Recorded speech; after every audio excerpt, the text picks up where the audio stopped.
morning, everyone. Good afternoon, good night, wherever you are.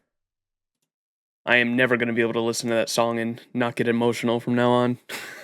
God damn. Yeah, Lostbelt 6, what a fucking journey, huh? I'm in my room right now, and I was going to get some of the Lostbelt 6 OST in my room, but it's not in the game yet, I guess. They only have up to Lostbelt 5 Olympus. They don't have LB6 in here yet, unfortunately. And so I was going to play this one, Lost Piece from Lostbelt 4, while I read off my notes. Figured that'd be a fitting OST since we don't have the LB6 music.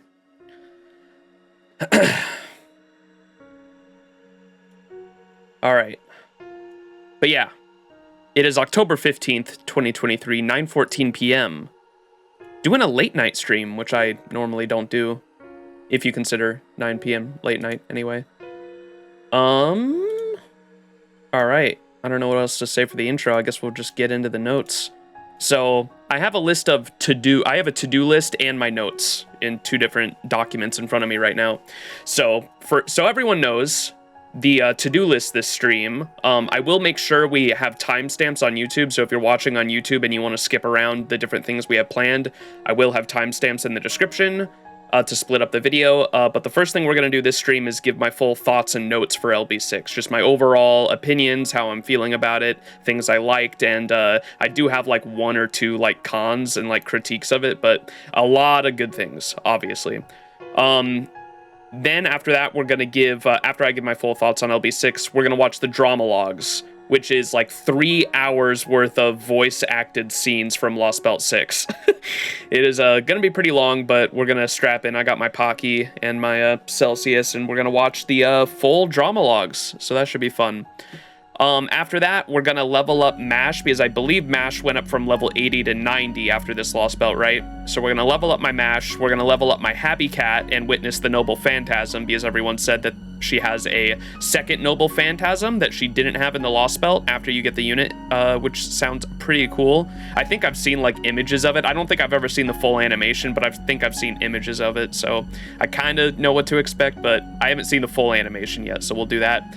Then we're gonna rewatch all the LB6 Servant Summonings, because as I understand it, the Lostbelt 6, or most servants in general, just do this if they're part of a story where they have a summon line if you have not experienced their story, and if you have experienced their story, once you get them in the gacha, they actually have a different summon line. And so I haven't seen the summon lines for what they say after you've experienced the story, and so we'll go back and re-witness all of those in the my room in servant materials. And then after all that, we're going to do Oberon's story interlude to unlock his final ascension, which should be cool. And then after that, I do have 5 grails currently, and I was thinking about leveling one of the level 90 servants that I have that have to do with Lostbelt 6, of course, to level 100. I'm not sure who I want to do, either Muramasa, my second Castoria, because I do have a Castoria NP5 that's at level 100, and my 6th copy of Castoria that I rolled over a year ago. I also have fully leveled and fully skilled, but she's level 90, and so I was thinking about having 2 Castorias at level 100 just for the shits, just because I love her character so much, man. I already loved her just character design and dorkiness when we got her a little over a year ago when she came out for our 6th anniversary. Or, sorry, that was 5th anniversary, right? And I loved her already, because not only was she a meta servant, but I just loved her dorky personality compared to the other Artorias. And just getting to know her in Lostbelt 6 was, I don't know, I can't even put it into words. It was a journey, and obviously just made me double down on how much I like this character. And so I might level up the second Castoria I have all the way to level 100, even though I can't use two of my own Castorias, obviously, but just to have 2 of them on my support list at level 100 might be cool. And then Melusine was another option as well, because I do have a Melusine leveled all the way up to level 90, and I could get her to 100. Morgan as well, I could level up to 100, and so there's a lot of other LB6 characters I was considering, but I think I'm kind of torn right now between Muramasa and my second Castoria. to put those 5 grails into, but we'll see. Anyways, let's get into my notes. So that's the to-do list. I'm going to minimize that and maximize my notes and head to the top. So this is going to take a bit. We might spend like the first hour going over my thoughts, to be completely honest. Wait, there was an animation, or maybe we can save the animation for after my notes, but there was a fan animation I ran across that like depicts, it's like an 11-minute fan animation of the entire Lostbelt 6 story that someone put on YouTube that I figured I'd share because I thought it was really cool. We're going to crack the Celsius, though, and without further ado, let's get into the notes. All right.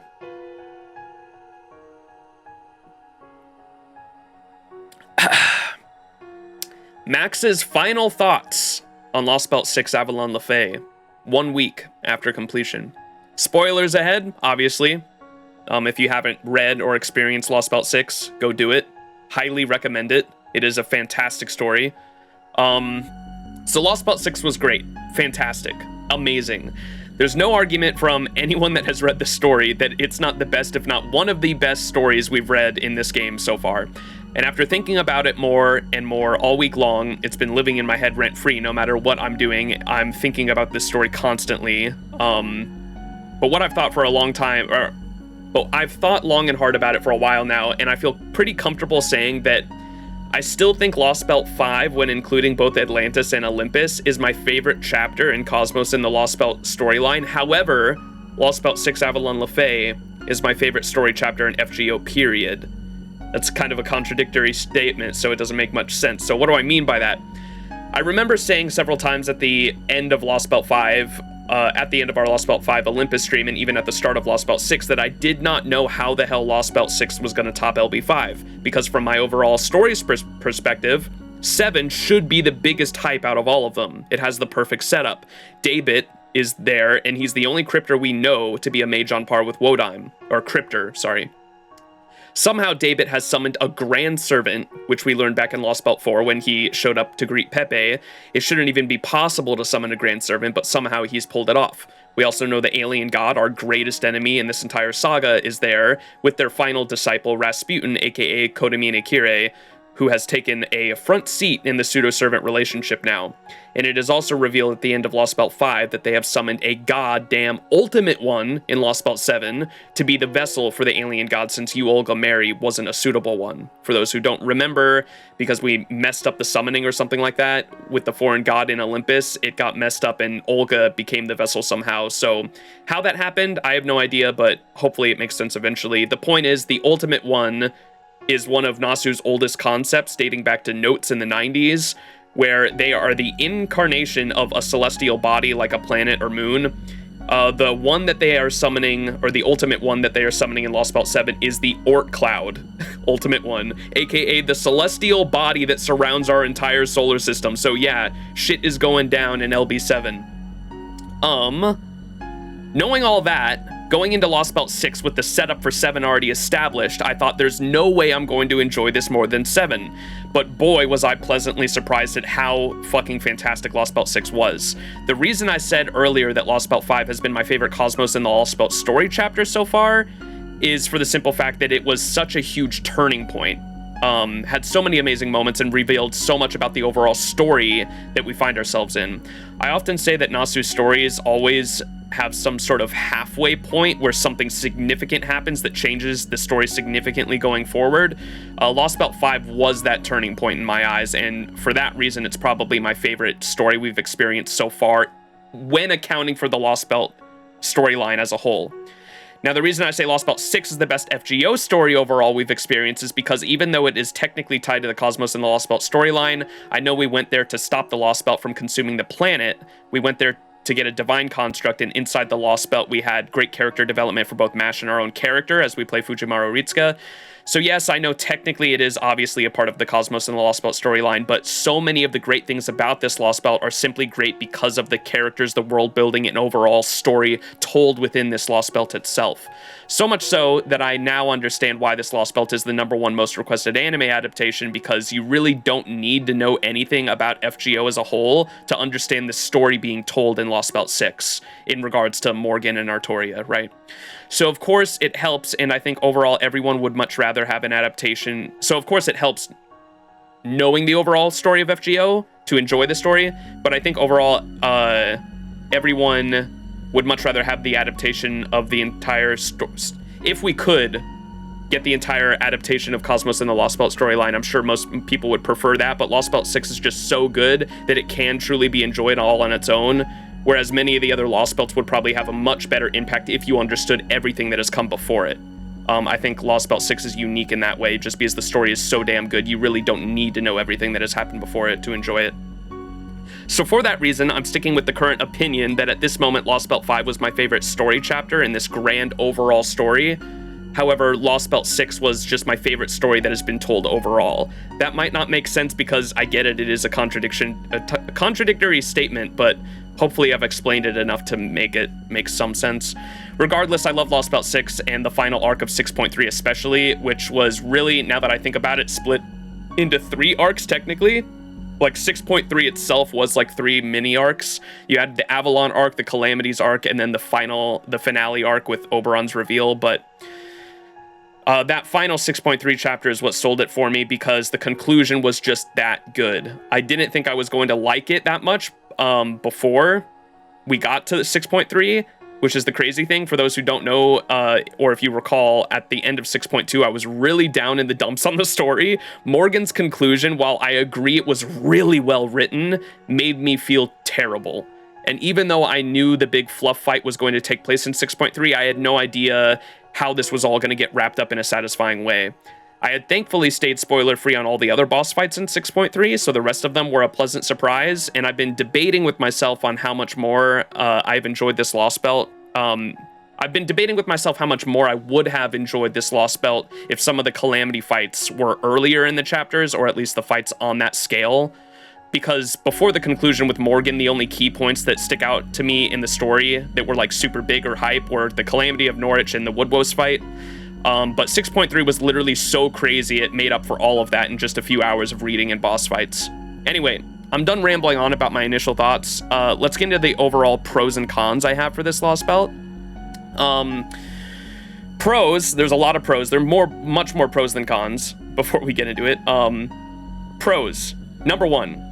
This story, more than any other Fate Grand Order story, had some of the best world building I've ever read. Like, goddamn, I know it was a lot of reading, but what I would give to have this level of world building in every other Lostbelt, man. Nasu managed to make this world feel lived in by giving us a literal timeline we could click on the map as we learned more about this world's history, its politics, and characters. If there's one thing I don't think anyone can criticize this story for, it's the world building, because that's the #1 thing I noticed more than anything else.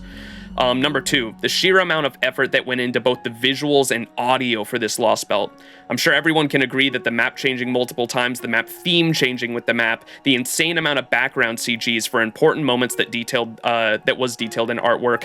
Every damn important boss in this Lostbelt had their own specific character theme, which was awesome. I mean, the work done to truly make this Lostbelt feel leagues above the others was incredibly done. The character development, whether it be the characters we've known with Mash and Fujimaru Ritsuka, or this Lostbelt's inhabitants with the Child of Prophecy story with Ash/Morgan and Castor/Ashtoria, the Tamlin, the Fae clan heads, the entire clans themselves. There was literally so much character development overall, small hints and nods happening behind the scenes that even by the end of it, there were things I was still learning online to fully understand. Pro number 4, this one is kind of a segue off of the last one, but Nasu's way of showing and not telling is incredibly done.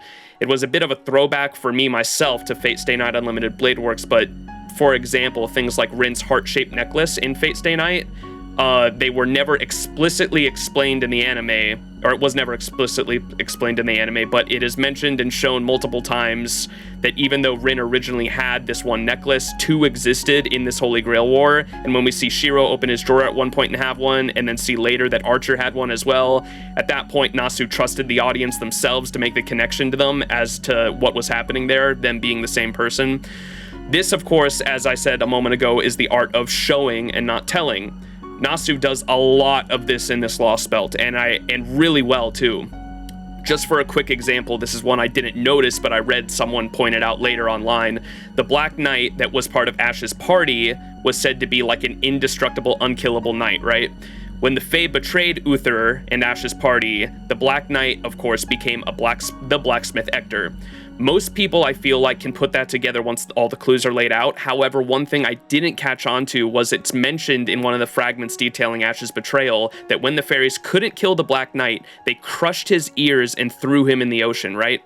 The fact that they crushed his ears is why he can't hear anything when Castor Artoria goes to visit him later when he becomes the blacksmith Ector. And it's just little things like that that are never fully explained in the story, but Nasu just writes in for a specific character and fully expects the audience to put together themselves what's happening there. Just stuff like that makes me genuinely proud to be a fan of this man's writing because it's so fucking well done. Number 5, the parallels. If there's anything I love about stories, and especially Nasu stories in particular, it's that you have poetic parallels between characters, themes, and etc. Whether it be the Child of Prophecy's journey, having the world on your shoulder, feeling like the world is against you, having to decide the fate of the world yourself, and how that is compared between Morgan, the fairy Hope, or even us. Yes, our character is so fucking awesome. There are plenty more parallels too. They're literally littered throughout this story. Morgan's downfall and King Arthur's downfall, Castor Artoria and Muramasa versus OG Artoria and Emiya. There are plenty more. I'm not going to list them all here, but the sheer amount of poetic parallels that are in this story was definitely a huge positive for me. And I think that's it for the big pros. And then I only had one, maybe 2 cons, and so let me just say, starting off before we get into the cons, I just need to preface this by saying these are just my personal opinion. I shouldn't have to say that because it should be obvious that it is just my opinion and you can disagree or agree with them. But I just need to point that out because I don't want people screaming at me for any reason. You can have whatever opinions on the story you want. That's the great thing about art forms, is that they are all perspective based and you can take what you personally want out of them. And I promise we don't need to argue about it for hours on end. However, if you do disagree or agree with anything I say here, as long as you keep it civil, please go ahead and let me know in chat right now, or if you're watching on YouTube, down in the comments down below. Because regardless, the engagement obviously helps me out as a creator. All right. So cons. The first con I have, I don't really know how to put into words, and I'm conflicted in how to criticize it, because what the criticism is really is the length and how long this story was, but also not getting enough backstory on certain characters. So it doesn't make much sense of a criticism, right? Like, I know a huge reason why I love the conclusion arc for 6.3 so much is simply because 6.1 and 6.2 set up so much world building that the payoff in the final act was just outright insane. But there was so much of 6.1 and 6.2 that felt like, not necessarily like empty to me going back, but just straight reading and building and building and building. But knowing it was all world building that led to the amazing finale, I don't know how to rightfully criticize it. I think if there were just 1 or 2 big crazy moments or boss fights like the Norwich Calamity or Woodwose fight sprinkled in earlier, I might have enjoyed it more. I just immediately think of the pacing Olympus had compared to Avalon le Fae, where Olympus had Demeter, Aphrodite, and Zeus all spread pretty evenly throughout Olympus, where all the cool boss fights for Lostbelt 6 were all in the very end at a very like boss rush fashion. I understand because of the story, just personally looking back at Lostbelt 6 now, it does really feel like 2/3 of the Lostbelt were just walking around and learning about how this world ended up that way. Contextually, I get it, and I understand why it was pulled off like that. Like I said, I don't really know how to criticize it into words, really. I guess it's just a personal preference at the end of the day. I'd much rather like to have the big boss fights of a Lostbelt be spread out throughout the story rather than just all clumped together at the end, but I digress. That's like the first con. So like not really a con. I don't know how to put that one into words really. I guess it's just like a personal preference issue I have personally. Number 2, and honestly, that's really it. Number 2, maybe I only had that one. Okay, let me keep reading this. Number 2, and honestly, that's really it. I could probably nitpick some other things if I really wanted to, and maybe you'll hear some cons later this stream as I think of them. But I really can't think of any off my head while I'm writing this. I guess just having more characters that didn't get a full story end, like Redrabit, for example, a full send-off. That kind of sucks, but of course, for those who don't know, Nasu did actually write a whole segment plan for Redrabit when he picked us up from Salisbury and dropped us off at the shore, and the horse ran off. The horse ran so fast, he was literally running on his own broken legs by the end of it, and the entire reason was because he was trying to atone for his sins. And what were his sins? Well, he was Aurora's horse, right? Turns out that he was Aurora's spy the whole time, and he was the reason Londinium burned down and Lancelot went out and killed Gareth, or sliced Gareth's head, at least. He even has a line in this where so Nasu, I think I said it earlier, a second ago, Nasu wrote Redrabit's like finale, essentially, but it never made it into the story. It was on his blog, I believe, right? Someone sent it to me. And in that finale for Redrabit, in this segment that never made it into the game, he essentially understands that it was him and his fault for why Londinium fell and the reason why Gareth ended up dying. And he blames himself for it, even though he realizes that it wasn't directly his fault. He still understands that he had a part in it, and he doesn't know what the fuck to do, and there's a lot of conflict in his head during that time. And so for that reason, that's why he says the only way I can atone for my sins is like literally killing myself, essentially, to make sure they get to the shore in time. And so that entire segment, I'm really bummed didn't make it into the final story, but that's just one example. There's other characters that I wish got more development, like Percival and Gareth in particular. I would have loved to either see some special CGs for them and more of their backstories, because Gareth kind of showed up out of nowhere. We know that they were Mir Clan, and so I don't know if Gareth was just born out of nowhere and they were like the reincarnation of the Mir Clan head. Einzel, that was their name. I don't know if Gareth was like the reincarnation of Einzel and they just popped up out of nowhere, and that's why they just popped out of nowhere in the story and came up to us, or if there's more context there. If they like ran away from the Mir Clan being slaughtered, not sure. But regardless, I would have loved to get more backstory there. And same thing with Percival. We were able to put together a lot of Percival's story between different character monologues, but I would have loved to actually see like a cutscene essentially for Percival, like detailing his whole life, like by the end of it. Again, I know this contradicts my earlier statement of saying I didn't like how long this Lostbelt was in terms of like world building, but I think what I was really complaining about was just the fact that we didn't really get any insane boss fights until the very end, comparing like coming off the high of Lostbelt 5 where we had really cool boss fights like sprinkled throughout it.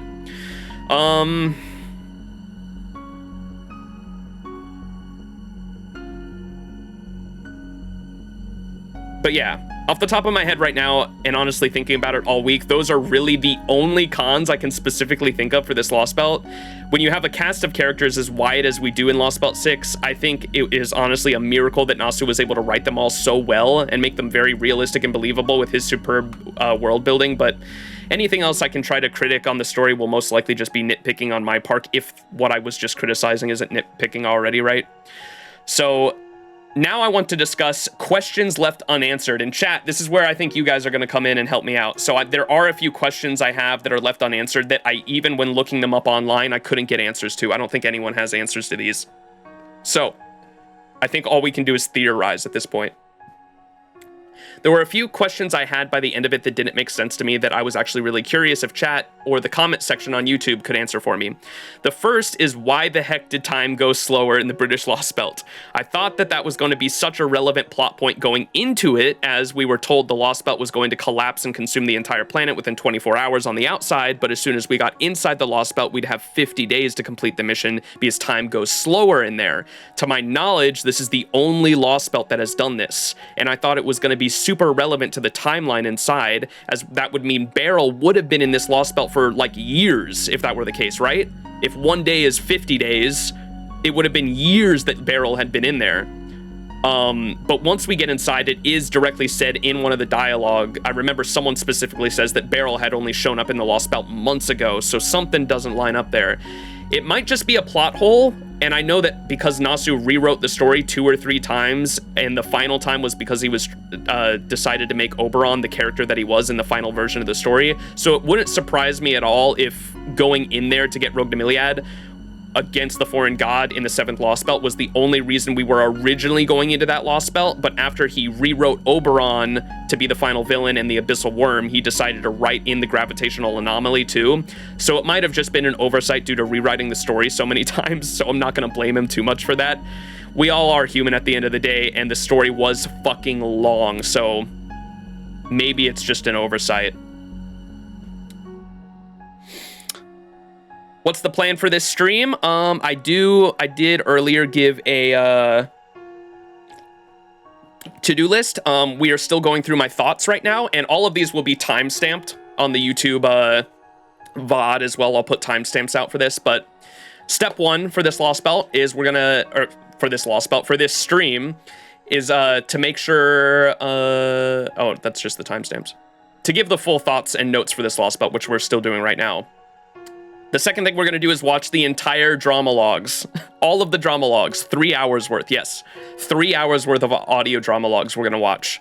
Number 2 is we're going to level up my Mashu, because Mashu should have went from level 80 to 90, I believe, right? Step 3, we're going to level up my Habetrot and witness her Noble Phantasm, because chat informed me that she does have a second Noble Phantasm that wasn't in the story. Step 4, we're gonna rewatch all of the LB6 Servant Summonings and get their dialogue, because they should have new dialogue now that we've completed the story. And then the second to last thing we're gonna do is do Oberon's story interlude, and then the last thing we're gonna do this stream is Grail a Servant to 100. I don't know who I want to give 5 Grails to. I'm torn between Muramasa and my second Castoria at the moment, after coming off the high that was LB6, but yeah, that's the plan for the stream. You're gonna be here all night? Oh, I know. Oh, I know. We're going to be here for a while. I understand this is going to be a long stream. Can we watch this too? I did watch this. We can watch it on stream, but I went to get my oil changed yesterday, and I watched this while my car was getting its oil changed. 12-hour stream, it's probably going to be a long one, yeah. I don't know how long it's going to be, but I understand it is going to be a long one. That's why we're starting late at night instead of early morning like I usually do. All right, let me get back to my notes. So did anyone in chat have an answer for why the specific Lostbelt was going so slow? I don't think anyone has an answer for it. I think it's literally just an oversight. Oh well, probably doesn't matter too much. Question mark? I was asking just before I, sorry, you probably just came in here. Just before I just was talking about the list of things we're gonna do this stream, I was asking about, let me just reread it. I have in my notes, I want to discuss my questions that are left unanswered. There are a few questions I had that even by the end of this Lostbelt didn't make sense to me, that I was actually really curious if chat or the comment section on YouTube can answer. The first is, why the heck did time go slower in the British Lostbelt? I thought that was going to be such a relevant plot point going into it, as we were told this Lostbelt was going to collapse and consume the entire planet within 24 hours on the outside. But as soon as we got inside the Lostbelt, we'd have 50 days to complete the mission, because time goes slower in there. To my knowledge, this is the only Lostbelt that does this, and I thought it was going to be super relevant to the timeline inside, as that would mean Beryl would have been in this Lostbelt for literal years if that were the case. But when we get in there, we later find out Beryl had only been in here for a few months. It might just be a plot hole for all I know. I know Nasu rewrote this story 2 or 3 times, and the final time was because he decided to have Oberon be the character that he was in the final version of the story. So it wouldn't surprise me at all if we were originally only going in there to get Rogue Dramalogues to use against the foreign god in the 7th Lostbelt. But after he wrote Oberon to be the main final villain and the Abyssal Worm was wrote in, he decided to write in the Gravitational Anomaly too, so it might literally just be an oversight due to rewriting the story multiple times, so I'm not going to blame him too much for that. We're all human at the end of the day, and the story was fucking long. But that was the question. We needed the urgency while also having time for the whole story, I guess. That's why I think it's just a plot point for the next Lostbelt, so not to let a ton of time pass between Lostbelt 5 and 6, some days or weeks, and just pass, but this time would happen.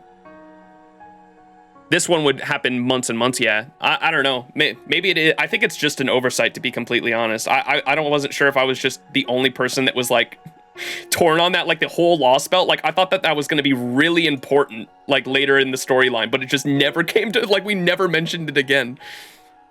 Anyways, second, I do have multiple questions that were left unanswered for me. Some of these other ones might be more interesting. Second question I had, that I don't think was ever answered in the story is, how did the flotsam or objects / people from different worlds end up in Fairy Britain? They mention it several times that things from proper human history just appear on the shores of Britain out of nowhere, and I don't think they ever fully explain that.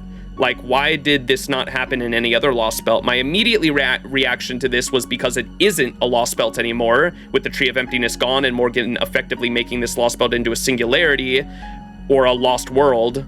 When she assumed the throne, the Lost Belt got renamed into a Lost World, right? So I assume that has something to do with it. Whether it be actual Fae from other worlds like Rob and Wag, the Goblin Brothers, Spriggan himself, or all the artwork he loved to collect, or even the storybook about the Knights of the Round Table from proper human history that Gawain's husband read to her, right? How did all these things get there? I know it's not super integral to the story, it's just literally never explained, and even looking it up on the wiki just explains that some items or people are just able to drift between worlds similar to Musashi, and I was like, okay, but what is actually causing that? How does that work? So I guess for now we're just supposed to not know, but if anything, it might just be Nasu setting up the knowledge so that if this happens in the future, he might be able to write more story for it. I could definitely see Flotsam being a plot device to create an entirely new story arc if he really wanted to. The third and final question I have that I might have answered myself here, I just want to know if I got this correct, is how did Castoria and Muramasa's Excalibur moment go in Avalon? And I wanted to follow this up by saying that the beginning of the Lostbelt 6... Wait, where was I going with this? Oh, and I wanted to follow this up by saying at the beginning of Lostbelt 6, when I called this story just a pit stop on our way to LB7, it totally was. In the grand scheme of things, Lostbelt 6 Avalon le Fae was technically like just a pit stop. It was just the longest and most emotional pit stop I've ever had in my life. But anyways, back to the Divine Construct. We came here to this Lostbelt to get the Divine Construct, right? So I understand that. That is the one we have now in the Stormbird Order, literally just made of Muramasa himself. And is that thing actually Excalibur or not? Because Artoria, after that Avalon scene, is also Excalibur herself in a way. She acts very different immediately, and when we go against Carnunos, she does hook up all the Rogue Demiliads to her heart, and then uses the phrase Excalibur to power them. So that's why I was a bit confused there. It's like Excalibur in a spell form? Okay. They might, I imagine they're probably going to explain it in the future, like what that thing actually is. It's probably just important that we know we got it, right? It's like the concept of Excalibur. Oh. We have a nuke now. Okay. Oh, it's the concept of it so we can craft any weapon with it. Interesting. Okay. Okay, where else was I going? Also, let me scroll up and see what y'all said about the flotsam.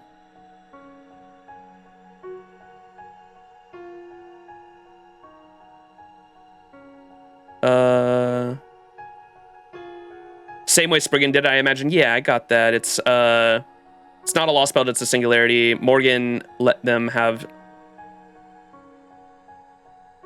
Yeah, I remember Morgan let them have that stuff, and that's why Spriggan was like losing his shit every time he got some artwork. LB6 is a special situation which causes the time dilation because it's a lost world. Huh. Did I miss the LB6 thoughts? Oh, we're kind of wrapping it up now, but don't worry. We've got this It's gonna be a long stream, okay?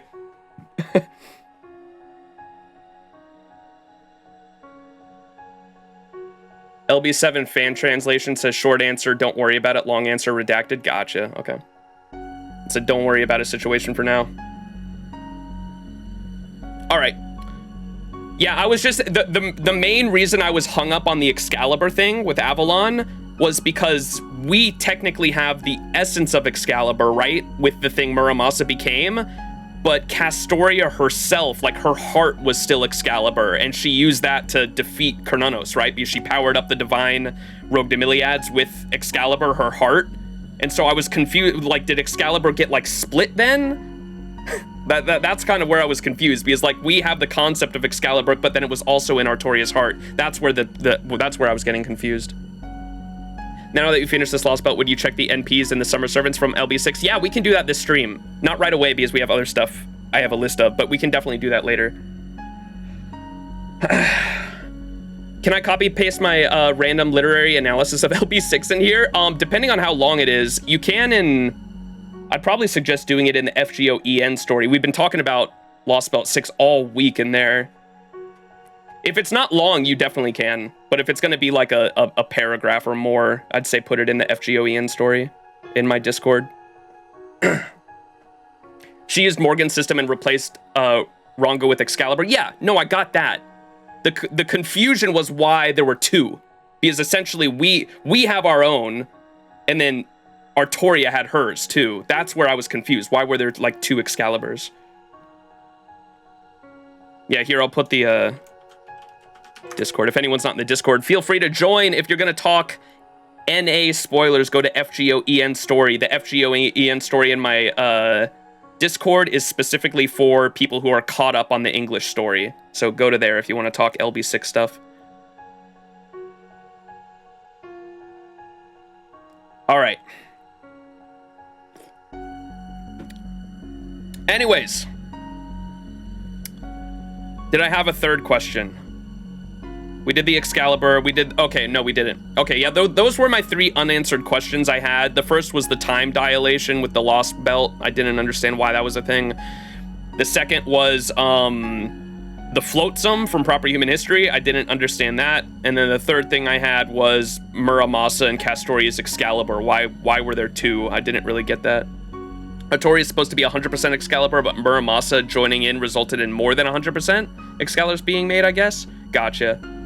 Okay, but there were 2 though. That's essentially I think what my question was, because I didn't understand if the essence we got, because the essence we got when we got it, I was like, oh, okay, so that's the Excalibur. We have Excalibur now. But then because later Artoria used Excalibur from her heart herself, I was like, wait, does that mean the thing we have is an Excalibur? That's where the confusion was. Okay, so we did essentially make 2 Excaliburs. Kinda, or concepts, whatever. I don't know. The rule of cool, man. It's a don't worry about it moment. Don't read too much into it. It was cool. What the finale was awesome. I shouldn't worry too much about the details, I suppose. All right. So I think that was all of my. Oh, I wanted to point out here while we were on the subject of Artoria versus Cernunnos. Also, I wanted to point out that it was so poetic because it was literally Excalibur piercing the white giant in a way just like it didn't happen to create this Lostbelt in the first place. This Lostbelt was created because Excalibur didn't pierce the heart of, or didn't pierce the white titan Safar, right? That's why this Lostbelt was created. Artoria, being Excalibur herself, was able to pierce the white titan Cernunnos that also threatened the entire texture of the planet with the curses. Not sure if that was intentional on Nasu's part, but goddamn, it was another poetic parallel that worked out so well. All right, now I wanted to faff about some stuff we had in Discord as well. I think there were a few different things. Oberon's character. Can I just faff about Oberon's character here for a second? I loved him. There were so many different reasons why I loved him too. He was very charismatic, and also the fact that he was a villain that revealed himself at the end to be the big mastermind or whatever, but the fact that he just goes up to you and says like, fuck you and everything you stand for, die now, was such a refreshing feeling ironically, after the deceit, deception, and backstabbing that had gone on in the Lostbelt 6 story, right? Like, there was so much backstabbing, deceit, and deception in Lostbelt 6 that having a villain, a classic villain at the end, just come up and say, fuck you, fuck everything you stand for, you're all gonna die now, just felt like refreshing.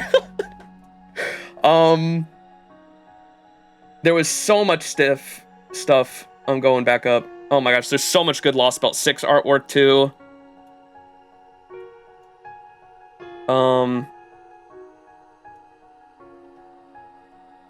We're gonna be faffing and just losing our mind off over Lostbelt 6 like this entire stream. But there's like this artwork I saw that has, oh my gosh, this artwork's so fucking good. With Morgan's like all these paintings in the background and Morgan's like blood on the side. All these different moments in the Lostbelt paintings. That's such a good piece. There's this one too, with him over the corpses. All the corpses of Lostbelt 6. Ugh. Good shit.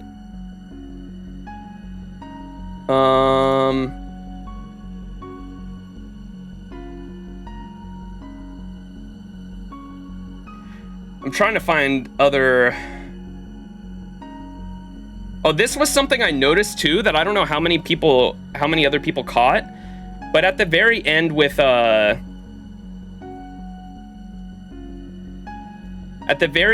dragon, with Albion. Look at this, I took these screenshots. This is the one we fight, right? The one that's red. And we fight this one. And we get this screenshot a few different times. When it notices Percival, when it fights Percival, it's glowing red, right? At the very end, when Albion saves us from the Abyssal Worm, Albion cuts open a hole on the side of the Abyssal Worm so we can get out. It's blue. Same screenshot, just different colors. And I imagine, I don't know how many people caught on to that, but I imagine that's because this is supposed to be Melusine. Like, is it Melusine's like consciousness like taking back over or what? I'm not sure, but I thought that was really cool.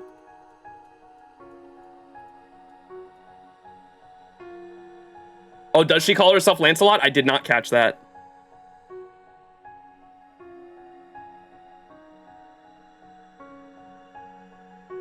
It's her getting her heart back? Because she's better without Aurora. Damn. I did hear there were some people critiquing, I saw, apparently, I guess Melusine, when you summon her as a servant, is like super obsessive over you. And the reason why is because, some people thought that was really weird after coming after Lostbelt 6, but I guess the reason why is because she's using you, the master, as her coping mechanism instead of Aurora.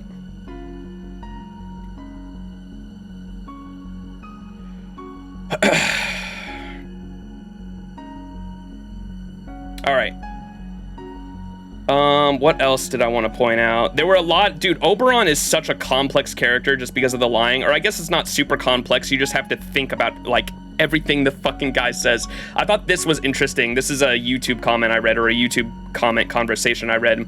Oberon is a paradoxical being that his curse literally warps himself and the world around him so that anything he says becomes a lie. Like how he says to Blanca that Norwich's destruction is inevitable, only for Mash and Fujimaru to avert it. Even if he says the truth, the curse will distort whatever it needs to make those words become a lie. Makes a lot more sense now, right? It makes me want to reread all of Lostbelt 6 and like catch stuff like that. You made my this guy replies, you made my eyes wide and holy crap, never thought of the Norwich prophecy like that. I feel like rereading this whole Lostbelt is almost worth it to see how really involved Oberon was with everything, figuring out the meanings beneath his words. And that's also why at the very end of the story, when you talk to him one-on-one, that's why he was so pissed off when you press him about his star, Titania, if I'm pronouncing that right. Anything that he answered would become a lie, and he had to really think about his words. So he was really pissed off when you kept pressing him and asking about Titania, he was getting really pissed off because he had to like think about his words to make sure they didn't become a lie. And that was something he didn't want to happen. Interesting.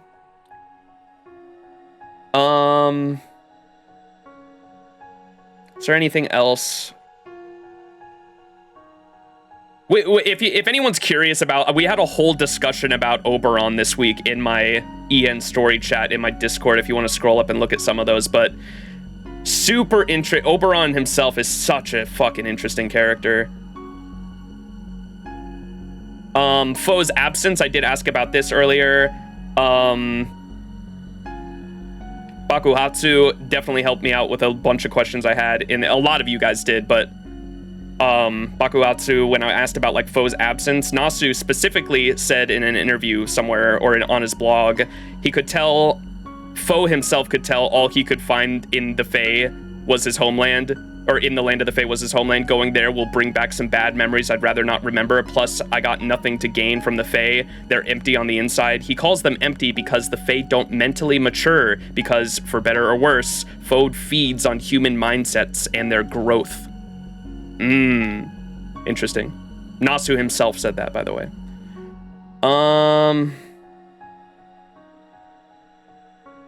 Yeah, there was a ton of stuff we said in the Discord regarding Oberon, if anyone's interested in seeing my thoughts and questions I asked. Yeah,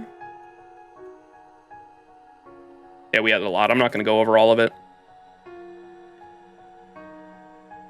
So does Artoria call Oberon uncle? What?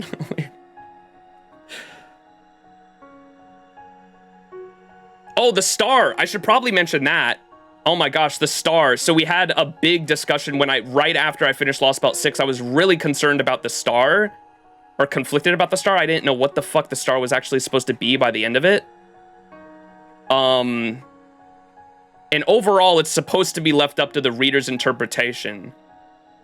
Where was that when I asked that? Here it is. So the Hope and Castoria parallel is actually really cool to me, and I think I fully understand it now. Hope's purpose, the fairy Hope that we meet at the end, that we find out is like what was protecting Castoria in the storm. Hope's purpose, the fairy Hope, was supposed, and maybe I should pull up a picture so people know who I'm talking about.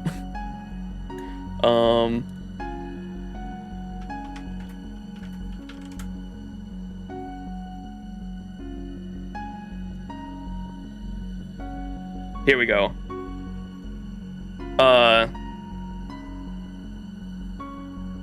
This one. This fairy right here is Hope, right? Her name we learn at the very end is Hope.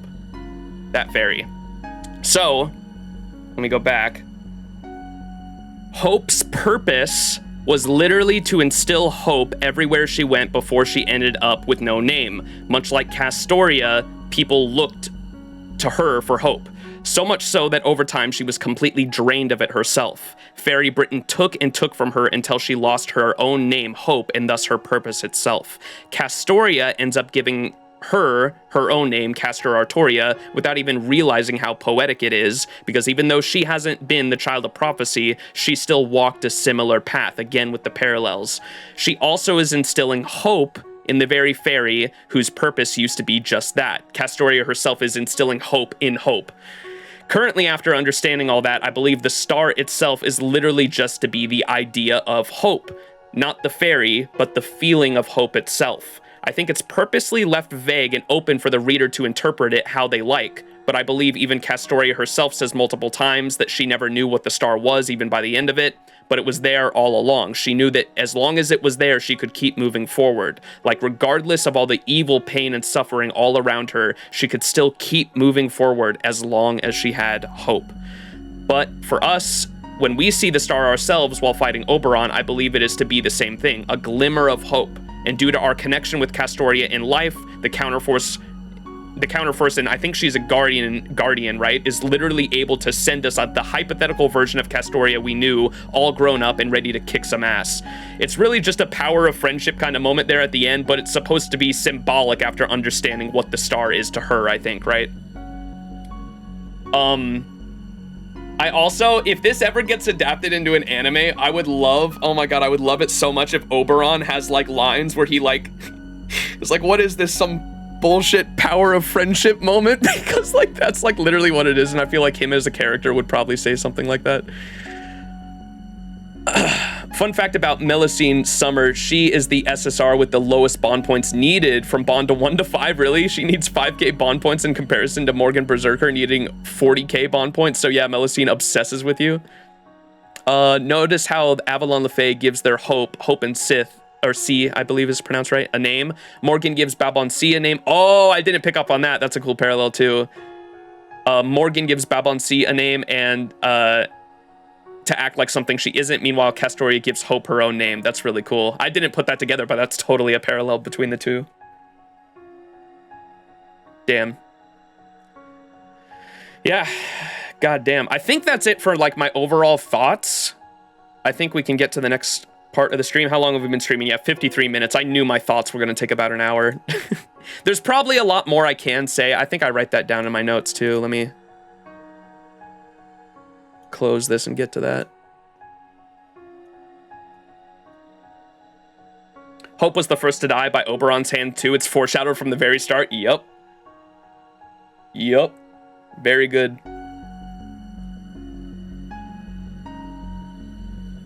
Every goddamn person in this story is pretending. Yeah, they say the word like pretend so many times in the story as well. All right. Anyways, that's pretty much all of my notes. I'm sorry if they weren't as drawn out as you may have liked. That's really just me saying they weren't as drawn out as I personally would have liked, but it's only been a week. I'm still reflecting on this long and painful journey. There's so many things I loved about this Lostbelt to the point where I didn't want my thoughts to just be me gushing all about everything I liked, even though that's what they really ended up becoming. Because to be honest, I'm gonna be doing a lot of streaming going forward. So if there's anything y'all would like my personal opinion on, you're always free to ask, as long as you're pretty civil about it. Obviously, I answer pretty much any question I get asked. And the reason I stream this mobile game FGO is because I am so drawn to the stories it tells, and to be able to nerd out and have passionate conversations with other people who are passionate about the same things as me is just a great feeling. So please feel free to ask any questions going forward on how I may feel about a particular topic or character. Not just Lostbelt 6, but anything in Fate or the franchise as a whole, to be honest. But without further ado, let's get into the next part of this stream, which will be the Dramalogues. Actually, there's a fan animation I want to play first, but let's prepare for pain because I have a feeling these might actually make me tear up a bit listening to the voices. But yeah, let's go over the list again. Let me close this. So yeah, we're gonna go over, I'll have timestamps in the description on the VOD so people can skip around if they want. But what we're planning to do this stream is give full thoughts and notes for LB6. We just did that. We're gonna go on to the Dramalogues now. Then we're gonna level up MASH, level up Habetrot, rewatch all of the LB6 Servant Summonings, because they should have new dialogue now that we've completed the story. Then we're gonna do the Oberon Interlude for the final Ascension unlock. And then we're gonna grail a servant to 100. I don't know who it's gonna be yet. We can also watch the Lostbelt 6 summer version, Noble Phantasms, because I haven't seen any of those because everyone in chat was telling me they're spoilers. So I haven't seen those. There's also the badly explaining, I mean, I watched this already earlier this week. The badly explained Lostbelt 6 timeline. Let me pause this.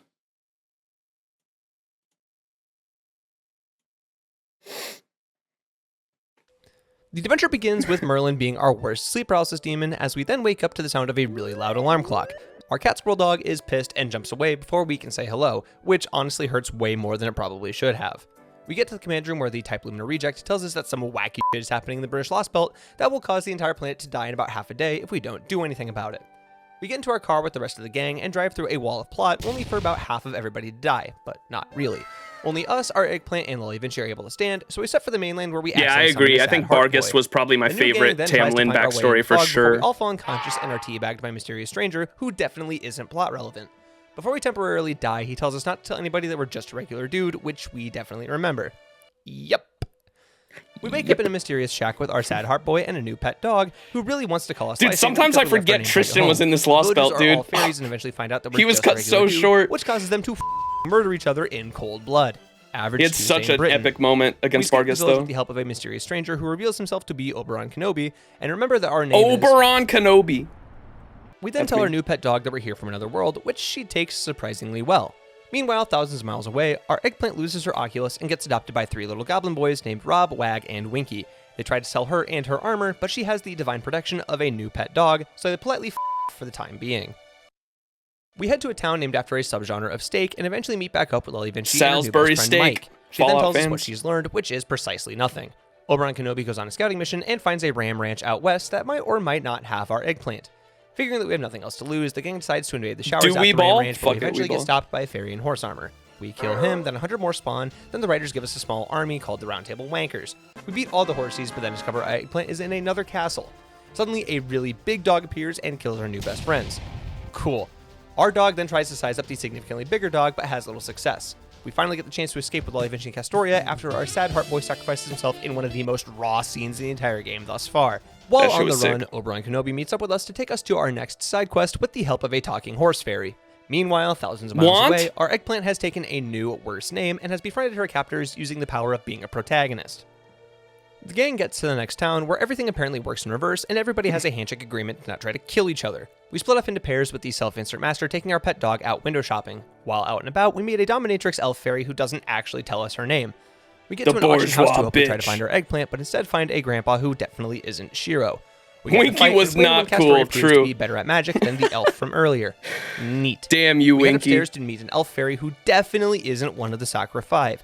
Legally distinct Khazar-Drop has employed evil Not Tamamo, who elicits a visceral reaction from Oberon Kenobi, which then prompts us to leave the city immediately.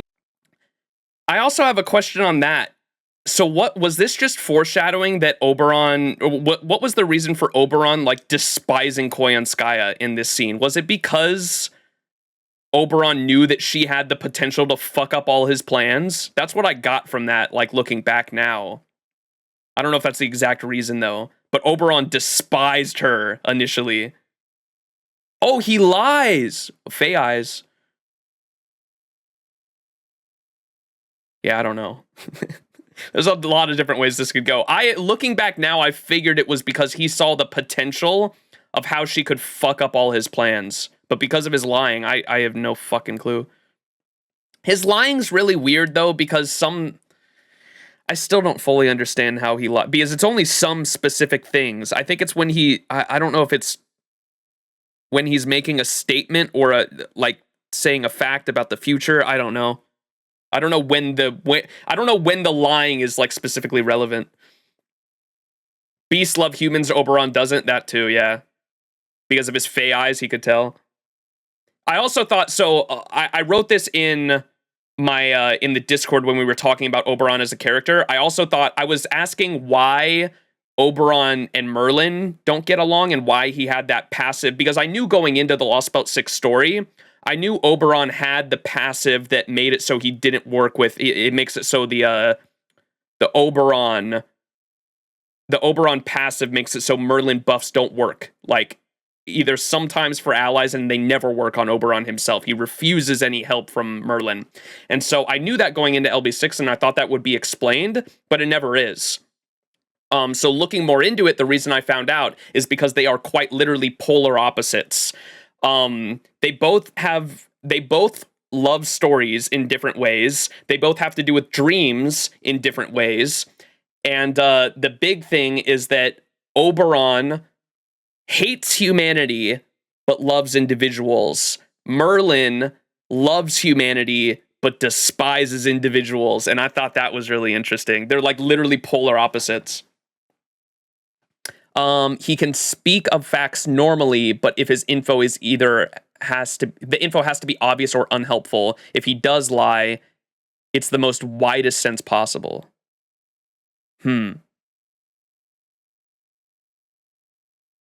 Oberon's lines aren't written 100% always wrong / lies. They are gains of truth in what he speaks, like exposition. And their kits are opposites in ways too, yeah. Yeah. It's interesting. He's so much more well written than I thought he was gonna be. I'll definitely say that. Like Oberon, like the more I learn about him, the more I like him. Like he is such a fucking interesting character. Max Sigs mode? What? Prompts us to leave the city immediately. Meanwhile, thousands of miles away, our eggplant and her new best friends get to a castle city where they plan on selling her off to a bastard lion king named Bogart. He and his soldiers attempt to intimidate the eggplant, but they fail the charisma checks, resulting in our Kohai revealing how much of a she is. Yep. The Lion King then decides to make her his newest bride and sends her upstairs where she is adopted by a cat. She then disobeys a direct order and kills some evil shadows outside, which then naturally segues into an existential crisis later that night. Average Tuesday in Britain. The gang goes to the Welsh forest where they are joined by another new puppy dog named Gareth, who has been politely stalking us because of how much she admires the prophecy dog. We then trauma dumped in the general direction of Oberon Kenobi, who basically tells us, "Hey yo, that's life hot." I feel like I should definitely go back and reread all the times we talked to Oberon, because we talked to him. We have a one-on-one conversation with him here. We have a one-on-one conversation with him back at Pepe's mansion at one point too. I feel like I should definitely go back and read all of those, because I feel like those are probably really significant and telling for the future that I just didn't pick up on at the time. Hope you find your eggplant before going on a marathon sprint across the country. Meanwhile, thousands of miles away, war has broken out in our eggplant's castle city. After the evil goblin boy sold them out a little bit earlier, the Lion King uses the big fucking gun Mash brought, and she cries as the city is destroyed. Still, she gets back up because she's secretly the best character in Lostbelt 6, and it isn't close. Hey yo, Dean from the future here. I was wrong. It's actually Oberon Kenobi. Love that man. Anyway, back to your regularly scheduled shitpost. Mash and her new cat mom fight off as many of the knights as possible, but she can only carry so hard for her team FF15s. She's able to get out with Bogart just in time as the good goblin boys FF15s. This narrator is a league nerd. He used the victory earlier and he said FF at 15. Not sure how much the translation actually carried over to Oberon shtick. Yeah, that's fair. I know that I also found out the reason why so many people got pissed and why it's so hard to translate the title of The Moment a Star is Born, The Moment a Planet is Born, is because obviously I'm sure many of you know the word Hoshi, I believe it's Hoshi, right? In Japanese, it just means like celestial body, essentially. And so it can mean star, it can mean planet. The reason why is early astronomers, when they were in Japan looking up at the stars, whether it was a planet they saw in the sky or a star, they called it Hoshi regardless. And so in Japanese, the moment a star is born is a play on words. It's word play in Japanese because it can mean both the moment a planet is born and the moment a star is born. It means both. And so it's a play on words because it can work in the context of LB6 as the moment a star is born, because obviously the moment the star hope from my perspective, my understanding of the story was the star's hope or means hope. And so the moment the star that Castoria sees is born, or it can also mean the moment a planet is born, as in the planet and the texture that Safar destroyed, and the moment that we corrected all that, the moment a planet is born. And so it can mean both. And I guarantee you Nasu meant for it to mean both because it is literally a play on words. It's wordplay. In English, it doesn't really work unless you want to call it the moment a celestial body is born, and that doesn't really work for a title. So I thought that was interesting too. That's something I found out this week. Gate behind them. They died, I cried. The biggest problem about that translation LB was public from the release of Arc 2. The LB6 wasn't even fully written yet. Hoshi Sora is like starry sky, I think. Puns by definition can't translate one-to-one to other languages. Yeah, unfortunately. But I thought that was interesting because I was wondering that the whole time too, like what they really meant by, or why they swapped the definitions. Everything in this Lostbelt sucks. True. Then the gang tries to cross the river, but get trolled by a mermaid first. Average Tuesday in Britain. The gang finally makes it to Norwich with the sole goal of killing the acid rain that threatens to destroy the entire city. The next morning, shit starts to go down, so we sprint outside to help contain the calamity. We see our Kohai doing the same thing, but better, up until a giant eldritch monster appears at the harbor. Our dog is stricken with choice paralysis from the... Speaking of which, did y'all see the concept? I saw the concept art for the calamity at Norwich. Oh my god, that shit's raw, bro. Let me try to find that real quick.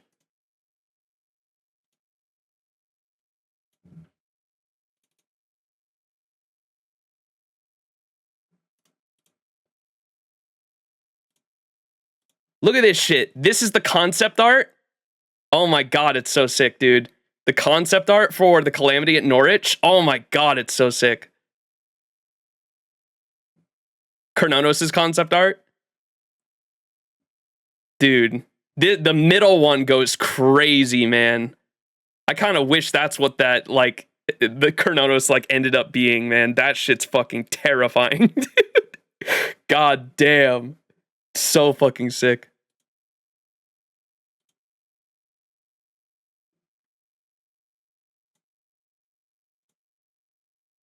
All right. Back to,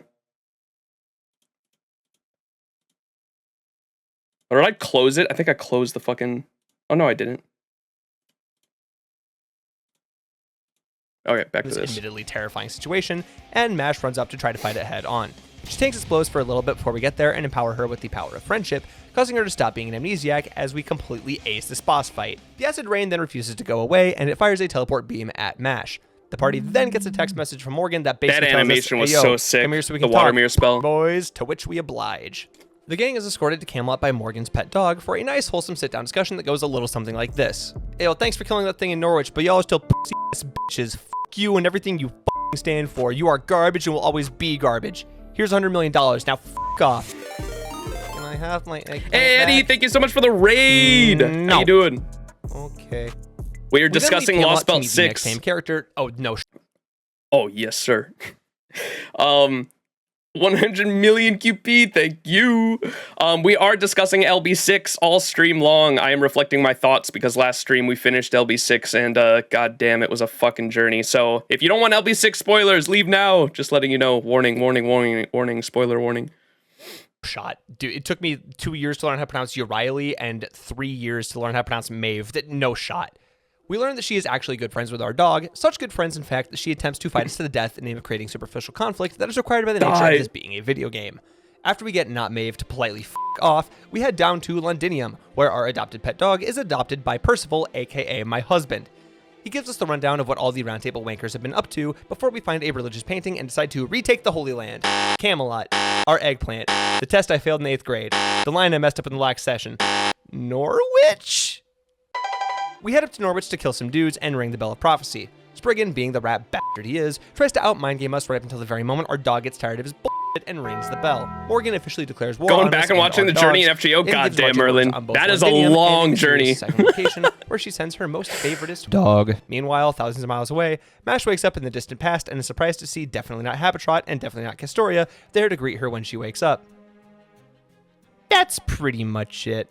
Our dog has a nightmare about her alternate reality self before the gang eventually gets a message that Oberon Kenobi's forest is being attacked by Morgan's pet dog. We then go on a mad dash to get there, but we're too late, as the Welsh woods are already burned down by the time we get there. We fight Barghest, and Kenobi is playable for the first time. My husband has a run-in with Kana from Dragon Maid before she ultimately pieces out because plot. When the party decides it's time to head back to Londinium, Oberon Kenobi hangs back so he can be emo about all of his friends dying. Meanwhile, thousands of miles away, Mash and her new best friends are giving the reader an exposition dump before Not Castoria decides to make Mash go repelling.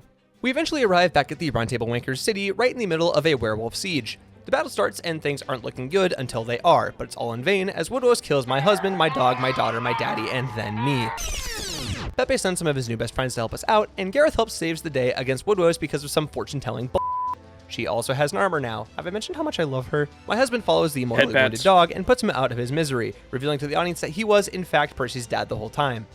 Cool. The gang then goes to Stakeville and rings another bell to give our dog a much-needed power-up, and evil Natsumamo reveals to the reader that she vored Morgan's army. Average Tuesday in Britain. Meanwhile, thousands of miles away, Ace tells Mash that the Isle of Britain is actually made up entirely out of the corpses of dead fairies before she goes repelling. Once down there, she finds a lot of smoke and a nice, fluffy, smiling face that belongs to a wholesome god named Kenunas. After Mash dies, and then gets better, Not Castoria exposition dumps about my husband's spear. It's Celtic. Wouldn't surprise me if that's one of the many ways to say it. The gang gets an invitation from Not Khazra-Drop to go to a lovely, not sus ball. There we encounter that one butterfly NPC from earlier and Lancelot, who reveals that she is my husband's big sister, making her my sister-in-law? I guess? We also go out to the balcony and talk to Morgan's now abandoned pet dog, who essentially asks us if she can join our party without asking us if she can join our party. We then go back inside to ring the bell, but are stopped by 2-time League of Legends champion Beryl and his wife's daughter, who is also his side piece. Oh, he is a League player. After getting our dog a brand new hat, we engage in a 2v2, which we win because Castoria is fucking broken. The city of Gloucester then laughs at Tristan, revealing her to actually be Balaban Sith. She gets laughed off the stage, and Beryl Damwon Gaming pieces out. We ring the bell and leave the town, but before we do, the self-insert confronts Oberon Kenobi about how Morgan's army was Control-Alt-Deleted from the Londinium siege, to which he reveals that he not only told not to Louise, the Woodwose being his dad they kind of go into it. They just do it different. They give you context to that at different times through different character monologues, and you're just expected to put it all together, which I enjoy. But I did say in one of my critiques earlier that Percival and Gareth are two characters that I really wish we would have gotten like more backstory of. We do Percival's backstory in particular. We do get a lot of backstory of. It's just done through the monologue and ideas and like other characters. It's never done by like himself, really. And so you're just supposed to like put everything together yourself. But we kind of get it. He was raised to be a child of prophecy in Salisbury by Aurora, and Melusine taught him, obviously, how to use weapons and stuff, and that Melusine was, like, the only person he really cared for back then, because she was the only one that was really nice to him, it seems. And then Woodwose came once he became... Was it before or after he became the child of prophecy himself as a human, and Woodwose took him in once he was, like, the only, like, one that actually had potential. And so it was, like, further explained. I just wish we got, like, more, I guess, to see, like, the relationship and how all that played out, I suppose. To devour them, but he might be sus. We got to keep an eye on this one. Until we got enough of. I just wanted to know more of, like, the, how Gareth, because I don't know if it was ever specifically said whether Ainzel as Gareth was the same, I imagine it the same one, or if it was a reincarnation of Ainzel, because we know the Mir clan all got massacred, right? When the Mir clan all got massacred, did Ainzel die as well, and then Gareth is a reincarnation of Ainzel, or was Gareth able to get away? One or the other. I don't think that was ever specified. Or if it was, I just wanted more context on it. It's Ainzel's next generation? Yeah, that's what I figured. So if that's the case, then I would have loved just a tiny scene that it could have just been a few lines long that just explained, like, Gareth, like, coming into being and then immediately seeking us out because they had the prophecy in their head. Like, that I would have loved to. You know what I mean? I would have liked a little bit more backstory for Gareth is all. Like, not a ton, just a little bit more. And then same thing with Percy. I would have loved to see, like, Percy's relationship with more, because we got to see his relationship with Melusine specifically. I would have loved to see, like, how Aurora treated him, and then, like, how a Woodwose treated him, because he calls Woodwose father. So I would have loved to see more back and forth between Percival and Woodwose personally. Anyways, let's continue. About our day as the NPC's exposition dump to the reader. The gang decides to split the party, which has never gone wrong in the history of fiction ever. Once my husband, our dog's pet dog, and Oberon Kenobi all go back to Londinium, the rest of us say we're going to Orkney, but actually go to Manchester, so that we confirm that Clifford the Big Red Bar guest really wants to join our party. She says yes, but Castoria doesn't trust her as far as she can throw her, and she is not very strong. We get into our horse car and head north, where we fight some Moors and some ghosts, before one of them tells us that evil Nut Tamamo is hanging out with the corpse of the last real dragon.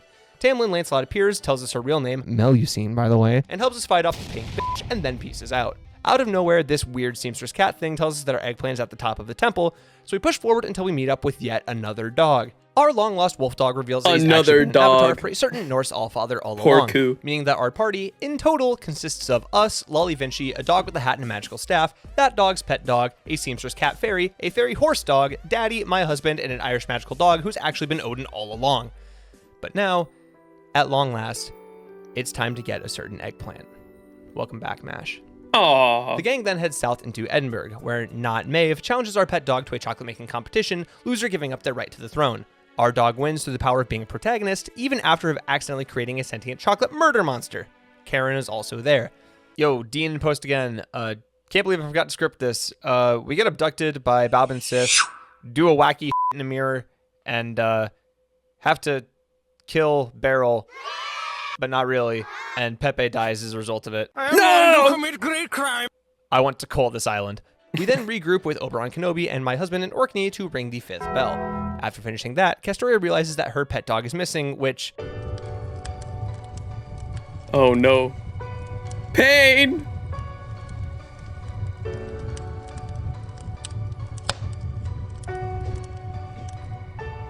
This was all right before the Morgan too. Oh my god, no wonder I hated this Lostbelt by the end of 6.2, man. God damn, so much shit, so much sadness by the end of 6.2. Holy fuck, now looking back on it, I realize why I was so fucking mad at I don't know how many of you guys read my thoughts and feelings starting 6.3, but starting 6.3, I was like, I actually hate this Lostbelt. I was so fucking pissed off by the end of 6.2. Now I really, looking back, I understand why. It wasn't just Morgan's ending, it was also Pepe's, the fucking Garden of Lost Will, Pepe's death, Gareth's death, and then Morgan's fucking downfall, all back to back to back. Dude, no wonder I was so fucking pissed off. 6th bell. God damn. Which Castoria then rings, signaling that it's time for us to go and retake Norwich, the Holy Land, the land about Gareth because I didn't give it enough emotional impact, Londinium, Camelot. The night before the decisive battle, we all just kind of chill and go through the pre-battle tropes, except for Castoria and Oberon, who have a really weird heart-to-heart about lying. Our dog, being a fairy dog, is able to see when people are lying, and she really doesn't appreciate how the Butterfly Man has just been lying to us the entire time. He responds by essentially telling her that it's chill, and she just needs to relax, man. On the day of the siege, everything doesn't know what a car is until it doesn't. Daddy and the Irish magical dog fight off Tam and Lancelot. Vargas helps us destroy the main gate. We beat one Morgan, then almost die against 3 Morgans. The other clan heads stage a coup against the real Morgan, and Bob and Sith is thrown into the pit where she becomes best friends with the ancient apocalyptic teddy bear god. Average Tuesday. Following the siege, everything goes to shit rather quickly. Legally distinct Maeve is killed on the day of her coronation by the single worst fairy in this entire Lostbelt, which causes riots to break out across the island. The party manages to get the hell away, just in time to get escorted back to the Shadow Border, where Gordolf has a panic attack almost instantly. Everything goes incredibly dire as Vargas becomes Clifford the Big Black Dog, spawning a calamity that burns everything to the ground. But wait! A massive teddy bear crawls out of its hole and starts raining curses down upon the island of Britain, killing everything that wasn't already dead and signifying that, yes, everything really and truly has gone to shit. Just when all hope is lost, who else should arrive but our sleep paralysis demon, who escorts a small elite party to Avalon, where we'll forge the sacred sword to stand a chance at killing the evil Paddington. Well, en route, the Dick Wizard gives us a proper exposition dump about the history of the world and the reason why Fluffy is so mad, which basically comes down to all fairies are and cannot be trusted. Yeah, Aurora came out of left field for me too. Take down her personal demons, which turn out to be actual demons. The Duck Wizard. We, the reader, learn that Castoria was actually one of the single most abused characters in this entire franchise that only held on to life because of this vague promise of a better tomorrow that she got from looking at a star. When we complete the therapy side quest, we get ready to turn our dog into a sword, only for the man who does swords in his sleep to step in at the last second to become the essence of the sword. Merlin rewinds time around the trigger a little bit and sends us off with a sword, saying cryptic shit all the way until he dies. We then get back to the surface where we end up going through an entire boss rush. First, we get ganked by the Red Dragon Archfiend, which Percival thwarts at the cost of his own life.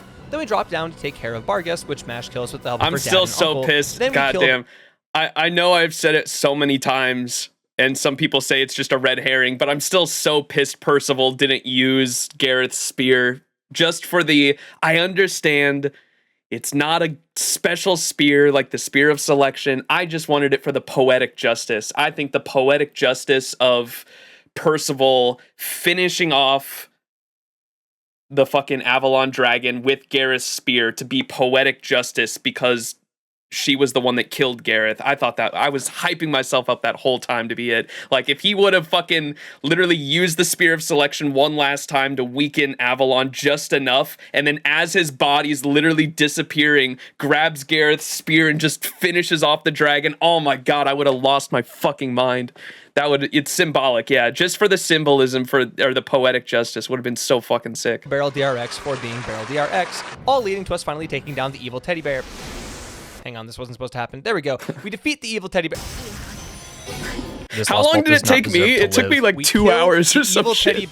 Jesus Christ! It took a while. The evil... We kill the evil teddy bear. Finally! This fight is really hard. We finally kill the evil teddy bear, even if Castoria had to die to do it. Our eggplant gets a gun from her adopted cat mom, which she promptly uses to kill off Fluffy for good. After the briefest moment of celebration, we turn around and find a giant swarm of insects is about to devour the island of Britain. The we worm. turn around and see Oberon Kenobi, who reveals himself to actually have been Darth Vortigern all along. After we get him to reveal some of his backstory, we get void by the Void Bug, where we're about to be killed by Darth Vortigern when, suddenly, Super Saiyan Castoria appears. Together with her and our eggplant, we manage to defeat the evil Mothman and escape the Void Worm after a convenient drive-by by the Red Dragon Archfiend. Everything resolves nicely, with Gordolf attempting to give a rousing victory speech, Sion saying some cryptic to nobody in particular, Darth Vortigern dying, and Mash having obtained a new pet cat mom. Even through I also want to say, of her saying some cryptic shit there at the end, oh my god, dude. It was way more cryptic than I thought. Sion said specifically, this is going to be the last time we make it out with any casualties. And then the second thing I wanted to mention was Mike. I think Mike might have been gaining fairy eyes in his final moments, because I might have to go back and reread the scene again, but Mike looked at Da Vinci and knew that Da Vinci had been lying to us about her lifespan. And I was like, oh, dude, fuck. Da Vinci's kind of been lying about her lifespan. And I was like, no, bro. No, bro. Aurora. Outro text. True. There we go. What's up, Fez? Fuck, man. All right. All right, I have one more before we start watching the Dramalogues. Or actually two more.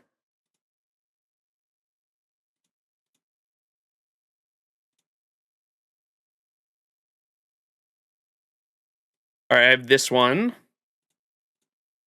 This is a nice animation that was uploaded on Bilibili, and someone re-uploaded it to YouTube. I'll put all the videos that we watch in the description as well. This is a really good fan animation.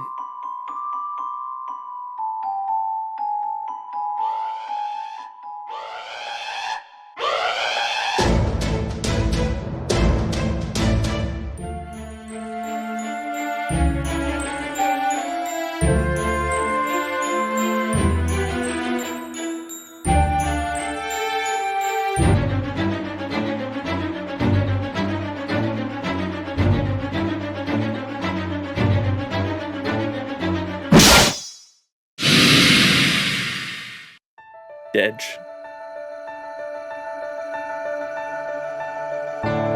Oberon kills Hope early on.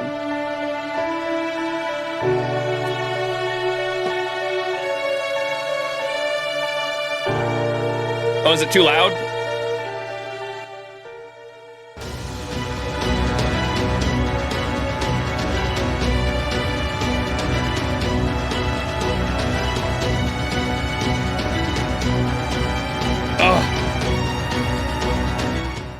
Bro, you know, oh, there's so many good moments that if this shit actually gets a proper adaptation, the fucking Tristan Vargas fight will be in fucking insane, dude.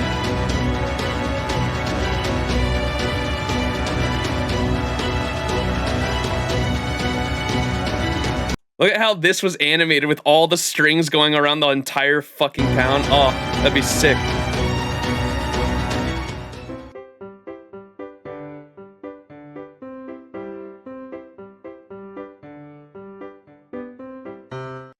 I will take your grandpa for $2.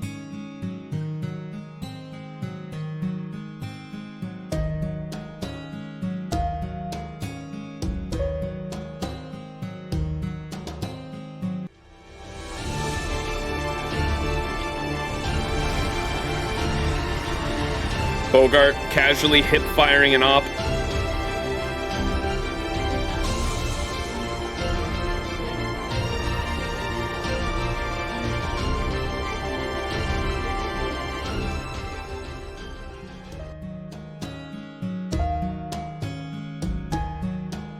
Oh my goodness, that's adorable. Oh, there's the beret.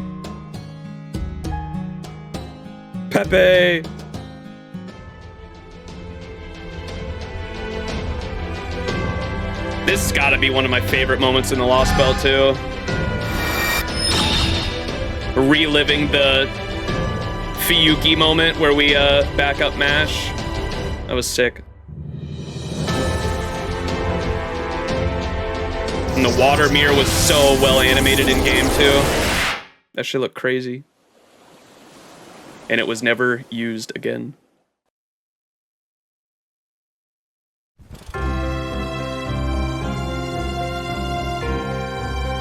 That's a cool effect too of the back and forth between Ash and her, dude. To that. Oh, I like that.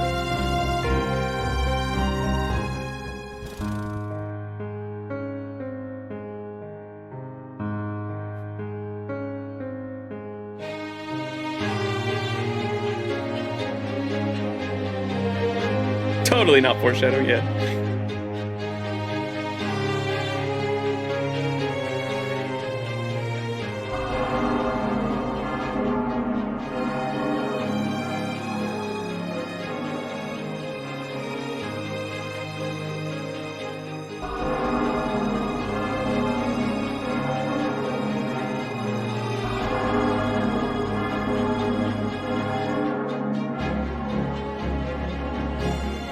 She got her new outfit.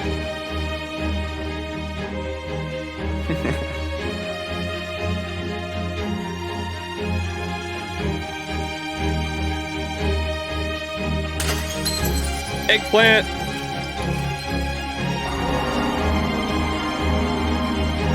The chocolate.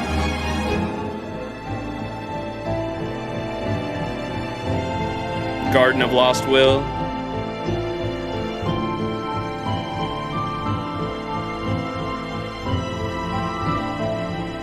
Pange.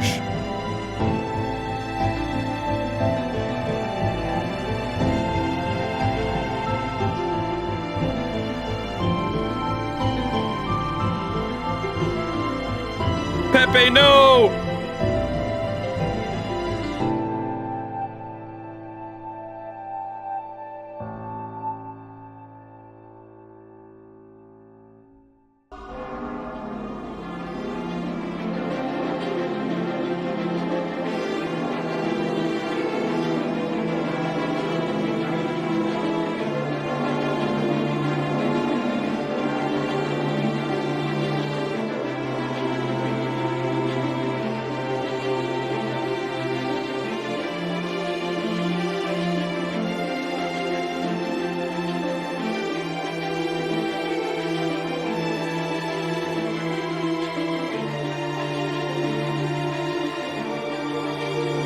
Sadness.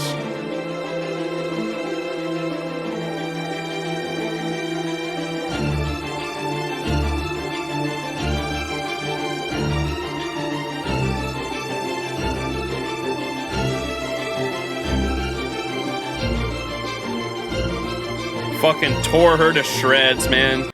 I keep forgetting too that like they didn't just fucking stab her. They literally tore Morgan apart. Like there was nothing fucking left of her.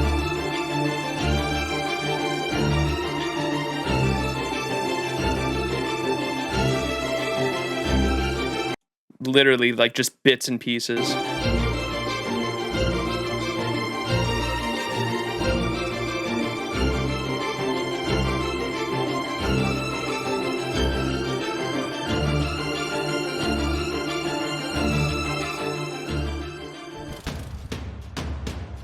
Coronation. Only happy times now, right? Surely. Do we drink the wine? Monka.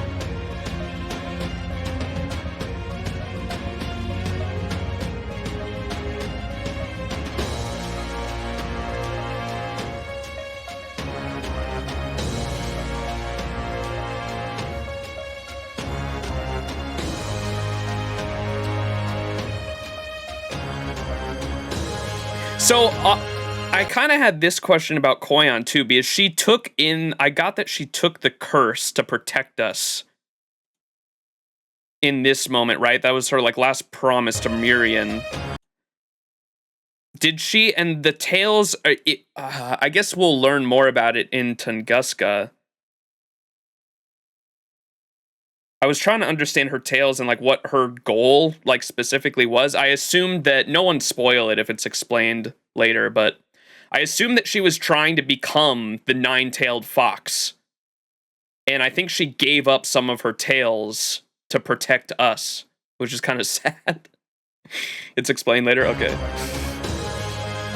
Okay.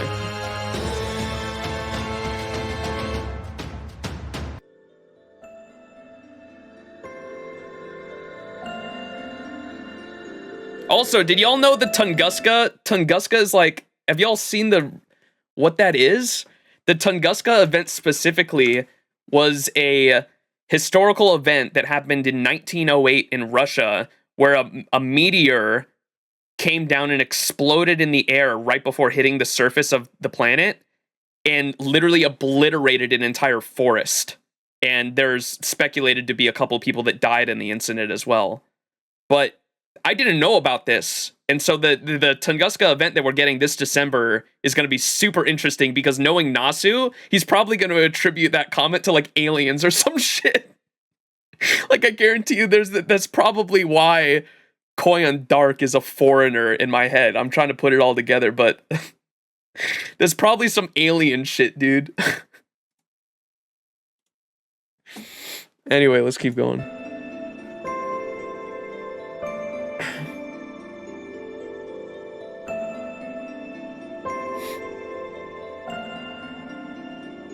Nobody knows what actually happened? Yeah, okay.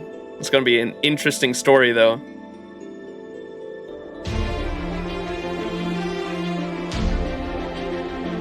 Yeah, specifically regarding the bells, people in chat asking about it. I remember them saying, also look at Artoria there with the Ahoge. Oh my god, that's adorable. Baby Artoria still has an Ahoge. The bells specifically have to be when a clan leader has or wants to atone for their sins, when they recognize their sins and they agree that fairies need to atone for their sins, then they become a bell, is how I understood it. I thought that there was some dialogue that explained that at one point, right? It was very minor, but I remember there being a line saying that in order for one of the clan heads to become the bells, they have to first agree and agree that the fairies need to atone for their sins, and then they become a bell. Which is why Woodwose wouldn't become a bell, but Gareth did. The ringing of the bell symbolizes that. Them becoming the bell has nothing to do with it. Oh. Castoria and Nocnaria is the hidden Nasu and Takeuchi dynamic all along. Gareth's Mel was smashed when the Ymir clan got massacred, so she has to become the bell to replace that.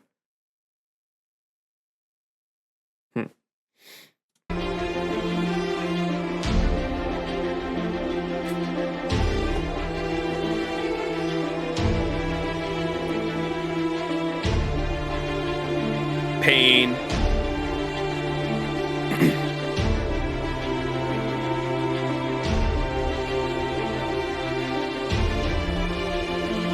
No, bro. It was so sad. They took her staff away just because she was laughing with it.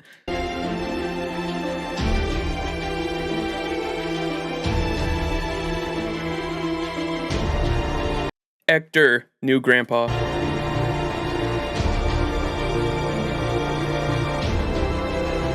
The beret.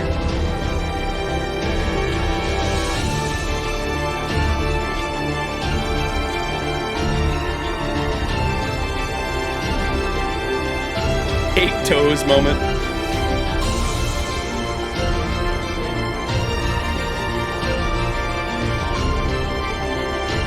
Hector!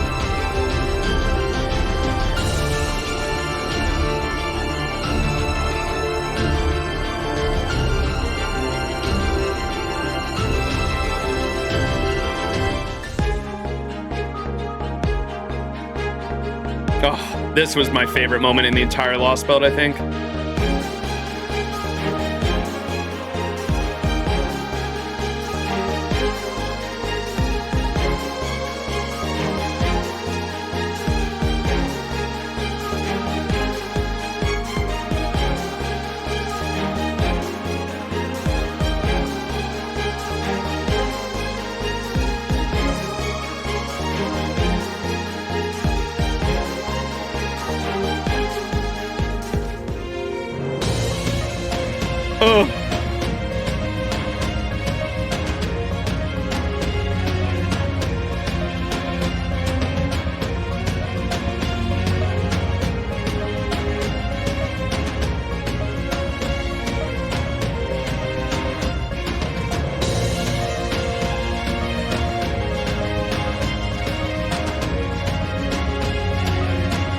The calamities.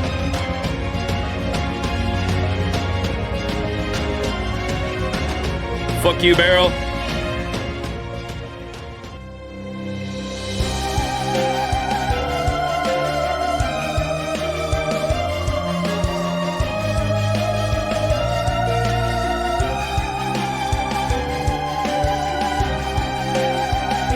Happy Cat. I like that too. I don't know, someone can correct me if I'm wrong. I don't know if it showed or, because I know obviously Babylon Sea was the reason why he was able to like rise out of the ground with so much rage too, because they like combined somewhat, but I don't think that was ever symbolized visually in the game. Because I know we got a picture of Chronos' core right before Mash shot it. I don't know if you were able to see Babylon Sea in there at all, but I like how that's depicted here with Babylon Sea there in the core. That's cool. Yeah, I know the themes are similar.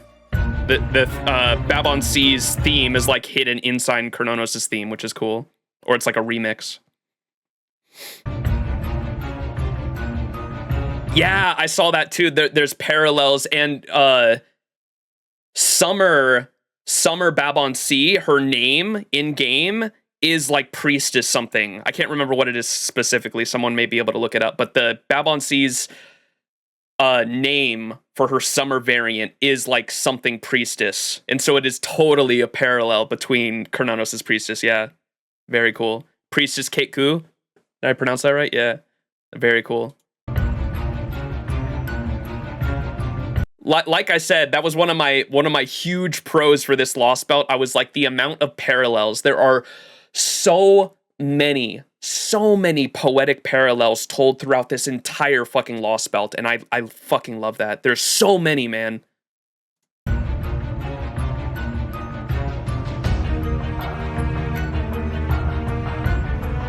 The true villain. Look at them toesies. Hey, wait a second. I'm just joking here. I'm not serious, but... Wait, where'd that go?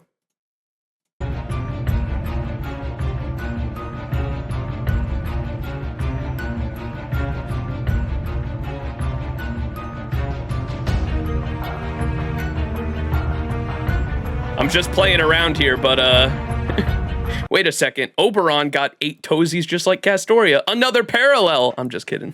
I know he's probably got, like, another talent or something back there.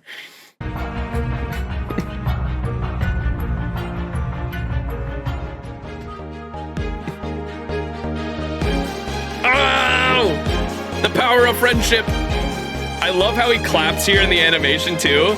Because I imagine, God, if this ever gets an anime adaptation, you know that shit's gonna happen with some banger music, man. Like, Oberon's gonna make some grand speech about, yes, like, I am the final boss. Use the power of friendship to destroy me, you fuckers.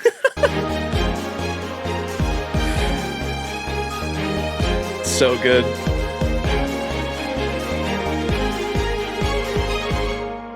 Oh. Yuri power. Oh, her smile.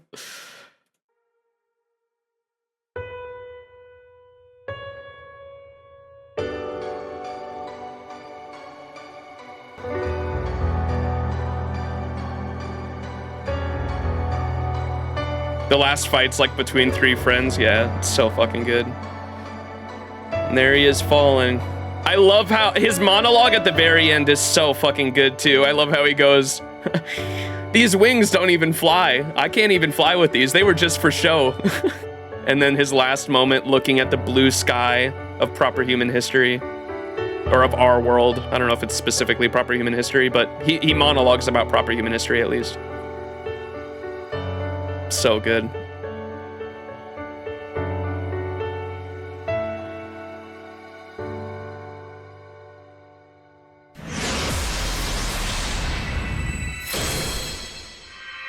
Happy cat! She came home. Love that. That's such a good animation. Here's another short. Let me see.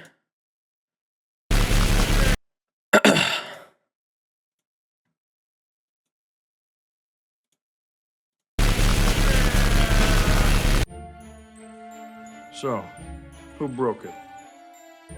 I'm not mad. I just want to know. I did. I broke it. No, you didn't. Tom? Don't look at me. Hamignon? What? I didn't break it. Huh, that's weird. How'd you even know it was broken? Because it's sitting right in front of us and it's broken. Suspicious. No, it's not. If it matters. Probably not, but April was the last one to use it. Liar, I don't even drink that crap. Oh, really? Then what were you doing by the coffee cart earlier? I used the wooden stirrer to push back my cuticles. Everyone knows that. Okay, let's not fight. I broke it. Let me pay for it, Ron. No. Who broke it? Ron, Don has been awfully quiet. Really? Yeah, really. I broke it. It burned my hand, so I punched it. I predict 10 minutes from now, they'll be at each other's throats with war paint on their faces and a pig head on a stick. Good. It was getting a little chummy around here. That's the Lostbelt 6 in a nutshell, baby.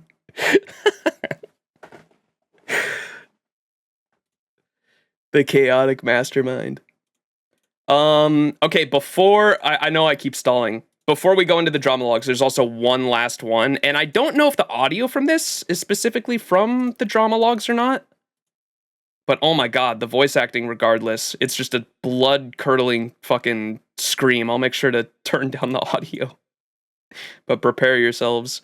Here's a fan animation of the moment between Tristan and Morgan there at the end of 6.2. Night, Dorothy. Turn up? No. Here, let me turn this down.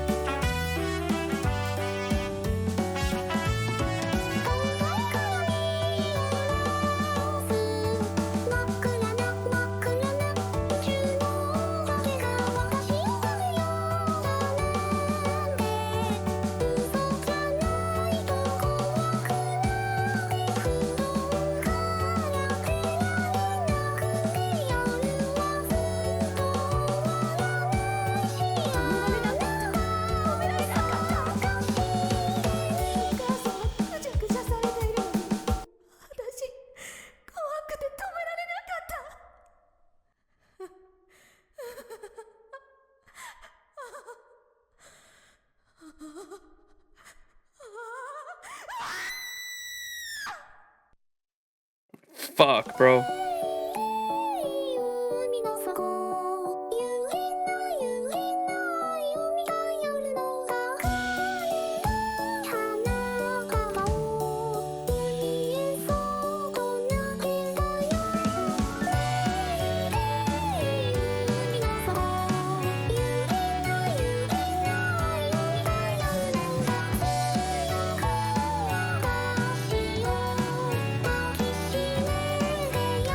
The big fluff.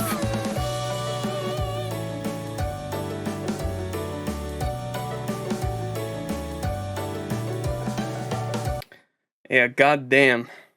The scream in that, though, bro. All right, time for 3 hours of voice acting, though. Y'all ready? So, I have 2 versions of it here, and I believe only one of them is English subtitled, so...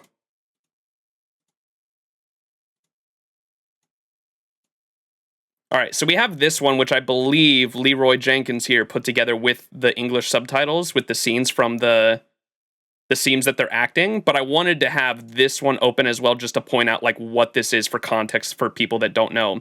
So on the JP, I don't know what anniversary this was. Was it the 7th anniversary maybe?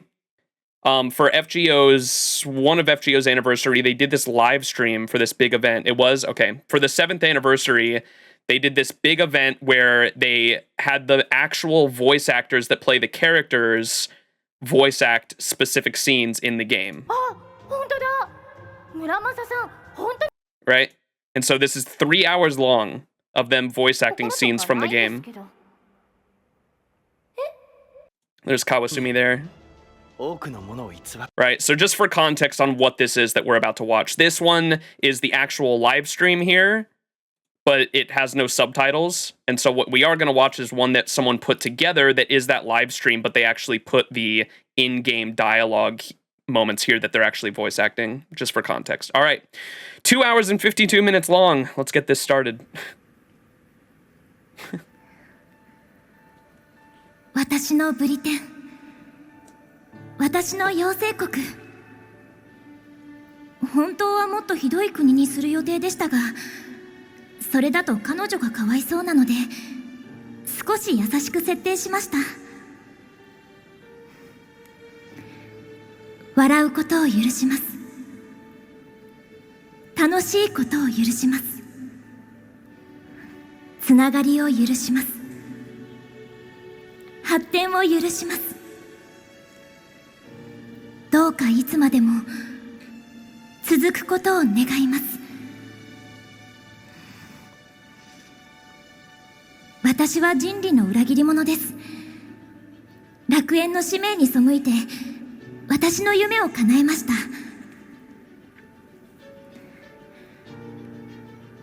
反人類史からお客様が来ることもあるでしょう。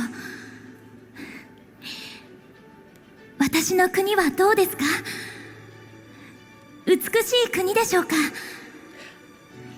So I wanted to point out too that I love how the voice actor, this is supposed to be Ash, obviously, because you can hear it in her voice. She's playing Ash, not Morgan.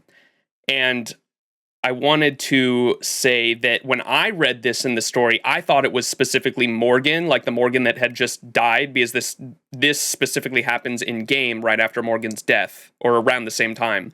And I thought it was Morgan speaking, but it's not. This must have been when Ash was setting up her kingdom. And she says in here that I wanted to ask the people who come here. She knows that people from proper human history are eventually going to come into the kingdom, and she wants to ask them, how is my country? Was it a beautiful country? Was it a dreamlike country? She wants to ask that of us, but she never does as Morgan because it's 2,000 years later and she either forgot or just, I don't know. She never does, though. She never asks us that, because I went back and read the actual scene when we meet Morgan for the first time, because Morgan says the reason why she wants us to go to her throne is she needs to ask us a question, and it's not this. She never asks us this. It's pretty sad. 夢のような国でしょうか。そうであれば、これに勝る喜びはありません。妖精国ブリテンにようこそ、お客様。どうかこの風景がいつまでもあなたの記憶に残りますように。That's pain, man. Not the whole package. Yeah, I know. She grew into her own person. Ash and Morgan aren't the Morgan from proper human history and Ash from this Lostbelt are not the same person. And the Morgan that Ash grows into is not a direct one-to-one comparison with proper human history Morgan. Yeah, I got that. みんなそう言っている。ここで逃げても誰も私を叱らない。ただ失望するだけ。それだけの話。あなたも私と一緒。できもしないことを押し付けられている。There's the parallels. でも嫌だと言えないから、こうして This moment, oh my god. This moment at the dock was so good for me because I immediately picked up the parallels between our character and Castoria in that moment of having the weight of the world on our shoulders and being pressured to do an impossible task. I immediately made that parallel, but then the moment where we say fuck it all and we're running down the MASH, I was tearing up, but they were not tears of they were not tears of sadness. I was tearing up because I was just so hyped out of my mind that this moment was so fucking good. なら私が先に言ってやろう。逃げてもいいんだって言ってやろう。そうだ、私はあなたのために選択する。あなたのために逃げようと口に仕掛けて、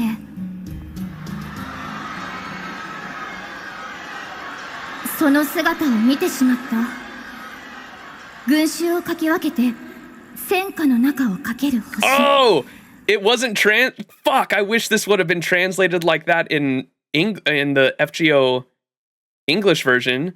It was, I don't think it was translated like that, was it? It did not say a star pushing their way through the crowd being MASH, because MASH, in that moment, MASH was our star. Oh my god, that's so good. They did, I don't think they translated it like that in official. These translations are using the program, I believe. Fuck. 恐れを飲み込んで強い決意を持ってまっすぐにあれに向かって走る。もう一人の予言のこの姿、そしてその姿を見て瞳に力が戻ったあなたの姿を。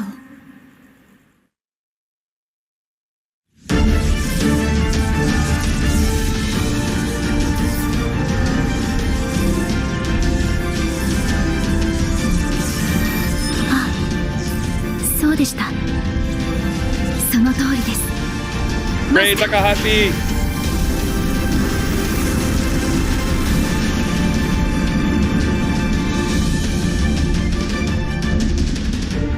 どうか力をお貸しください。ここで何としても厄災を打ち払います。なぜなら私は予言の子ではありませんが、私の心がこの町を守りたいと叫んでいるのです。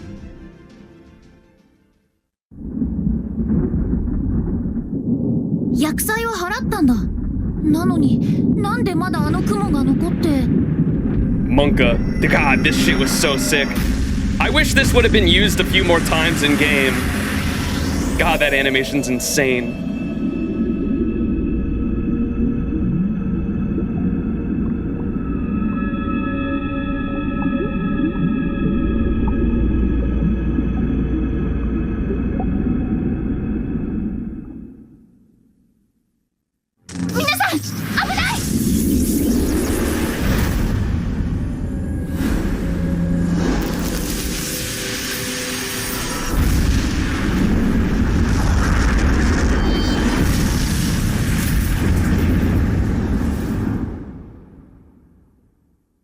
At least now we have the actual translations to compare with, yeah. あれ For sure. 君たちをかばって消えちゃったのさ。 Happy Cat. 今のはモルガンの水鏡だ。取り乱さなくてもマシは無事だよ。ただここにいないだけ。The ability is insane. 心配はいらない。必ず君たちは再会する。しなくちゃ僕が怒る。その時のために花嫁の王子様は And because the past, they explain it in game. They explain it in game, but because the past in this sense is a lost belt, she's literally sending them to a fucking lost timeline, so she never has to worry about it affecting the future in any way. It's so fucking insane.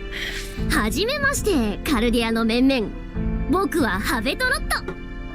これから無料で君たちの旅を手助けするお人よしの妖精だ。マシと再会するまでの話だけどね。五越同州ってやつさ。光栄に思ってくれ。Happy cat, happy cat, happy cat.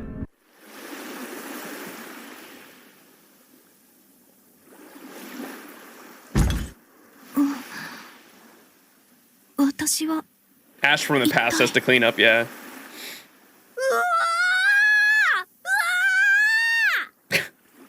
目を覚ました。こいつ目を覚ましたぞ、トネリコ。 Oh! ここは Weird. Because Tonielico? I don't know how to say that. That name is never used in LB6 in the official EN translation, huh?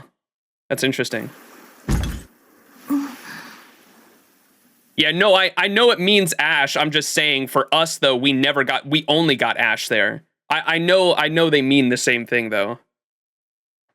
It's interesting. Oh, was it? It's just translated to Ash? Why was Ash never used on JP at all then? Did JP just get Tonilico and EN got Ash? It means the same. I get that it means the same thing. I was just confused on why. There was no Ash on JP. Interesting. But what's with the Anniversary Servant then? Why's that? The Anniversary Servant is named, or I guess it's just because they knew English used Ash? Maybe I don't. Maybe because I've been steering away from the Anniversary Servant, I got it wrong. FGO Ash unit. I haven't even looked at the unit really. Oh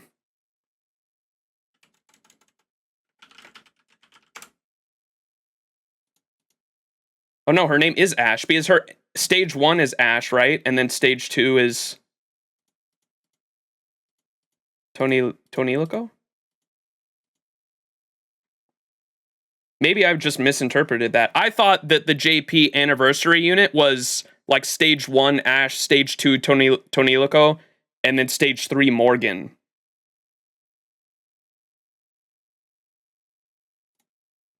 I don't know.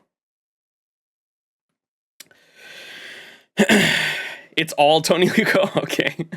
My bad. Gotcha. And on English it's Ash. Gotcha. Alright. 私は一体うわー目を覚ました、目を覚ました、こいつ目を覚ましたぞトネリコ。え、ここは海岸？これはどういうことでしょう、ハベトロットさん。一体ノリッチに何が？ノリッチってなんだ？知らない。あと僕の名前そうじゃない。僕はトトロット、妖精騎士トトロットだ。Fairy Knight. 間違えるなよ。 What's that, 間違 chat? えるなよ。I'm kidding. トネリコ、トネリコ、すごいぞ、こいつすごいぞ。言葉がすごい、意味わかんなさがすごい。お前と同じ魔術師だぞこいつ。 She's so cute. There she is. はいはい、見たことのないものを魔術と一括りにするのはやめましょうね、トトロット。こんにちは、はじめまして。私はトネリコ、こちらはトトロット、そしてここは妖精たちの島ブリテン。あなたの名前を教えてくれますか、見知らぬ方。ここで会ったのも何かの縁。私たちでよければお力をお貸しします。これが魔種のいた女王歴2017年から遡ること約2400年 Alright, 前 good の night, ブリ Bench. テン Thanks と for hanging. 妖精歴400年救世主トネリコの最後の戦いになる運命の時代の話。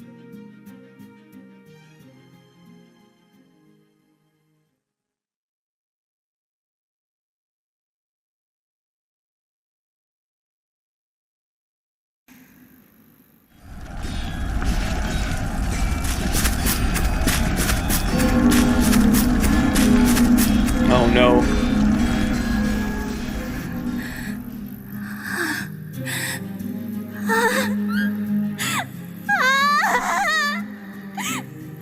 なんで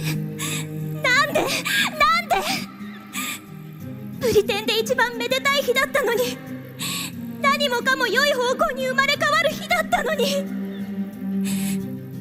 失敗するたびに立ち直って何千年もかけて頑張ったのに。ねえ、ここでもダメなの？ここまでやってもダメなの？私にブリテンは救えないの？私にはブリテンは与えられないの？ That line right there. Saw some really good fan art this week from an artist that's probably my favorite Lostbelt 6 artist at the moment that I've seen. I'm assuming most of you in chat have probably heard of them because they do a lot of really good Lostbelt 6 art.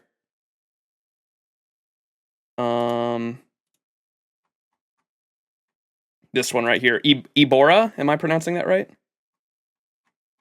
Make sure I only open the specific art that I want to show because they do a lot of NSFW art as well.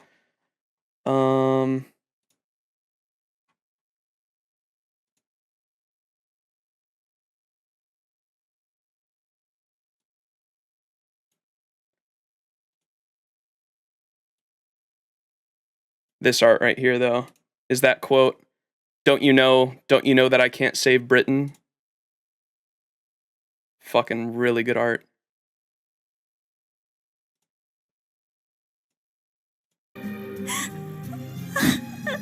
You found them because of the NSFW? That's awesome.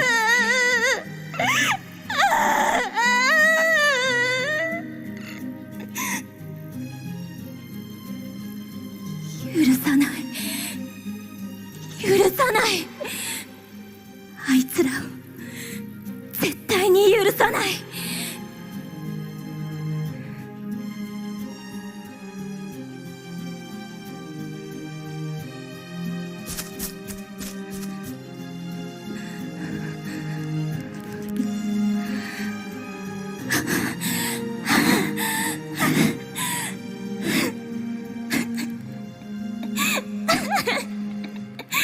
She's losing it!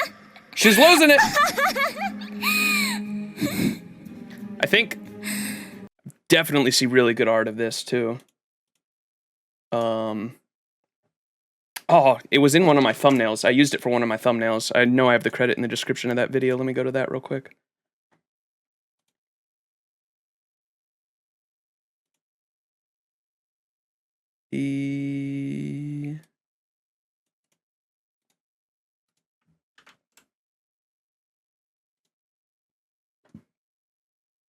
Right here, the moment she like becomes Morgan, essentially.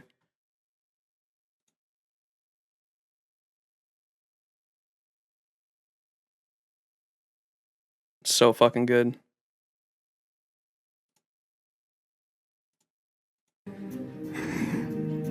もう散々裏切られて思い知ってきたはずなのに私はまだ一縷の希望を抱いてそんなことにかまけている暇があったから She clung to her star. 今回も失敗した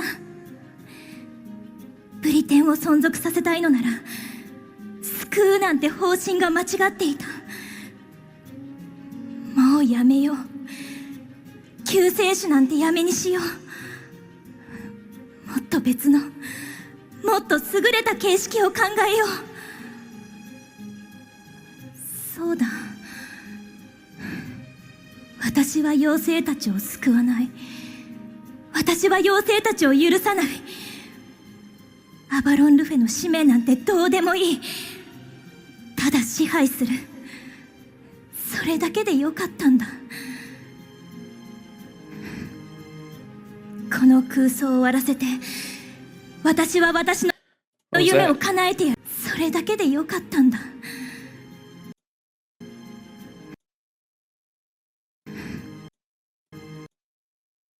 What?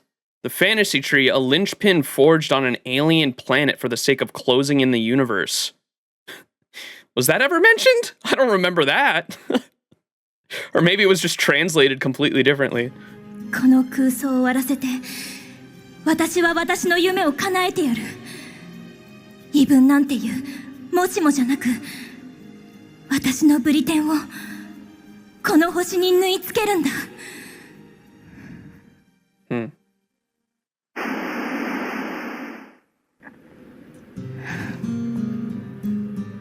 ロンディニウムは滅びました結局あなたの言う通りになりましたねマシュ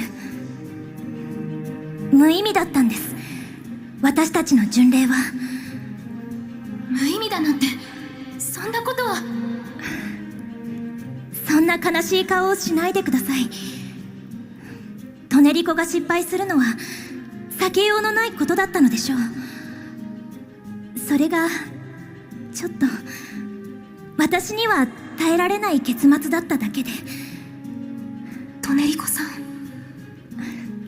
それに白状してしまうと私はこの結末を知っていましたマシュさんのいた西暦2017年ブリテンで言うと妖精暦14017年ですけどこの時にはもうブリテンは滅びていたんです私はそれが嫌でマシュさんのように未来から妖精暦にやってきましたットが小舟を探してきてくれたようです。さあ行きましょう、魔獣。いえ、初代妖精騎士ギャラハット、それがこれから棺に入るあなたの名前です。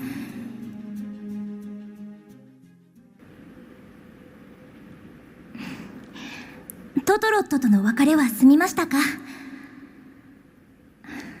そうですか。そんな約束を。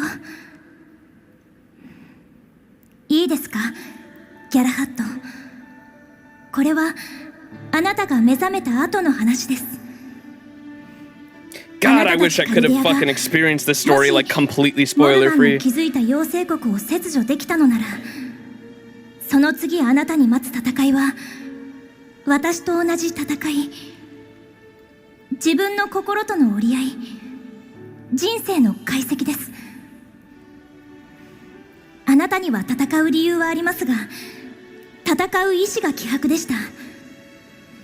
他人を、世界を傷つける力から、それは良くないものだと無意識に逃げていた。でも人は誰でも他人を傷つける自由があり、また責任を持っている。人間は良いことをしたいのではありません。良い明日のために最善を選び続ける生き物です。そしてその選択には、たとえどれほどの人々が救われようと正解はないのです。でもどんな素晴らしい人間でも争わないという心はない。戦いはどんな心にもある。どうかそれを忌避しないで。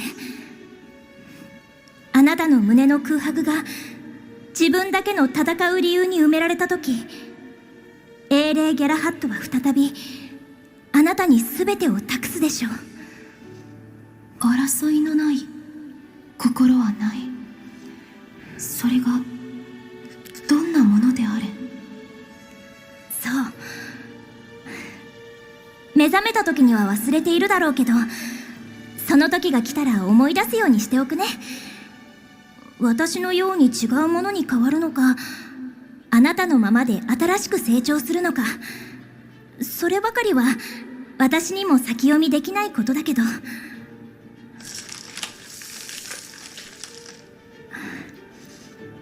それじゃあここでお別れ。あ、でも気をつけて。あなたが目覚めた時、私と再会したとしても、私はあなたのことを一切知らないから。多分その時の私はトネリコじゃなくなってるから。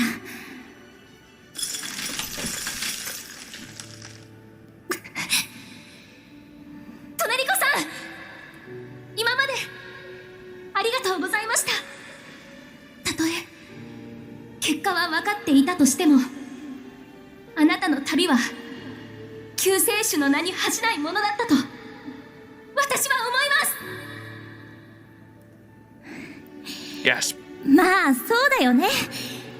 頑張ったもんね、私たち。さようなら。確定した未来から来た勇敢な騎士。その功績に免じて私も秘密を明かしましょう。私の名はモルガン。このブリテンを救う使命を持って星の宇宙海から流れ着いたアバロン・ルフェ。そして反人類史においてはアーサー王の旧敵としてブリテンを滅ぼした魔女。遥かな未来においてあなたたちカルデアが倒すべき異文体の王の名です。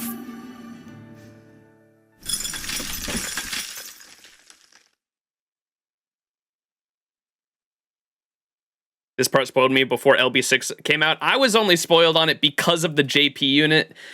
In retrospect, it's kind of my fault because I could have 6.3 came out like 2 weeks before.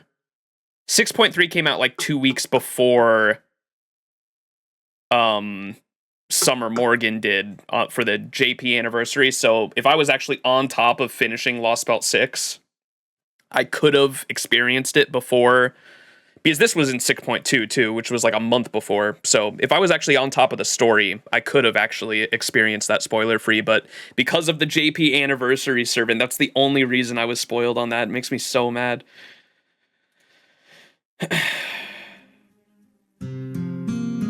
Yeah. もう仕方ないな。そんなに不安なのかい？なら約束をしよっか。とっておきの約束。マシュがここに来たことは間違いじゃなかったって証明する約束だ。とっておきの約束ですか？マシュは僕に夢をくれた。僕の夢はね、君の花嫁姿を見ることだ。In my defense of that too, it was like directly on the live stream that like the NA team like invited us out to as well, which was also yikes, man. Like NA invited us out to celebrate JP's like 8th anniversary, and I got on that live stream and they like oh my, I think they said too, they were watching all the new servants or the new anniversary servant get announced, and I think I remember Albert like literally saying, oh, some of this might be spoilers for Lostbelt 6, like as it was happening. I was like, dude, what the fuck? God damn, dude. Fuck. I should have just been caught up on the story, which from now on I should be. If y'all remember when LB6 came out on NA, I was literally finishing up Lostbelt 5 still. And so, like, from now on, I should be doing the stories, like, as they come out. This is my first time ever being, like, fully caught up on NA's story. So from now on, I should experience stories as they come out. But, God, that's, like, a personal problem with myself, obviously, I know, but it still pisses me off. I don't believe you.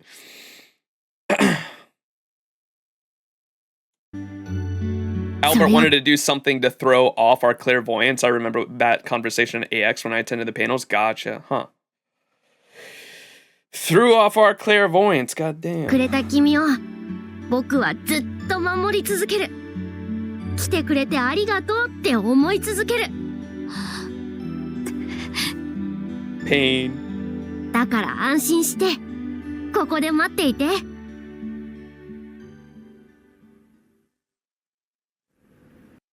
そうしてマシュは初代妖精騎士として眠りについた。Pain.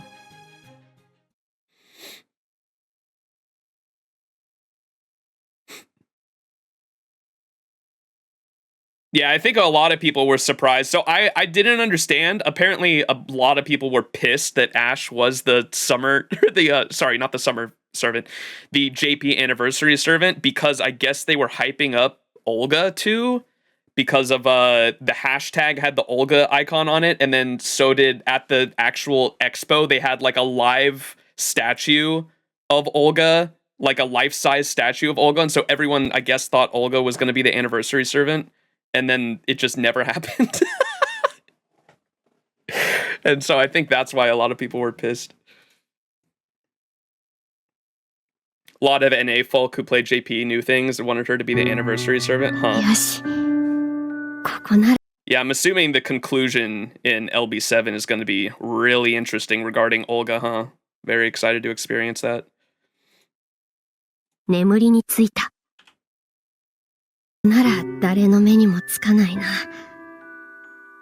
一人ぼっちの冬の戦争。 JP peeps were pretty happy. Yeah. If there's anything I've learned about the NA, the people who are English speaking that play the JP server, it's usually that like the English speaking crowd that plays the JP version, their opinions usually don't match up with the actual JP crowd as far as I've seen for the most part. そう。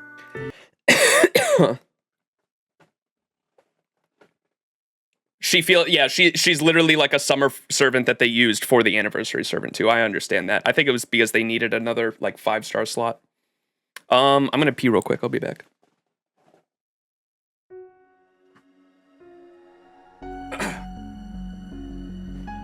Ash is the twofer, part Annie, part summer unit. Yeah, that's what I kind of got out of it as well. I'm excited for her unit to come out to NA because she looks fun. And also she literally has a Dark Souls reference in her animations. I don't know if you all have seen it, but her first Ascension, where she's like a wizard, right? She literally has the Moonlight Greatsword in one of the animations. When I saw that on Twitter, I was like, yo! Nasu put it in, let's fucking go! I thought that was so fucking sick. Because I know Nasu's a Souls fan, so they fucking put that shit in there, dude. Moonlight Greatsword, first and second Ascension, that's so sick. I'm definitely rolling for her when she comes to NA. I also wanted to point out, it might just be because I'm really sympathetic towards game devs and workers in general. I'm a very pro working class guy. And so when people get mad at game devs for like not constantly giving you fucking content to do, I kind of get fucking really annoyed. And I remember there were certain English speaking content creators that were making videos, especially during the time like LB7 was coming out, where they were like calling the game dead because they kept delaying it, or they kept calling the game dead, or they'll get mad when there's a dead week, when there's just like nothing to do for like a week in FGO. And I'm like, bro, it's a fucking week. Like, fucking take some time off, play some other games, like just take a break. God damn, game devs in a game do not need to give you shit to do 100% of the time. That shit makes me so mad because I don't know if they realize that there's fucking human beings behind that. Like, human beings are creating content for you to do, and I know it's a gacha game, but it is free at the end of the day. Like, people need to fucking lighten up. That shit makes me so fucking mad. I get very passionate when it comes to, like, working class individuals behind that because, oh my god, I got so mad at the time, in the time when there were like a few weeks like leading up because they had to keep delaying LB7, there were so many YouTubers that were like freaking out about it, and I was getting like visibly angry about it because I didn't think that they understood that like there were people behind the scenes that were probably fucking getting crunched to hell. It was like a dead month. Yeah, I understand, but there's a reason for that. And I guarantee you, I don't think there might have been some JP players, but I guarantee you JP players, like as a whole, probably didn't take it that fucking hard. I think it was specifically the NA players. Take a bit of a break and allow me to focus on farming and other stuff. I guarantee you on NA, because I know they probably have to make sure, because LB7 happened in January, I think, right? Of this year. It'll probably still happen in January of what, 2025? But I bet there's probably not going to be as much dead space. I bet they'll move stuff around too and maybe make it a little cleaner. They usually, I've noticed they kind of move things around, especially because of, I mean, our anniversary is in a weird spot, so they kind of have to shuffle things around anniversary, but we'll see what they do. Oh, part 1 was in December, part 2 was in January. Gotcha. Okay, yeah, they're definitely going to move a couple things around, I bet. We'll see. All right. Let's get back to the Dramalogue. 付き合ってやれなくてごめんな、トネリコ。でもやっぱり Weird faring better than the Korean servers. I heard about their schedule. Yeah, I heard they tried to speed it up and it did not work out that well. 妖精歴の終わり。僕たちの巡礼の旅がすべて無意味になった時。一人の救世主が歴史から消えて、誰の記憶からも忘れられてしまった時。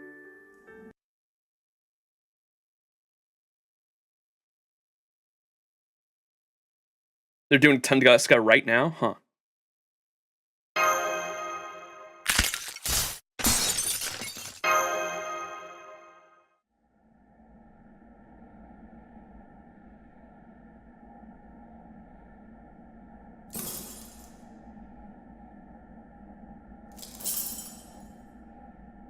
I love the art we got for this of her falling out of the ice.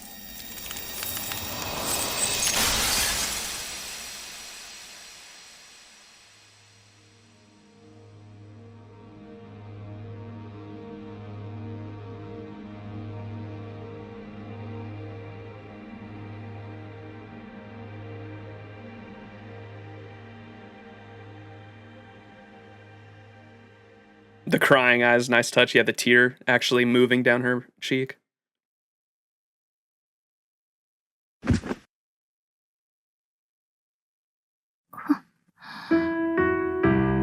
ここはオークに、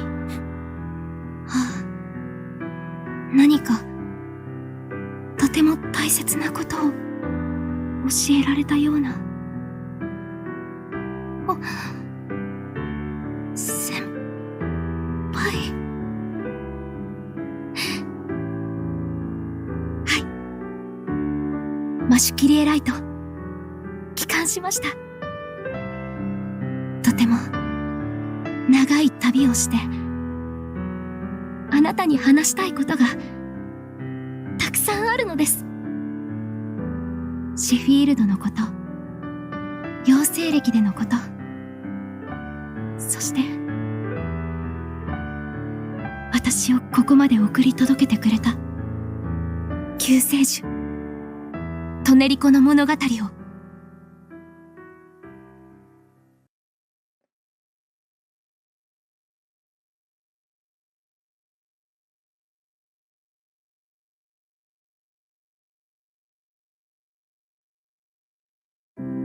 そうしてあなたは彼女と再会した。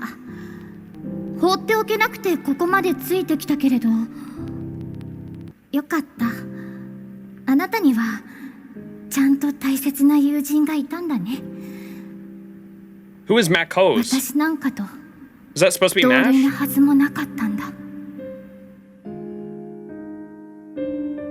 Is that just the Google Translate? Oh, it's the player name? Oh, okay. Ritsuka. I was like, wait a second. Oh, the person who recorded it. オークショ Gotcha. ンに興味があるの？いい？あなたみたいな子にオークションは100年早いの。一生地べたを這いつくばって生きていけば？ Oh my god, Tristan's VA. 何か嫌われるようなことを言っちゃったのかな。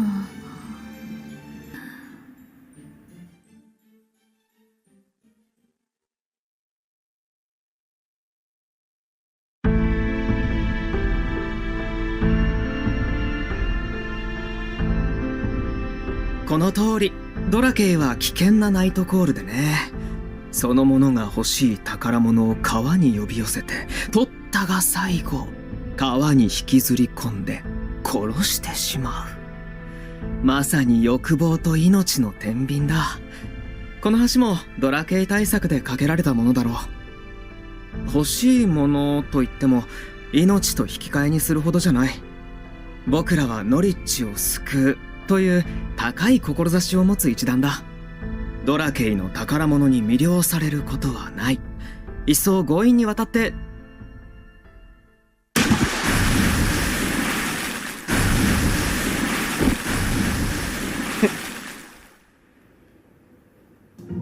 お前たちな、それでよく5つの異文体を超えてきたな。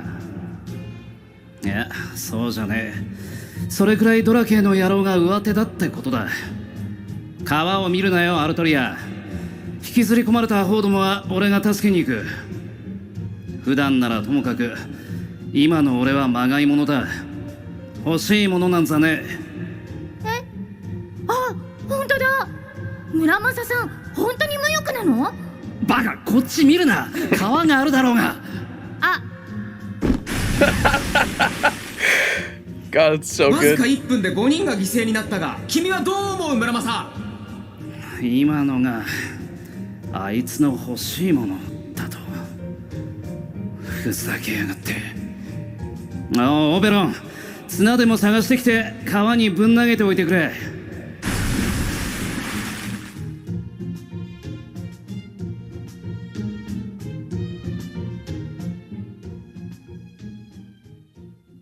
That's so fucked. Poor guy.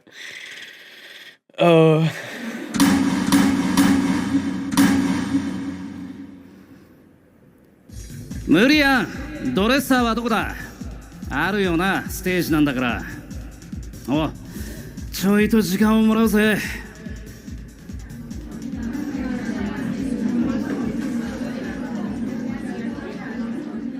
That's why I got confused right there. I was gonna say, I thought that they had Fujimaru. I thought they had Fujimaru in this video earlier. That's why I got confused when the main character's name showed up earlier. Because I thought that the whole video they were just gonna have Fujimaru whenever they reference the MC, but I guess the certain parts they don't.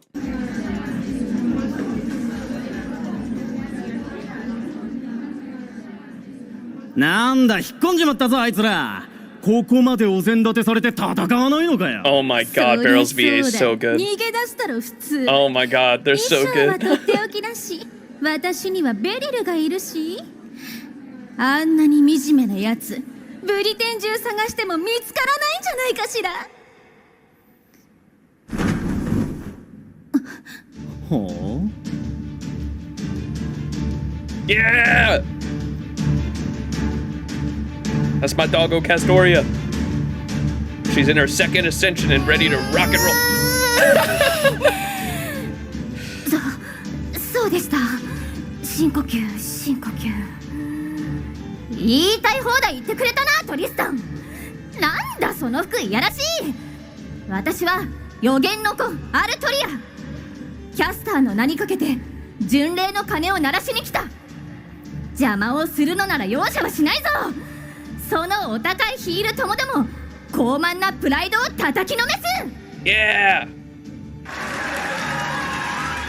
I love when... 事前に言っておくけど。 I think it's the first time they fight, but I love when Castoria goes, "Us country girls are tough cookies." God, I love her so much.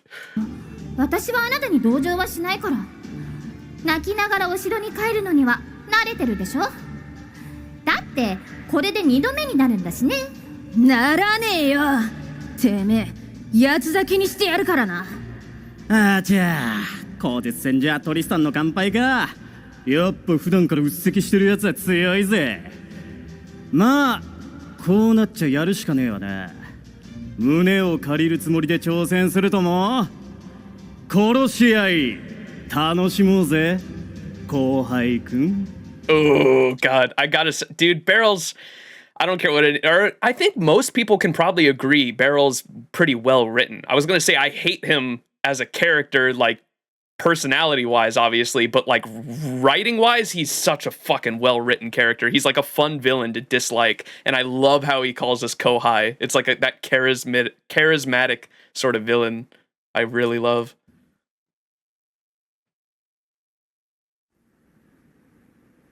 Kohai-kun.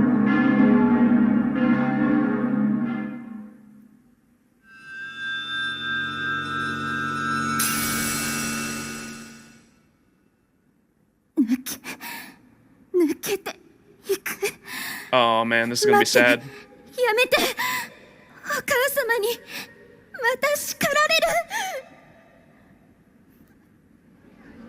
る。本当の名はバーバンシー。ダーリントンのはしため、吸血鬼バーバンシーだ。吸血鬼め、まんまと自分一人生き延びたな。I was not expecting them to have people voice the crowd here. I thought that this was just going to be silent and her reacting. That's really cool, though. 違う。私はやめて、やめろ。お母様を悪く言うな。お母様は正しいんだ。やっぱり女王は狂っている。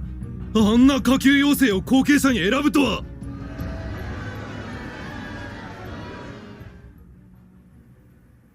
ほんと、みんな嘘ばっかり。やっぱりこんなものだよね。Fae eyes moment. Sag.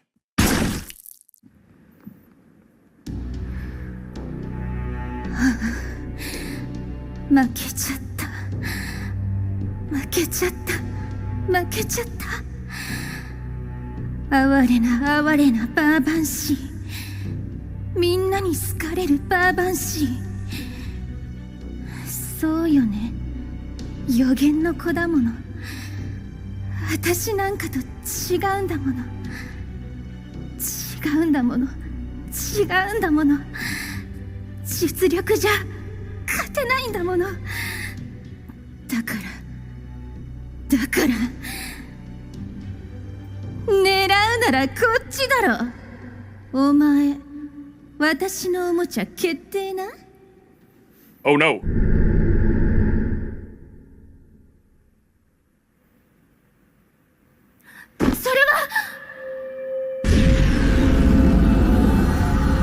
Wub wub wub wub wub wub wub wub wub wub wub wub wub. Let the pain commence. 先輩とアルトリアさんが消えた。 Oh, please tell me they're gonna voice the moment in there too. God. 何それ最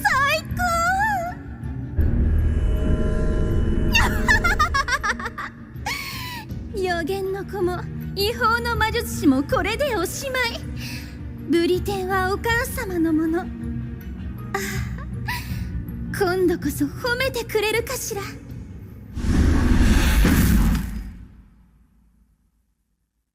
待って、待ちなさい、トリスタン。トリスタン。 Ray going hard. I love the Lost Will scene. I hope we get to see that here. Beginning of the Lostbelt. ブリテン島の異文隊に派遣された俺は一面の荒野とそびえ立つ空想樹と対面した。国なんてどこにもない。ブリテン島のもしもは完膚なきまでに終わっていた。だがまあ俺も退屈していたのは事実でね。クリプターとしてサーバントの一機は召喚しようと思ったわけだ。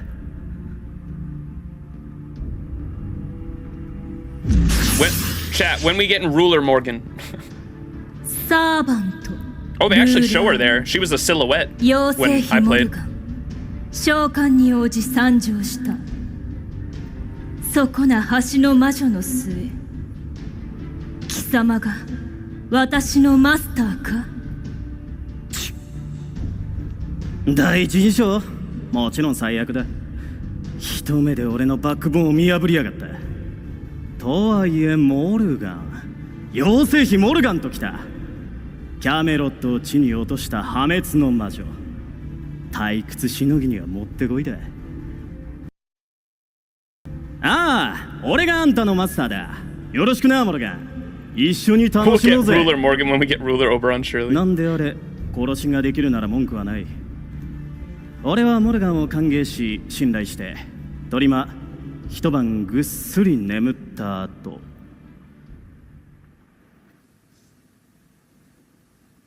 はTakes a nap, wakes up. What the 妖精 fuck 国に happened? ようこそ、ベリルガット。昨夜はよく眠れたか。空想樹はすでに枯らした。おたく何を言って。うわ、マジで空想樹枯れてるじゃねえか。何してんだてめえ。 I love his あ VA. れはもう不要だ。このブリテンは異文体ではなくなった。私もすでにサーバントではないが、ベリルガット、我が夫として貴様を歓迎しよいや、どういうこと。一夜明けたら荒野だった島に文明と国ができていた。こんな話ボーダイムに報告できねえし、俺は観念してモルガンの夫の地位を受け入れた。 Ruler Morgan's personality will not be as mellowed as Berserker Morgan. I say this fully knowing, as weird as that sounds, I can probably believe it. I mean, I'd want her to have like a different personality because they are like completely different people. I could totally see it. Because Ruler Morgan would be the Morgan from Proper Human History, being the person that literally, as Beryl just said there, was King Arthur's arch nemesis and the one that eventually did take down Proper Human History Camelot. So I would love a Ruler Morgan in game. That'd be cool. ああ、そっか。もしかしてそういうことか。 Fun fact, JP's word for vampire is... I'm going to mispronounce that. Literally means bloodsucker. However, vampires aren't the only creature that suck blood. Personally, I'd prefer calling Sith a bloodsucker than a vampire. Huh. Interesting. そうだ。貴様に召喚された私はブリテン異分隊の末路を目の当たりにした。そのような事実、断じて許せるものではない。まったく恐ろしい女だぜ。I think I'm gonna open the Pocky chat. Should we go with normal or strawberry cream? I think I got a big box of them too. I think I've got cookies and cream too, but the box, like, the box is a whole box of just the packages. They don't have the actual little boxes inside, but that saves on material. It's all right. Cookies and cream, strawberry cream, or OG chocolate Pocky. Strawberry cream. All right. We're going with the strawberry cream, baby. Yeah, this shit fucking hits. It tastes like, strawberry cream Pocky tastes like, oh my god, that was so easy to open. That's like the first time I've ever actually opened that thing so easily. Normally I have to like tear that thing open. Oh my god, and the plastic open? Dude, what is this RNG right now? The strawberry cream tastes like the Nesquik, like strawberry milk, you know what I mean? Like that's the same like artificial flavoring it tastes like. It reminds me a lot of the strawberry milk flavoring.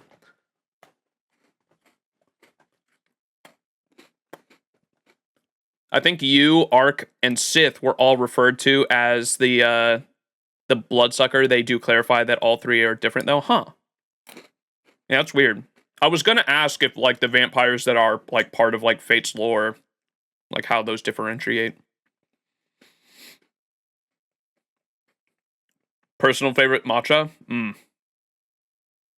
Dude, Pocky fucking slaps. What's up, Sereno? Oh, I thought you said you were talking earlier. I thought you said sup, not yup. Misread that. When you come over here to Seattle, Moe, there's a bookstore that sells manga. It's like one of my favorite places in the world, man, because I just can be a fucking weeb. It has manga and anime merch. Let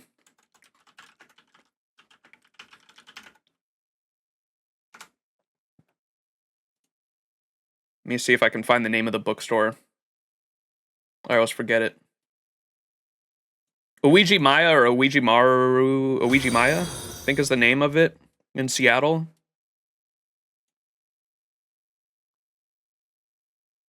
But then there's like that's the name of the like grocery store, and then they have a bookstore that's like attached to it. And then they also have a fucking ramen shop that's like attached to it as well. Oh my god, it's literally weeb heaven, man. Ouija Maya is the store. Here it is. Oh wait, that's like the corporate office. Where the fuck is the... There it is.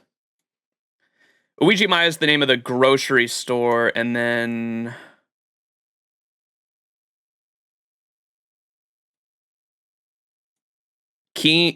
Oh, I'm gonna butcher this. Kinokuniya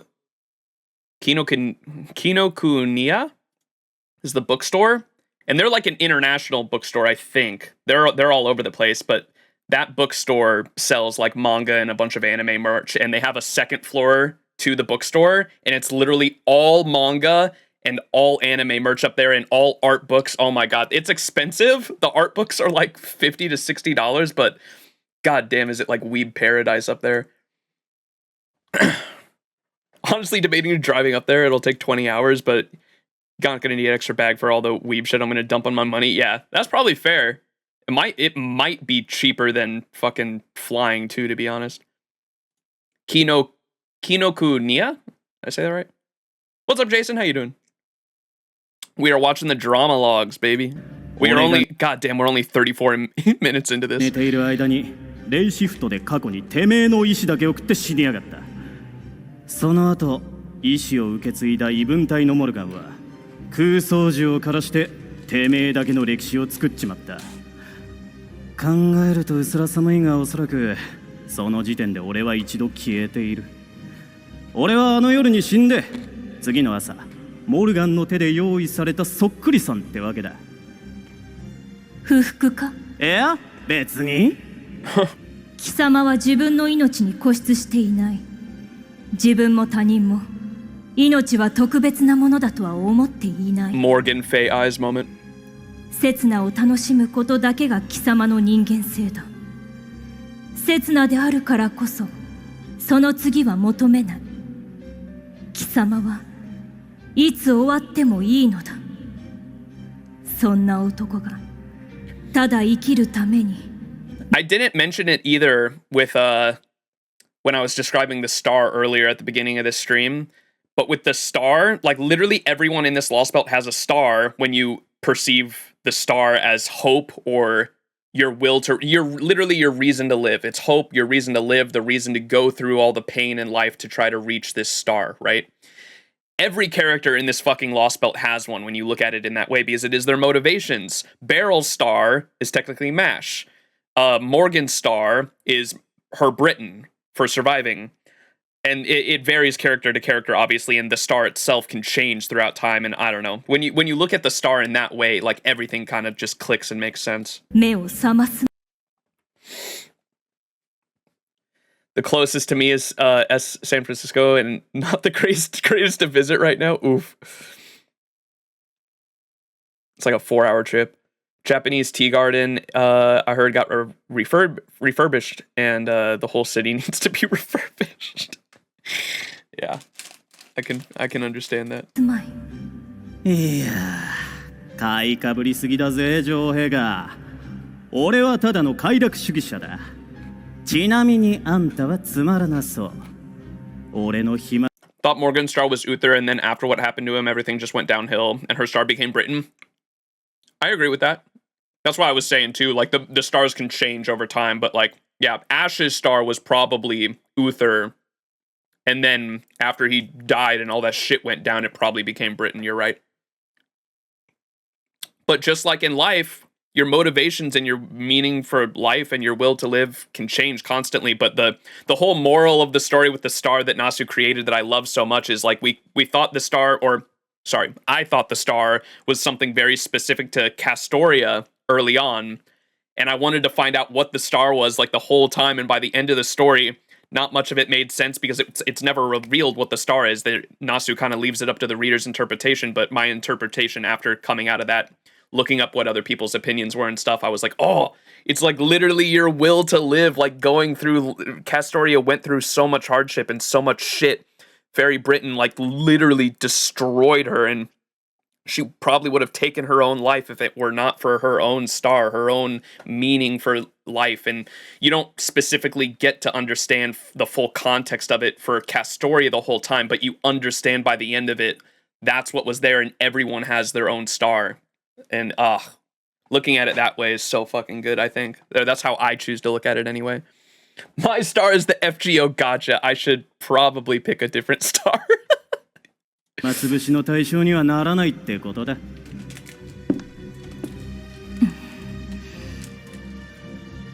では、トリスタンは貴様にとって我が娘はどちらの扱いだ？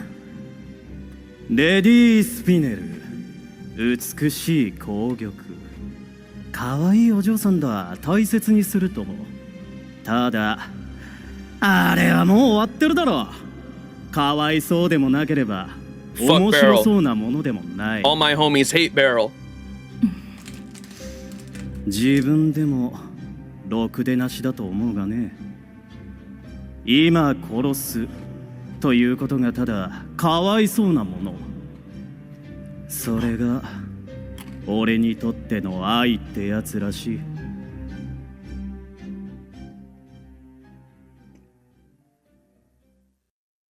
His VA does such a good job, though.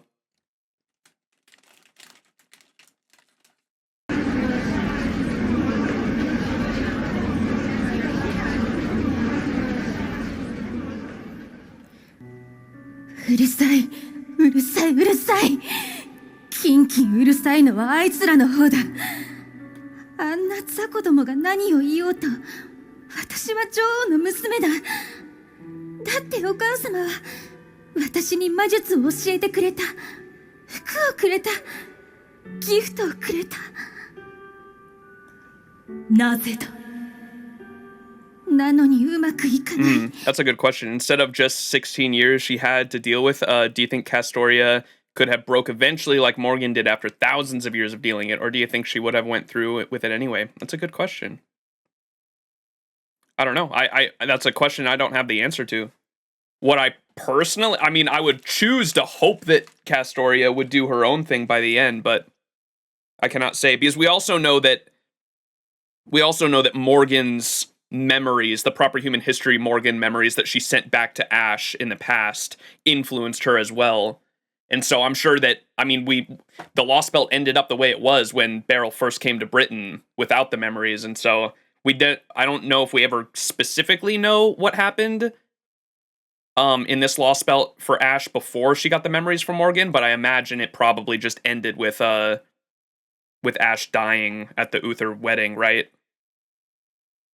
And then just the Lostbelt just never getting fixed. But wouldn't they send another Child of Prophecy? I guess we don't know all the details because it was just never told. Castoria and Morgan feel a lot like Shiro and Archer. That's a good comparison that I have not heard yet. So it's possible she could, but the Castoria we saw did not. Castoria is already on the verge of breaking when she decided to go to the Nameless Woods. Yep. I think she would have, because that Castoria, if I remember right, did admit that she hated Britain. So yeah. She did. She hated everything. She hated her life. She didn't even enjoy it. She didn't even enjoy like her time with us for the most part because she had no good memories by the end of it. That's so fucking sad. I was so hoping we were going to be in the spring memories at one point. And then she got to the point where she was going to relive the spring memories and there's just nothing, dude. God, that fucking hurts so bad. No happy memories, man. I have heard, I saw someone say a theory though that her memories in Avalon were specifically just to create the sword. Because when she's creating the sword, she says specifically that the sword is going through her memories. And there we get to see like the actual memories of us, right? When she's actually creating the sword, then you see the flashes of the different memories of us with her, and it's going through those memories, and so those memories were actually used to create the sword. We just didn't see them before, and so she had the memories there, they just weren't in spring because they weren't relevant to, I guess, the Child of Prophecy's journey in particular, but Artoria's journey itself they were. There's something there that I don't know how to put into words. Someone else in chat might be able to help me out, but her happiest memory lasted for like 5 minutes when we were walking with her through Gloucester, and that's it.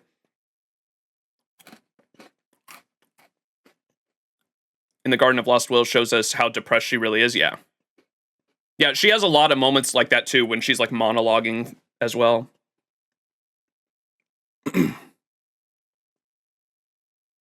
Sag. お母様は褒めてくれない。なぜなのだ。私はこんなにも真剣なのに、お母様が私に何を望んでいるのかわからない。なぜお前はいつもそうなのだ、バーバンシー。ごめんなさい、ごめんなさい、モルガン様。次はちゃんと見せるから、次はもっと殺してみせるから。私はわがままで残酷で可愛いブリテンの人気者、みんなに愛されたバーバンシー、その通りに振る舞うから、女王の後継者らしく振る舞うから。ごめんなさい、ごめんなさい、ごめんなさい。いつもこんな目にあってごめんなさい。でも頑張っているの。わからないなりに頑張っているの。お母様、お母様。Sad. 私なんかを拾い上げてくれた。誰よりも優しいお母様。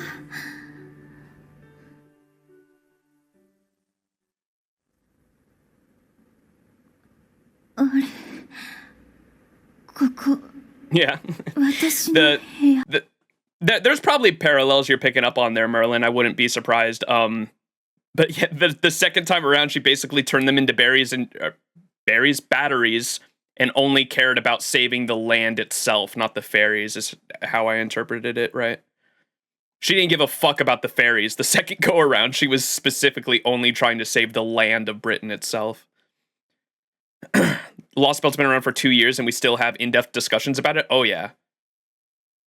It's so well written, man. I think this Lostbelt, I definitely understand why people were comparing it a lot to like the OG Stay Night. Not only is there comparisons to be made with some of the characters that appear here, like Artoria and Muramasa with Emiya Shiro, but just writing wise and the way it's written in a way, when earlier this stream, Jason, I was saying how the Nasu does such a great job with showing and not telling, the art of showing and not telling, where he expects the audience to be smart enough to put things together themselves, and I love that. And there was so much of that in Stay Night as well that I really enjoyed, and there's a lot of that in this Lostbelt as well. I really appreciate that style of writing. ベッドの上なんで今度こそちゃんとうまくやったのに体重い。おいおい無理すんなよレディースピネル。 Fuck this guy. ベリルごめんなさい今起きだから起きるなって。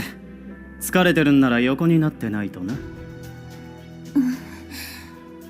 でもベリル今ボトって何か落ちる音が。何気にするな。I don't think Merlin's, or I don't think Morgan's evil either. I think I know I had some strong feelings towards her in my playthrough, and I still do, but I don't like specifically hate her. I like pity her, of course. I think everyone does. I just don't really fuck with her because she still turned into like like an authoritarian leader by the end of it. The best way I can describe Morgan from my perspective is a hero that lived long enough to see themselves become the villain. Like literally. Like that's just the simplest way to put it. Like she was the hero that lived long enough to see herself become the villain, unfortunately. I pity Morgan, and I really like her character. I think she's really well written. But I can't I just can't fuck with the authoritarian leader type of shit. But she followed her star though. At the end of it, she just did what she did. She tried as hard as she could and did what she thought was right and followed her own hopes and dreams of leading Britain into a better tomorrow. That's why I compare Morgan to Emiya a lot. Yes, they have different backstories and circumstances, but they're both jaded countless times with years of torment. They also met two younger versions of themselves who ended up surpassing their ideals, yeah. That's a good comparison. I like that a lot, Jason. I have not heard the comparison between Emiya and Morgan for sure. That's a good one. She's so well written that you should Bond 10 her. Maybe when we get the second plug suit, because at the moment my plug suit and my Atlas Academy Mystic Code are both level 10, so I can't level a Mystic Code and farm with her, unfortunately. I could put her in the backline and bond her, though. ちょいと体が腐って指先が落ちただけだ。痛くはないだろ？どうして？さてな、失意の庭を使ったからじゃないか？ほら貸してみな。安全なところに保管しておいてやるよ。そうなのかな。でもベリル、それは私が大切に。いいからいいから。お前はそこで休んでいな。一人で立ち上がれるようになるまでな。Fuck Barrel. All my homies hate Barrel. Also, apparently Babon C's third Ascension, it was never used in the story, right? And I was wondering why we got to see the third Ascension for both Melusine and Barghest in the story, but we never get to see Babon C's third ascension, and I was wondering why. This is the context of her third ascension, I believe. It's her third ascension is literally like her body fucking falling apart and like stitched back together. It's fucking that shit's mad crazy. But I was wondering, I looked that up online and got other people's opinions. I was like, why is her third ascension never shown in the story? It's because of this. Like, that's what it's supposed to depict anyway. It's like her rotting soul. 動かないの。どうしてかな。私の手足、これっぽっちも動かないの。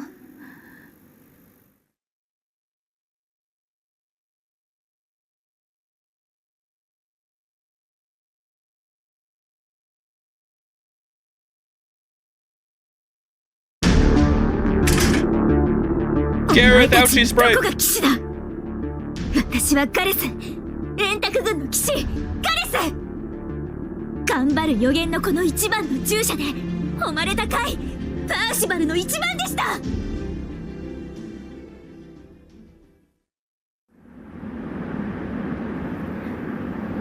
一人で頑張ったんだね。No, we're not going to do that this stream, Little Wolf. We'll do that sometime later this week, probably. 私には無理だよ、ガレス。なんでロンディニウムが襲われたかわかるもん。こんな世界大切なんて思えない。あなたみたいに守りたいものなんて。ついに6番目の鐘が鳴ったか。ここからは情勢を見ている暇はない。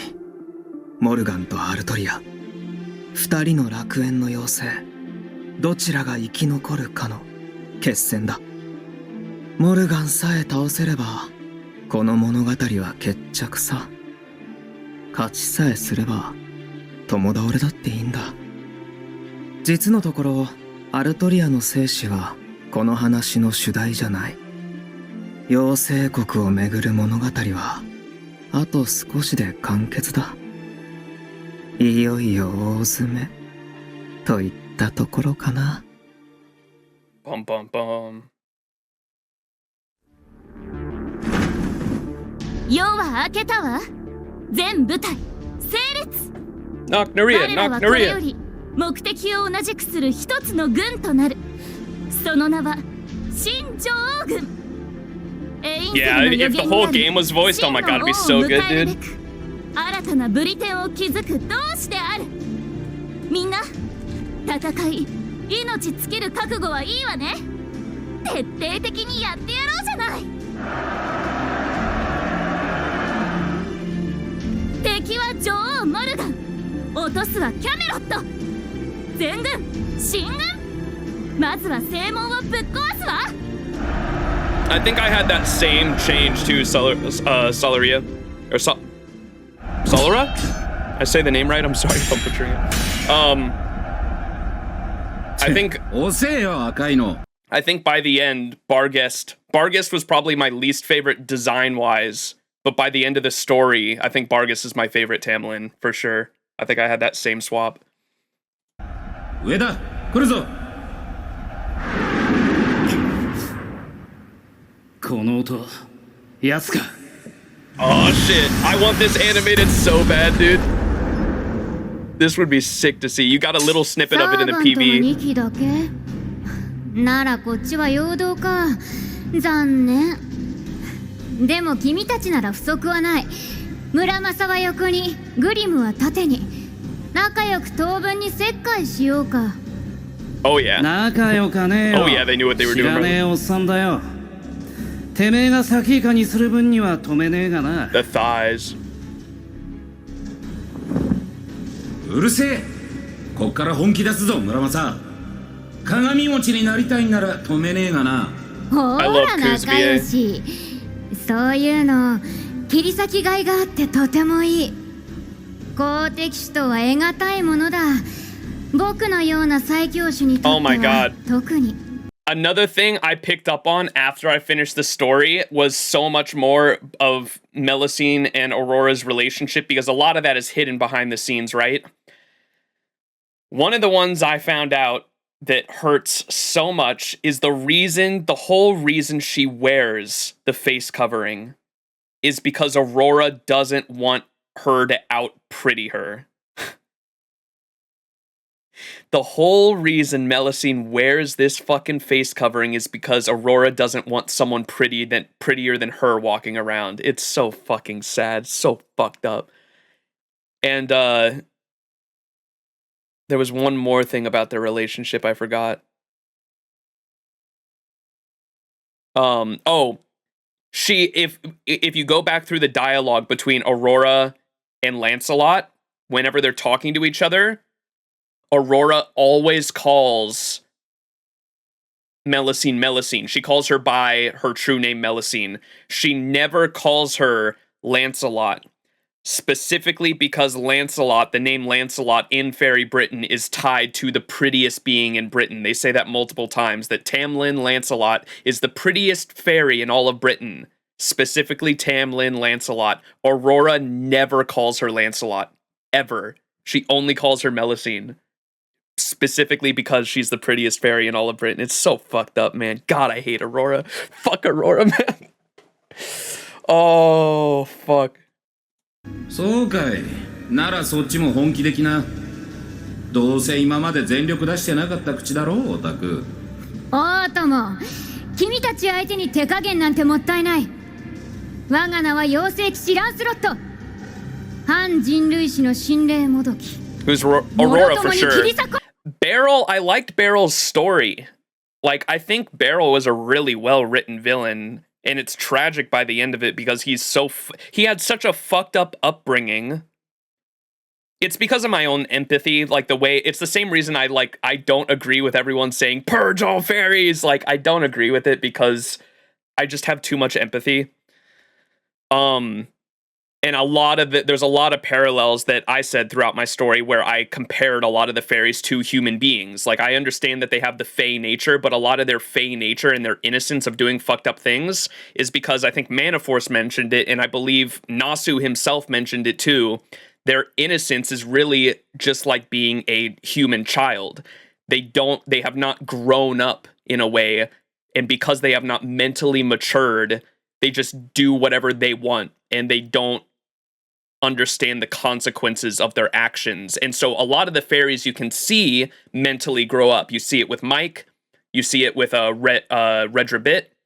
A lot of the fairies in this Lostbelt, you can see them mentally mature and they grow up and they see the consequences of their actions and they refuse to do just what they want because they understand that it will have consequences, right?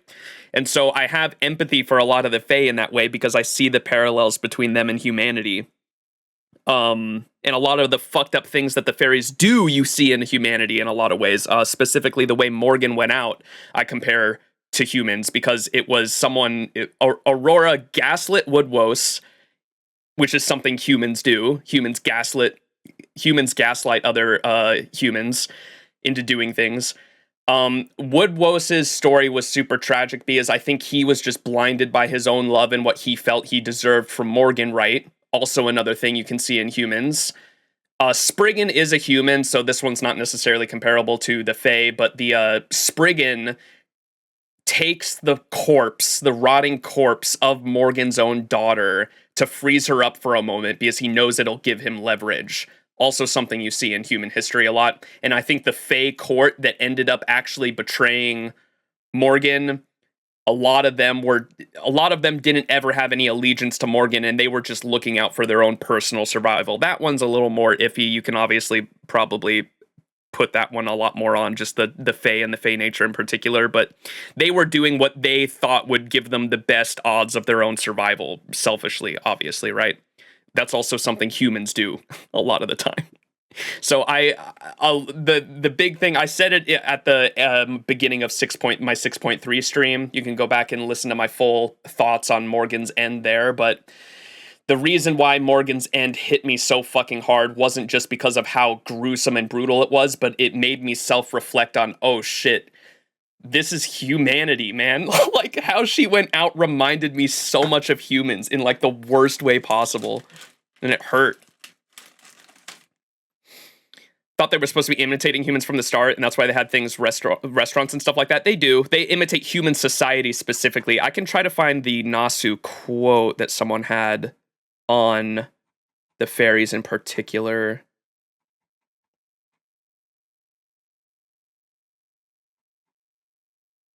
Because I thought it was interesting, and it directly went with what Mana Force was saying about the Fae, like, not mentally maturing in this Lostbelt. Or maybe it's just Fae in general.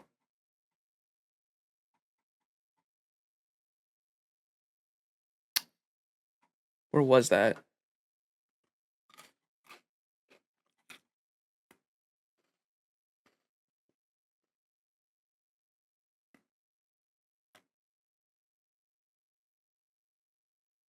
Oh, here it is.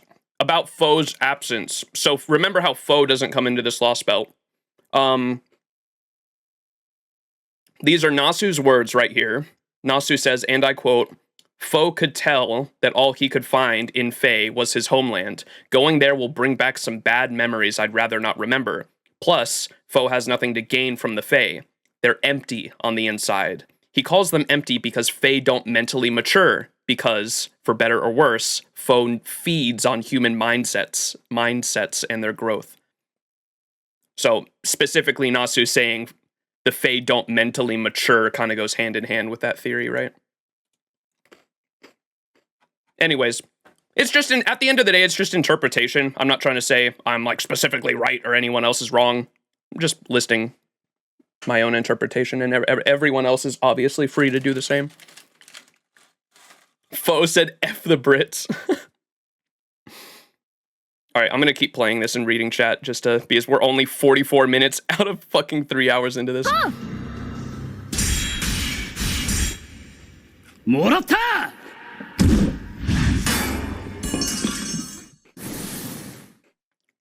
Yeah, I can see that too, Jason, for sure. なぜ違法の魔術師の援護が届く？援護じゃねえ。対策だよ。それもこれで限界だがね。いや、やってみるとこれがきついのなんの。魔術師らしい。賢人は名乗っているだけじゃなかったのか。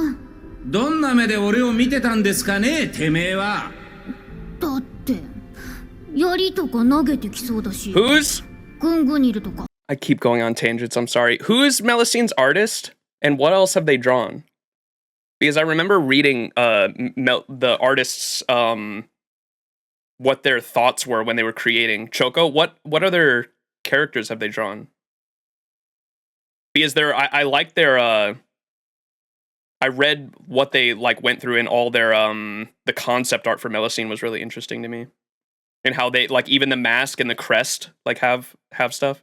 Mech girls, really? That makes sense. Lots of mech girls. That's awesome.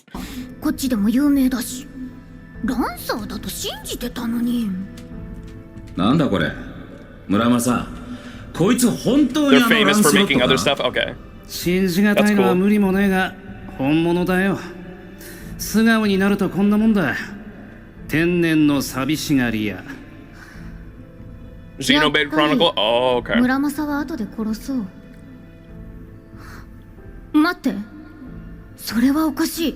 I was gonna say her facial design specifically, and the facial sprites, I don't recognize in, like, any other servant, so I was curious, especially, like, her eyebrows, how they're, like, two lines.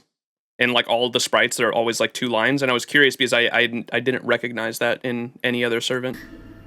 正門を突破することが君たちの本命。違法の魔術師は正門で全力を出すのが使命だ。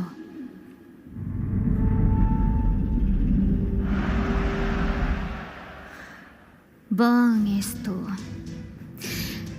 秋がない Proof と that は思 Mello っ is one た of a け kind and ど。must be loved. そういう She is the best little big sister. いいだろう。この戦いは君たちの勝ちだ。けど、それはあくまで空気を読んでの話だ。私が負けたわけじゃない。そこは Like 勘違いし redrop with ない comma? で。 Oh my god, I love redrop. Redrop's art is fucking hard, man. 確かに竜だわ、あれ。人間の世界に理解は示すくせに、話を一つも聞かないんだよな、最強種ってやつは。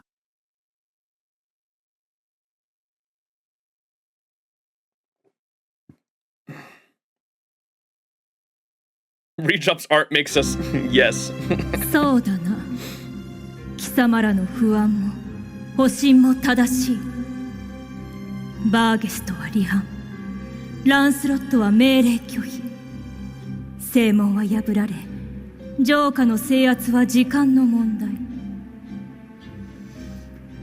See, I love. Oh my god. Morgan's VA did such a good job in this differentiating between Ash and Morgan. God, I gotta commend them on that. Like, they sound like completely different people.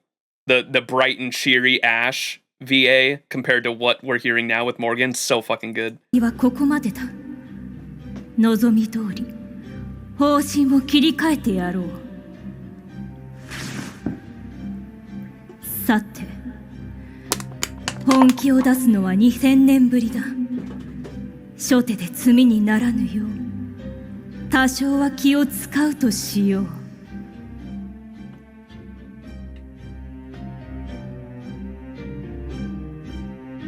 Redrop designed another character that will show up in future characters or chapters. Let's fucking go. アルトリアさん。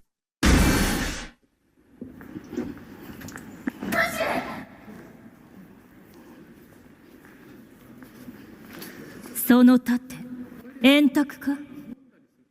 反人類史の魔術師は恐れも敬いも見知らぬと見える。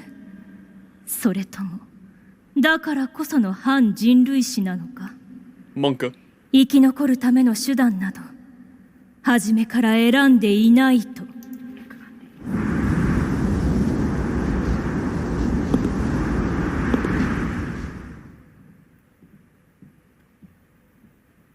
嘘、こんな街中でいきなり。街中だからこそだ。キャメロットの玉座は妖精国の要。血で汚すことなど私が許さぬ。予言の子アルトリア、カルデアの魔術師、そして天上の騎士ギャラハットの霊気を持つサーバント。Does she know? よくぞ巡礼を終えた。褒めてやろう。6の士族は再び裁きの時を迎えた。ブリテンの妖精すべてに救いが訪れる。だが腹の底から侮蔑がこみ上げる。巡礼の金なぞ一時のもの。妖精どもはすぐに忘れるだろう。お前は異分たるブリテンより正しさを取った。それでいいのだな。いいわけないじゃん。正しさとかそういう話はやめてよね。あなたがちゃんとやっていればあの子は王になんかならずに済む。妖精国の成り立ちとかトネリコの苦悩とか私には関係ない。私には何が正しいかなんてわからない。自分の運命も見たくない、知りたくない。お前のように、あなたのように立派な志なんか持てない。ただ負けられないだけ。私が信じる私はただそれだけだ。 You tell her, Kawasumi. そうか。巡礼の旅をもってしても自らの正体には届かなかったか。アルトリア、反人類史において我が旧敵であったものよ。お前はどこにも行けない。お前には何も変えられない。だからこそ慈悲をやろう。お前では変えられないのなら私が変える。貴様が選定の場に行くことは決してない。Yeah, we literally had a whole conversation about the names earlier. You missed, Jason. 致命傷を受けたな。しかし秘宝の魔術師。 What'd she say? I never went back and reread this, but I knew it was important. Let me reread what what she says here. Is I remember she specifically says something about ray shifting, and I thought that was like super important, but I never went back and read it. 致命傷を受けたな。しかし秘宝の魔術師、この先機会を得る時があるのなら、もう一度原初の因果に立ち返るがいい。カルデアとは何なのか、レイシフトとは何のために用意されたものなのかを。Yeah, she could, and this is just my interpretation, but she could either be referencing the entirety of the story so far, all the way back to Fiyuki, or she's just talking about this Lostbelt in itself because she used Chaldea's information on the ray shift technology when she was summoned to ray shift her own memories back to Ash. I understood that. But that, specifically the way she worded it there, almost sounds like she might be talking about the entire story overall and all the way back to Fiyuki. Ooh. Oh, man. Yeah, I'm excited.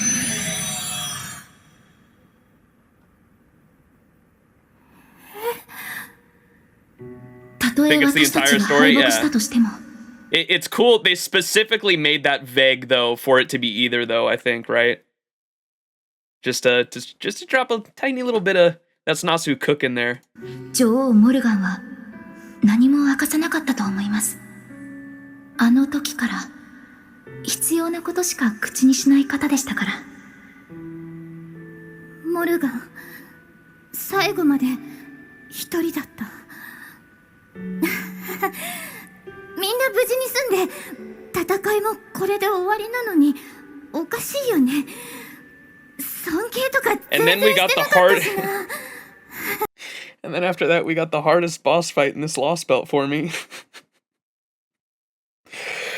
Oh! God damn, dude, that shit was so stupid.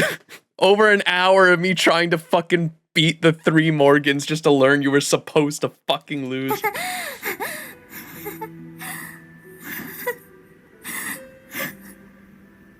Aww. ノクナレアには悪いけど、モルガン陛下をやっつけたのは私たち。のバカ！アルトリア！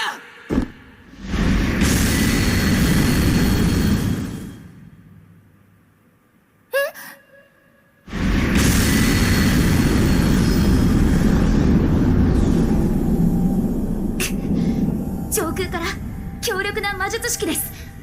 これは間違いなく。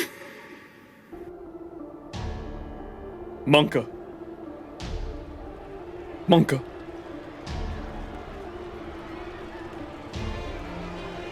Oh no, Oberon's dead. Surely.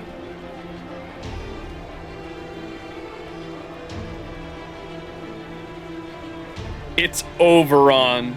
He did the, remember how we know Oberon's a weeb and he wanted the fucking, he wanted the samurai sword from Muramasa? Imagine he learned ninjutsu and that's what he did there. He just like jumped in front of Artori and then did cloud of smoke, vanish.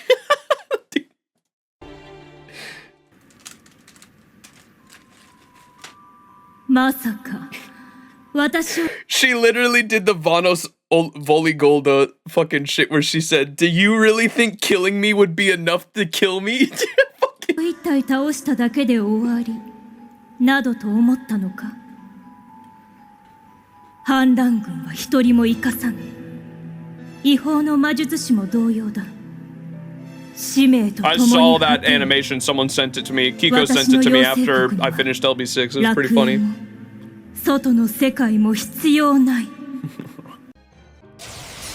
Ooh. いいでしょう。 Also, I heard, 私の足元。 I didn't know it at the time, but the podcast I listened to detailed that the OST for her Noble Phantasm you actually don't get until you actually witness this in game. Like you have to go through the story and witness this in order to actually get your Morgan to unlock the OST. That's pretty cool. 聖剣なぞこの程度落ちよロードレスキャメロット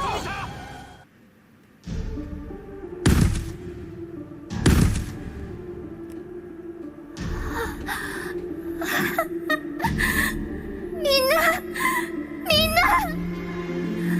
そうだ皆お前の愚かさによって死ぬさしたる覚悟もなく賞賛もなく誰も信じないままここまでやってきた未熟なアバロン・ルフェ予言に踊らされた我が同胞報いる者もいない称える者もいない幸福を分かち合う者もいない It's so sad it came to this too, because I also learned through, you know how we learned that the clans that held the Child of Prophecy were wiped out, and then also like we learned through like propaganda through some of the other clan heads that the Morgan was like hunting down the Child of Prophecy, and at the time we thought it was to cull them because she wanted to kill her competition to the throne, right?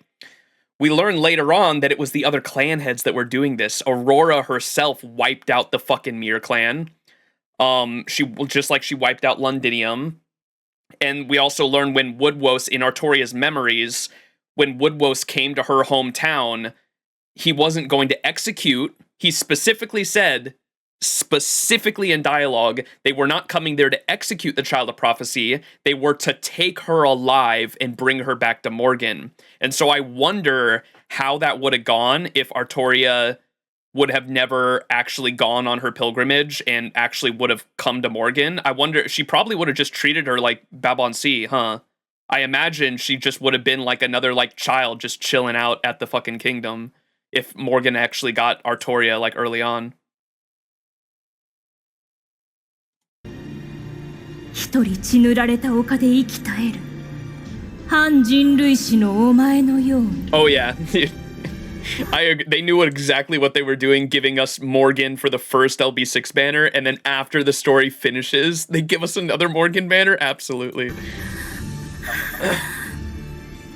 ブリテンを救うそれを目的にした時点で予言のこの運命は決まっている If Castoria never went on her journey, Morgan would have left her alone. She only became antagonistic when the first bell rang. Yeah, but I was wondering like why she wanted to keep Castoria for her. Like she sent out Woodwose and like told the kingdom that the Child of Prophecy was to be brought to her alive. And so I was wondering like what their relationship would have been if that were the case. And I imagine just like Babon C being her successor, she probably would have like just told Artoria that like if anything happened to her herself, just like Maeve or Knocknaria. Knocknaria was also set up to be a successor in case Morgan ever had to leave the throne. Someone else would have to assume that throne. That's why she made the throne as a countermeasure for if anything happened to her, someone could take her place and still control Britain and make sure everything went smoothly. And I imagine that's exactly why she had like countermeasures in place just in case anything did happen to her. But then they fucked that up by killing Knocknaria anyway. And but I imagine that's what would have happened to Castoria if she was brought before Morgan alive and Morgan was able to like actually like prepare Castoria to like take her place one day.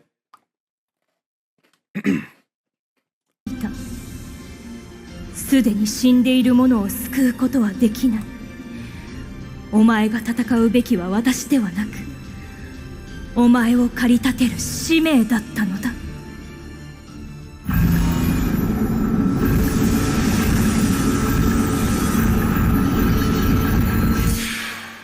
Ship Castoria, Knocknaria, Nodders. Dude, my heart. I didn't pick it up until after the stream, but at the first 6.3 stream we did, when Knocknaria's dying in Castoria's arms, and Castoria says, like, you can't die, like, you still have to become queen, and your star, what your goals were to become queen, and then have a life with someone you love. You wanted to know true romance. And she says to her, silly, I already accomplished that. I already knew true romance. And she never says who it is, but it was Castoria. It was totally Castoria, I think. She literally, oh, it's so sad, dude. Literally dying in her arms saying, no, I did get to experience romance. It was fucking her. So sad. この声が聞こえますか？私は風の士族の長、オーロラです。どうか、ブリテンに住まうすべての妖精たちに、この声が届きますように。That makes a lot of sense too, Merlin. The parallels there, for sure. That makes so much sense. No, Woodwell's voice actor? No! ウッドワス、生きていたのか。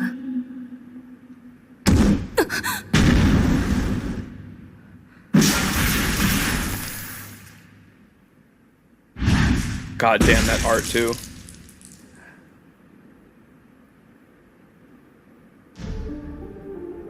血走った目だ。醜いことこの上ない。だが毛並みだけは変わらんな。幼き勇者、勇敢なウッドワス。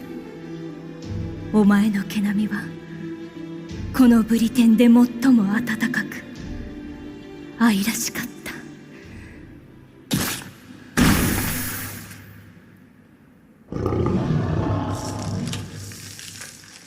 Oh, I wish they had Woodwell's voice actor for that. Did he talk at all? Does he have a voice actor? Did he talk at all in the battle? I can't even remember. He might not even have one. ありがとう、魔女様。こんなに頑張ってくれてありがとう。みんなは魔女様を悪く言うけれど、私は魔女様に感謝しています。私たちのためにありがとう。私なんかのためにありがとう。今までお疲れ様でした。どうか今は安らかにお休みくださいね。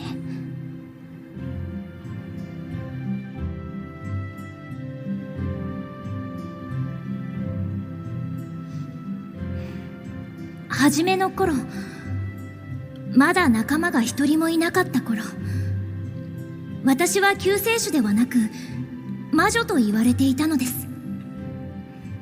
オークニーで目を開けた時、私はもう一人の私からの知識を受け継ぎました。反人類史のモルガン。砕け散ることを承知の上で私に全てを託した妖精妃。私はモルガンの運命を知りました。反人類史には居場所のなかった女。そんなモルガンがブリテン異分隊に召喚され、島の惨状を見て嘆いたのは確かでしょう。でも同時にこう思ったのではないでしょうか。このブリテンなら今度こそ。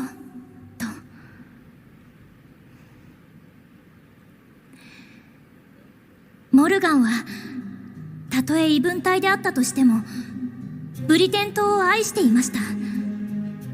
私もそうしたいと思いました。かくして私はモルガンとして生きることを選んだのです。私が愛しているのはブリテン島、私が作る私の居場所となる国なのです。反人類史では決して手に入らない自分のブリテン、それを築くためなら何だってしようと頑張りました。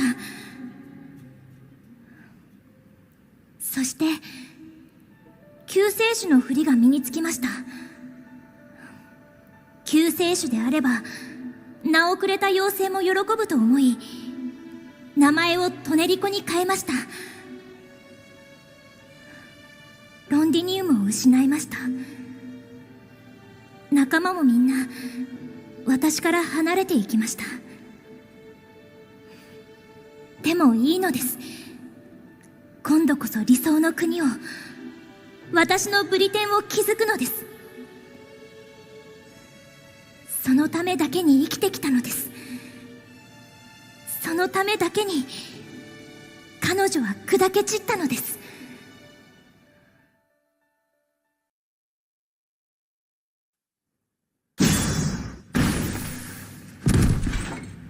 Only pain remains.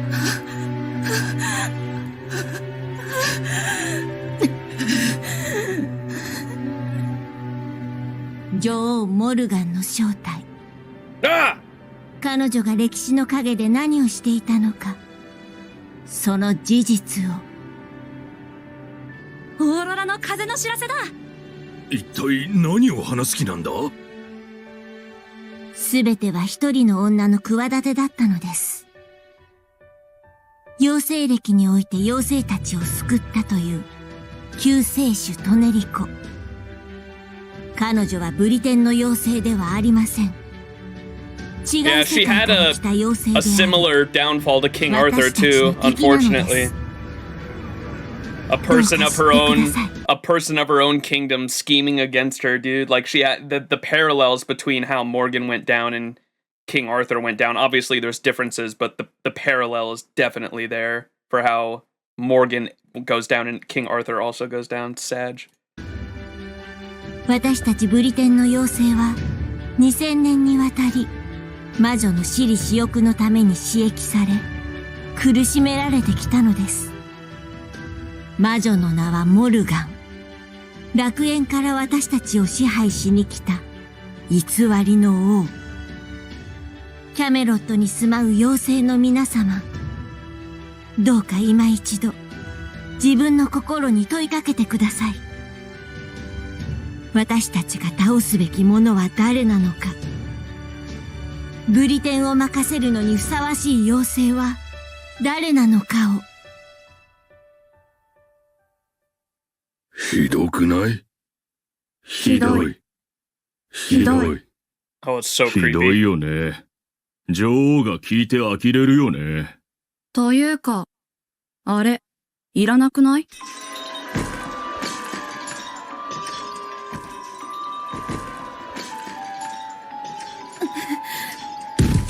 帰れ！帰れ！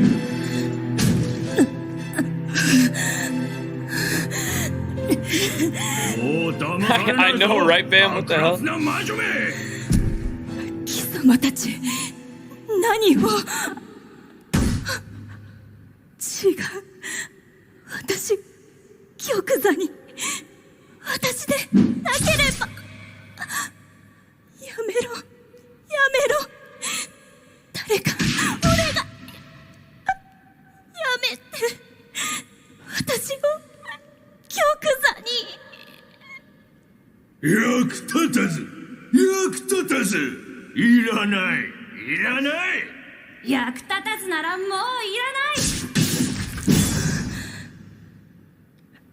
Fuck, dude. Yeah, thinking back on it now, too, this came so out of left field for me. Like, I knew that we had more after Morgan's death because of 6.3. I imagined, I honestly thought we were going to take out Morgan at the end of 6.1, and there was going to be so much more after that. And when that didn't happen, I was like, okay, we're probably taking Morgan out by the end of 6.2. And when we were riling all this up, I assumed we were going to beat Morgan, and that's when the Oberon reveal was going to happen, because I knew the Oberon reveal was going to happen at some point, because I had seen his third Ascension, so I was trying to piece everything together. And I assumed we were going to beat Morgan, and the Oberon reveal was going to happen right after that. That obviously didn't happen. Oh, this shit came out of left field for me, too, because I thought we were going to take down Morgan ourselves, and when this happened, dude, there was so many complex emotions bursting from my fucking soul after this shit. God damn. I remember finishing this stream and going to work, and I was in a rut for a few days, man.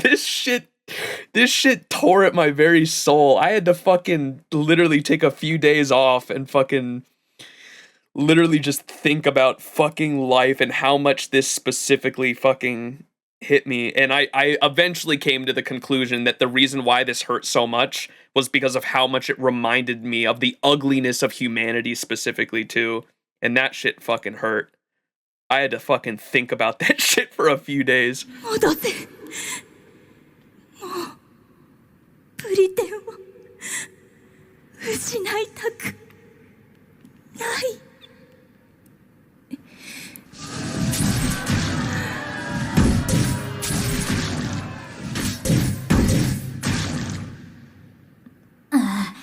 やっと止まった。でもいい気味だ。自業自得さ。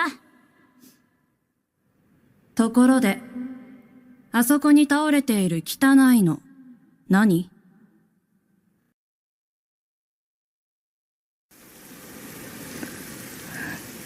なぜだ？なぜなのだ？なぜお前はいつもそうなのだ？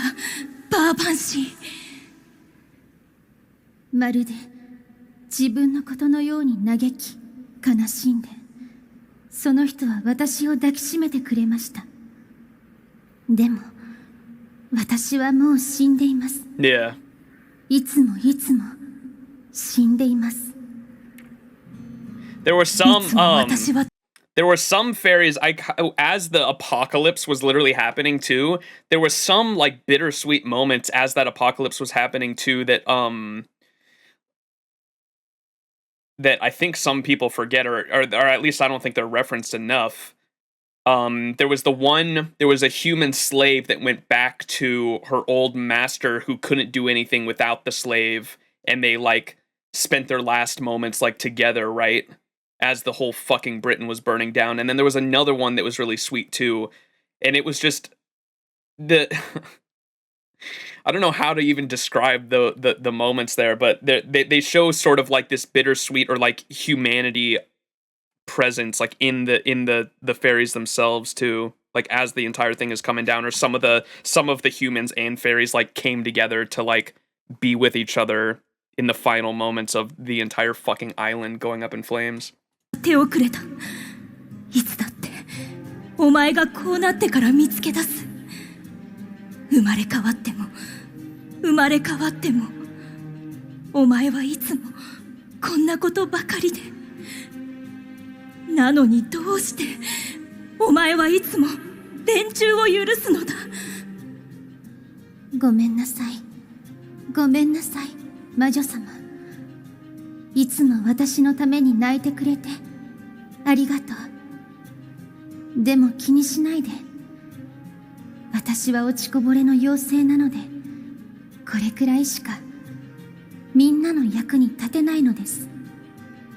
そんなことがあるものか。このブリテンで唯一お前だけが私に感謝をしてくれた。必ず救う。お前だけは必ず救ってみせる。Yeah. そして the fucking I can't remember who in chat said it. It was so funny though when we were learning about the world and the prophecy from Merlin when we were going down to Avalon, and the fairies were like what did they say? They blamed when they found out that the world was the way it was because they didn't create Excalibur, and then Cernunnos came up to punish them, and Cernunnos like forgave them, and Cernunnos was literally too nice, and that was his downfall. And when they killed Cernunnos, they were like, "You didn't make us work. That's why that's why we didn't make Excalibur." And someone in chat just put a bunch of question marks, and they were like, "What the fuck is that logic?" It's your fault because you didn't make us work to make Excalibur. 私はダメだったのです。お母様が何度も見つけてくれたけど、結局こんな風に終わるのです。That peak fairy logic, I gotta say, that was a huge plot twist for me too. I think one of the biggest plot twists this Lostbelt, because the bigger ones were spoiled for me already, unfortunately. I knew about Oberon's third Ascension the entire time. And like halfway through Lostbelt 6, I unfortunately got spoiled by JP's anniversary unit, so I knew that Ash was going to become Morgan. I wasn't 100% sure, but I was like pretty sure.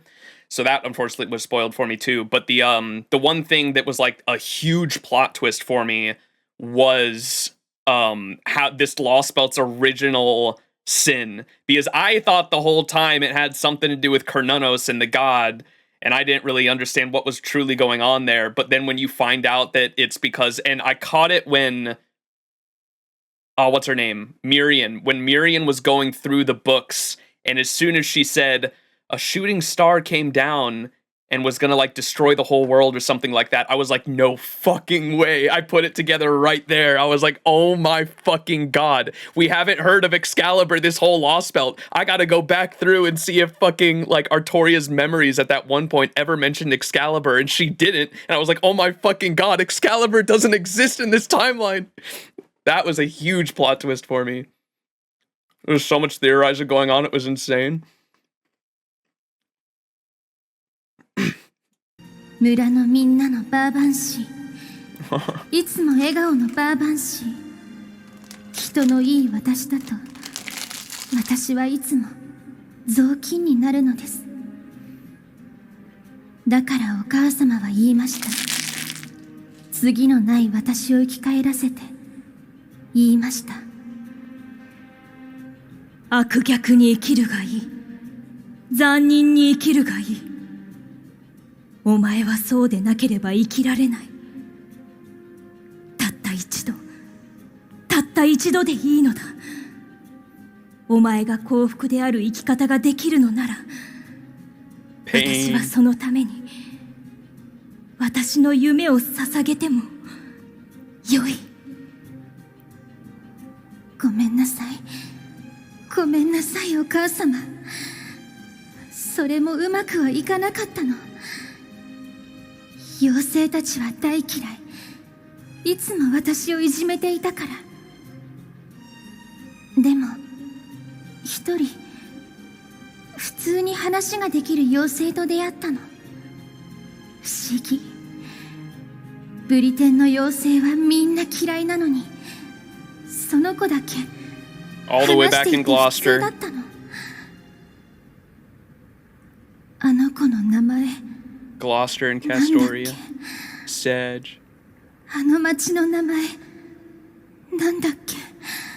Pain. あの後何があったんだっけ。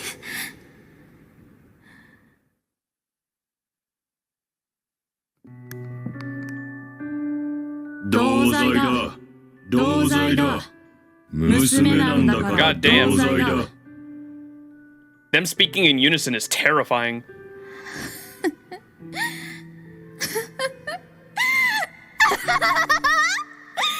められなかった。止められなかった。お母様がぐちゃぐちゃにされてるのに、私怖くて止められなかった。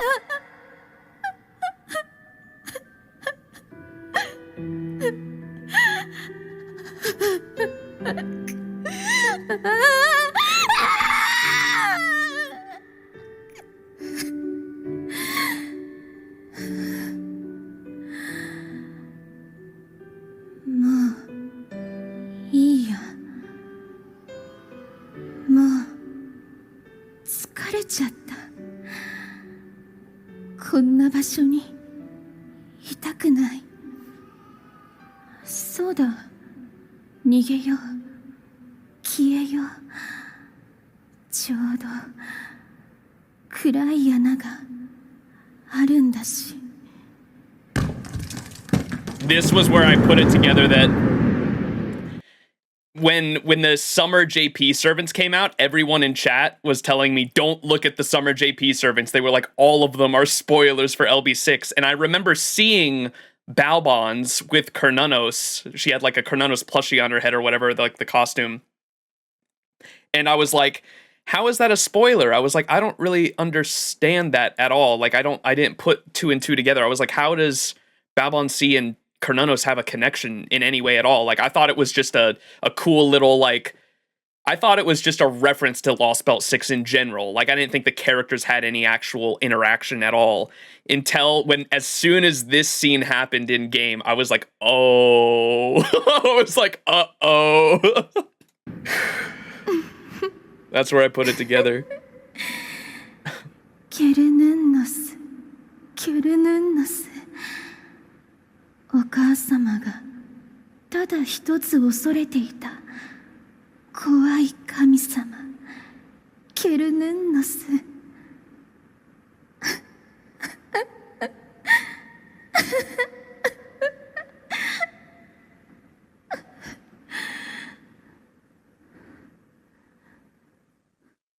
Monka. God, that image is so fucking scary, dude. What a great big smile, Carnanos.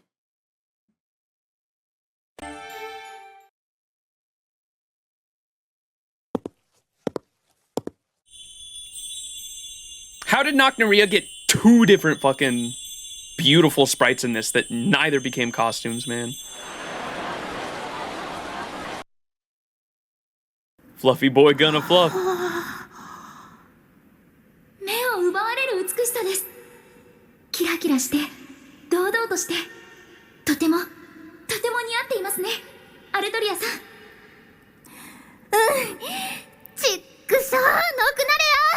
悔しいけど最高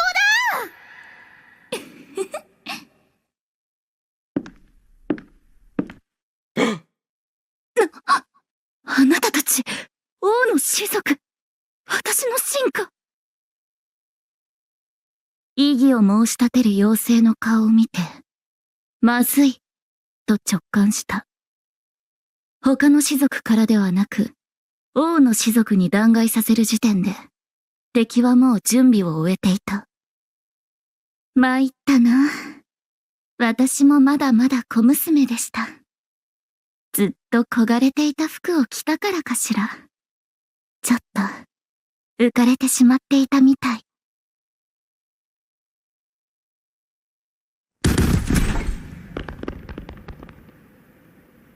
Pain. ノクナレア、目を覚まして、ノクナレア。女王になるんでしょ。そのために今まで頑張ってきたんでしょ。いつもみたいに偉そうにふんぞり返って高笑いしてよ、バカ。あれ、やっぱ寝てた私。ノクナレア、よかった、気がついた。待ってて、すぐに手当てを。それいらない。大丈夫、慣れてる、慣れてますので。あれ、おかしいの。 She couldn't even remember, man. よく知っています。いつも辛い時思い出していたので、競い合うライバルなので。あれ、どんどん忘れて。ああ、そっか。たくさんの妖精にあげちゃったから。私の元になる知性はとっくに残ってなかったみたいです。何言ってるの、ノクナレア。みんなにあげたって何もかも分け与えていたの。あんな奴らのために、こんなブリテンのために。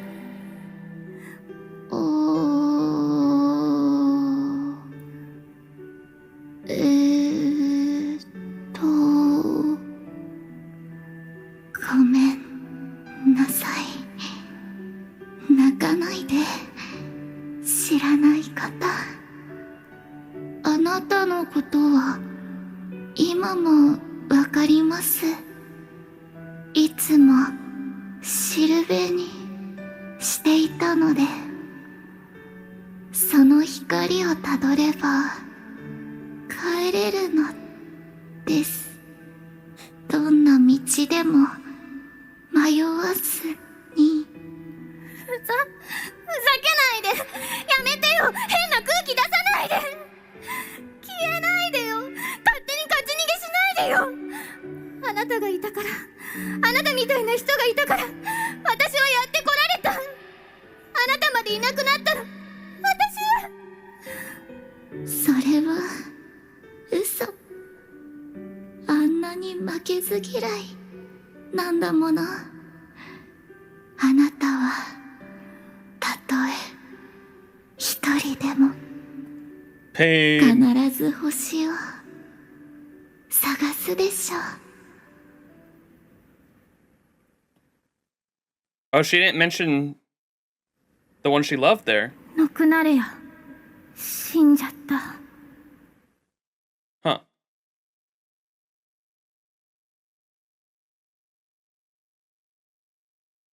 Do you think he'll post this live stream on YouTube also? Yep. This VOD will go up, and I'll also have timestamps for the different stuff we have planned this stream as well, so people can skip around. 私がこの聖堂の庭で教わったことだ。パーシバル、立派な騎士に育ったな。まっすぐで穏やかで頼もしくて。あんな顔は初めてだけど、思えば人間らしさを教えてもらったのは私の方だった。あなたがまた繰り返すというのなら、ここでその過ちを正すのみです。分かっているとも。愚かなことは分かっている。分かっているけど、どうしようもないんだ。Poor Lancelot. 至るところから悲鳴が聞こえる。あれはモースか。妖精たちが一人でにモースに変わっている。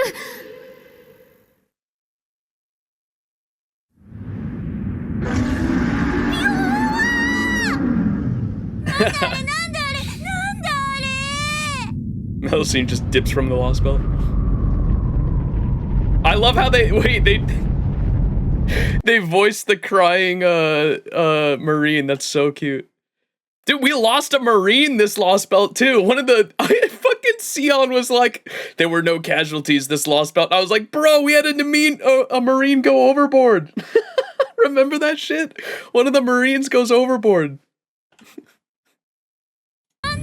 I love how they have the voice for the Marine though. The Marines were just freaking out the whole time. It was fucking funny.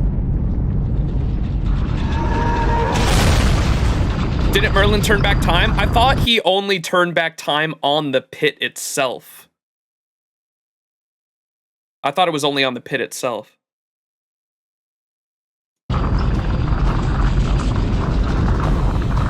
Yeah, Nemo can just make a new Marine anyway. Still. Marine down! Marine overboard!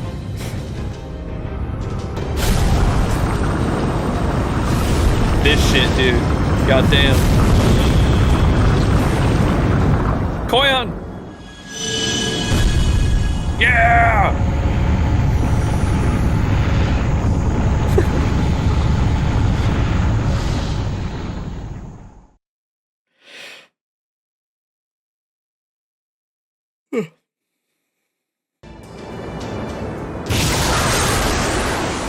Koyan Sky Chihuahua.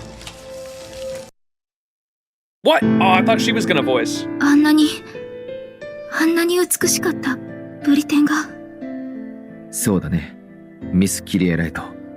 Damn, Holmes. 空想時が切除された異文体は人知れずそれまでの生活のまま消えていっただがこれは違う。完全な終末だ。ブリテンの滅びは確定した。そしてこの滅びは地球全土に広がり、異文体も反人類史も全て闇の中に消えるだろう。No Fox なーに、まだ希望はある。諦めるのは1時間ばかり早いというものだ。These voices, Holmes and Merlin there, sound way better than the past ones do, because the echo on stage, did they like pre-record those ones? It sounds like they're like pre-recorded.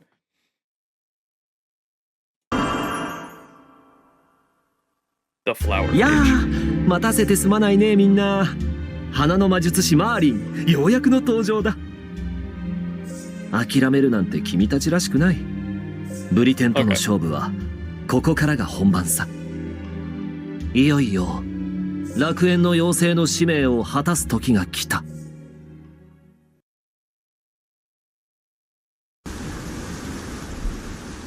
Avalon, this shit was such a fucking twist too. God, let me just gush about how cool this was. Going from literally, and it was definitely intentional, going from burning Britain and literally an apocalypse on Earth to the flip side, and like music that just details the absolute worst destruction being inevitable, going to the flip side of paradise on the inner sea, a giant field of pink flowers, and the fucking Castoria remix bop music, dude, was so fucking cool. God, I love that flip. It was so good. 反人類史のアーサー王が死んだ後、旅立ったっていうアバロン。楽園の妖精のこれまでの行いが障害として具現化される。彼女のこれまでの時間、人生のアルバム、その確認と清算。厳しく冷たい冬から始まって楽しく暖かい春で幕を閉じるちょっとした旅だ。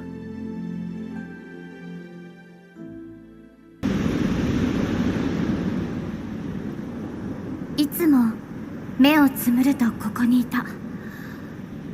ゴーゴーゴーゴーゴーゴー。耳を壊すような風の音。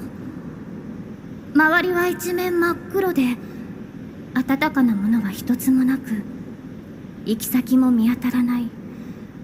それが私の見てきた風景。ブリテンは私にとって地獄だった。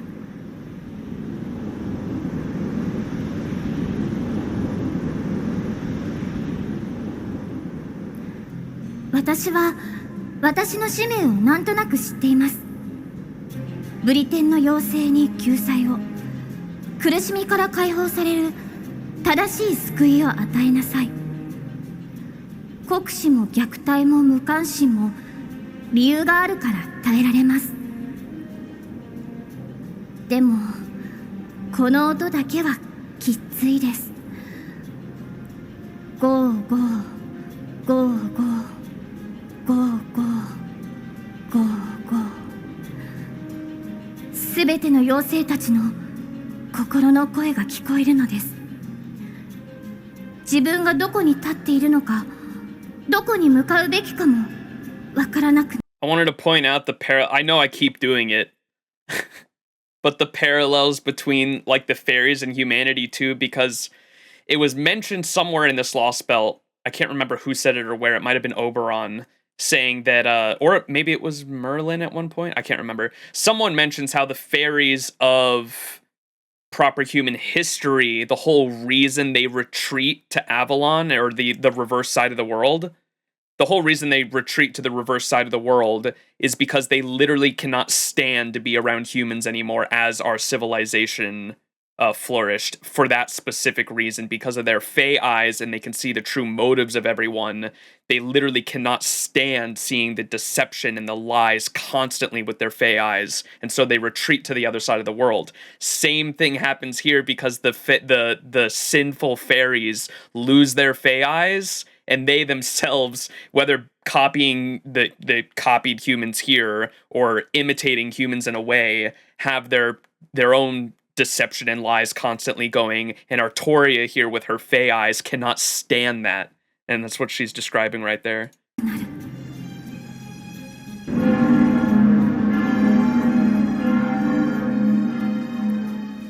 鐘の音が聞こえる。妖精たちを救うため巡礼に行けと伝えてくる。はあ、正直こっちの音もへこむのです。尊い使命らしいけど、あんな妖精たちを救えなんて無茶ぶりにも程がない？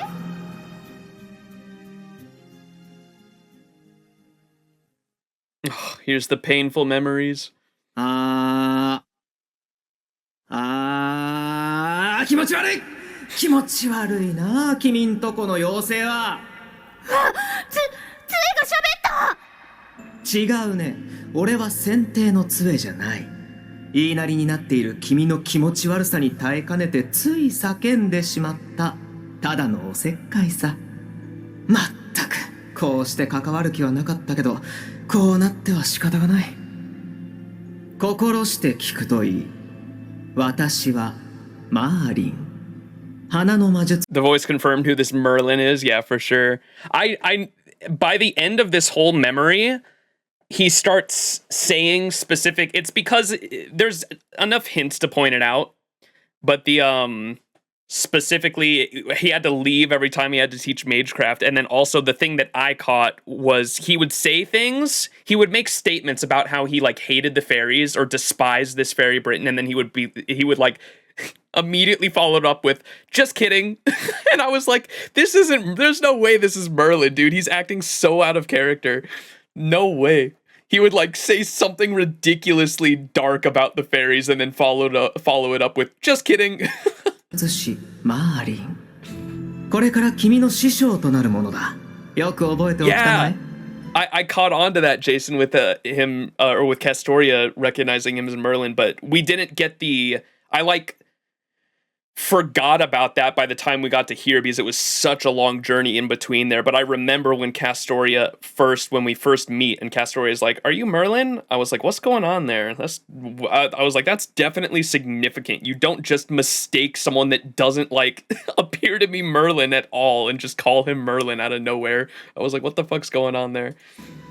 それが選定の杖から聞こえてくる声こと。 Teaches her like lockpicking. The Merlin magic is like literally terrorist warfare. I think they describe it as Merlin magic, lockpicking, pipe bombs, and fucking terrorism. これをきっかけに、私は魔術師としての道を歩むことになりました。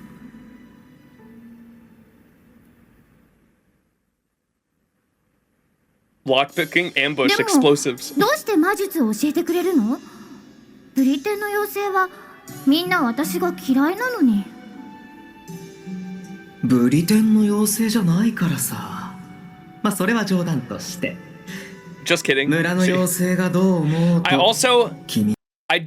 was kind of interested to see how Oberon's lies work in this, because I wonder if when he says just kidding, is he just meaning that because he doesn't want Artoria to catch on to him not being really Merlin? Or is he saying just kidding to contradict the lie? Or do the lies not matter because he's pretending to be Merlin in this stance? If he's pretending to be someone else, do the lies even count? I don't know. Those are all questions I also had thinking about this scene. That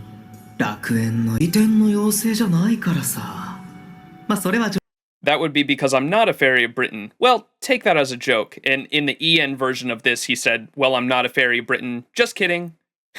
And that's where I was like, what? You're not really Merlin, are you? Kind of seems out of character.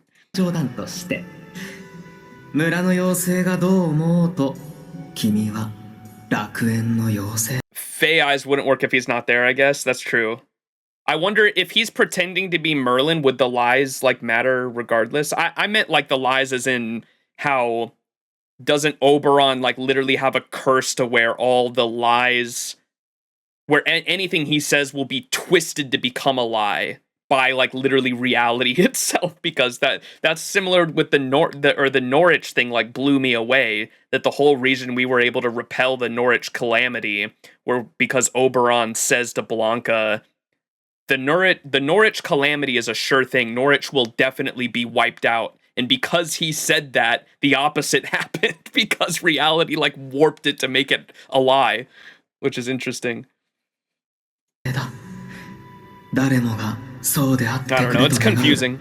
都合のいい救世主にならなくてはいけない。Just makes you think. 空想 It's not a it's just his character's default setting. おとぎ話の存在だ。空想は人によって違う。I don't get it. 君はその全てを受け止めるものにな。If Oberon had Pinocchio's nose, bro, could create a bridge to the moon. I don't know about you, Max, but Merlin actually showed up, and I would have moments where I'm like, is this really Merlin? That's what I originally thought. So I didn't catch on to this Merlin being Oberon at first, because I thought that the Merlin that was taking us to Avalon was actually Oberon, because Oberon at the time was dead. Oberon at the time was dead. And I was like, I was expecting him to come back into the story at some point, and knowing he was a pretender, I didn't know how that shit worked. And so at the time when Merlin first shows up, I was thinking it was actually Oberon until it's confirmed later that it is actually Merlin. And so that threw my whole mindset off of it. And so I didn't learn until after completing LB6 that this is definitely Oberon here. But at the time, I was just confused because I was sussing the real Merlin. And so that threw me for a loop, and I ended up like completely glossing over the Merlin in the memories, really.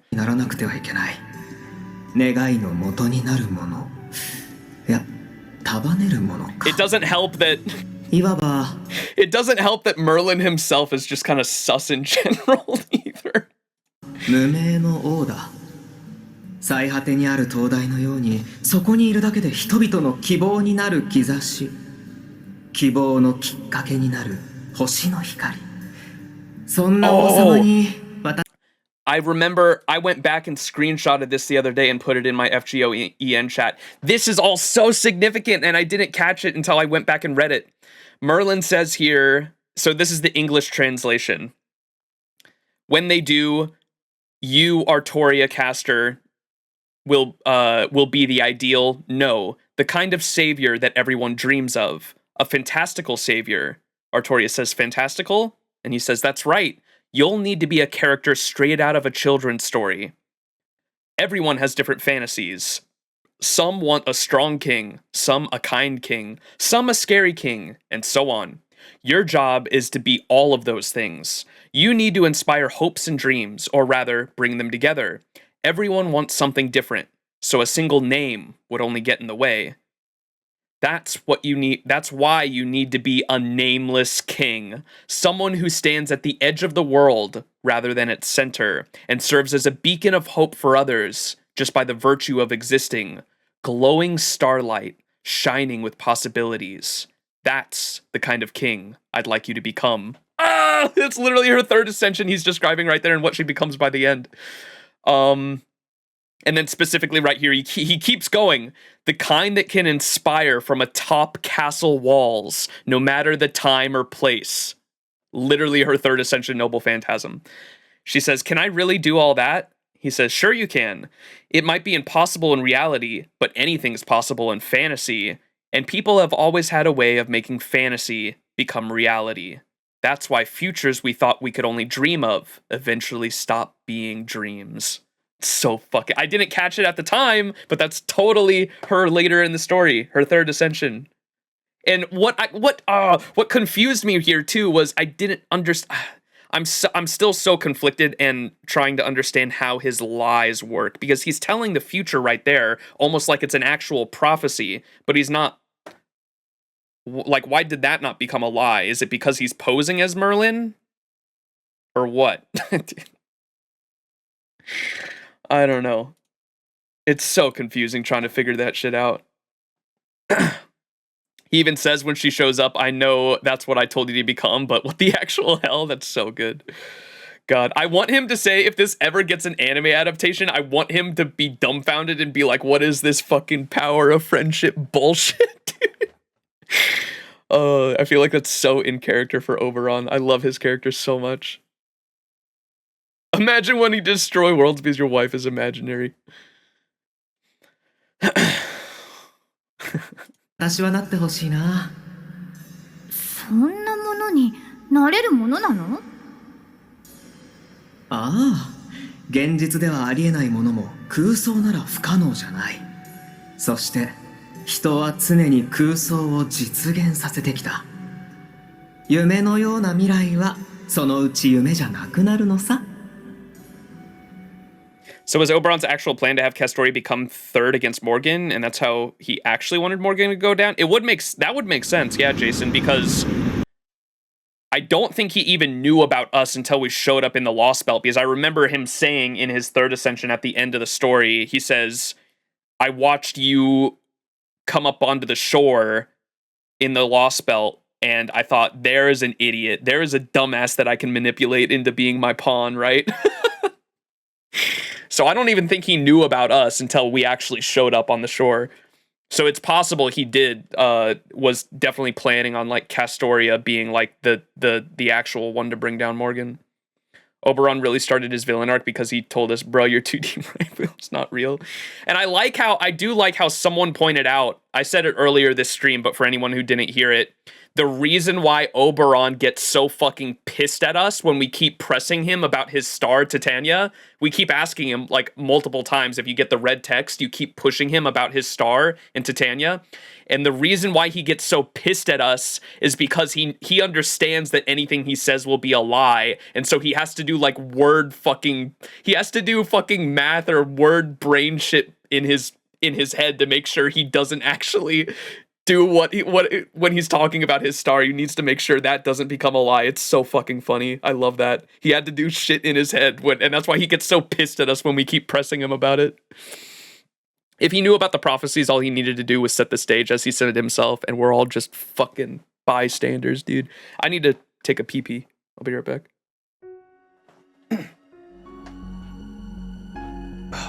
Man, Lostbelt 6 was so fucking good. My brain hurts. Titania's even more plausible than Sita.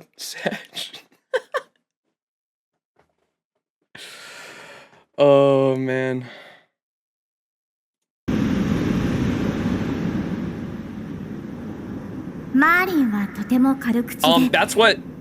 That's what I picked up on too, Merlin. Yeah, I believe he was reincarnated multiple times, to be completely honest.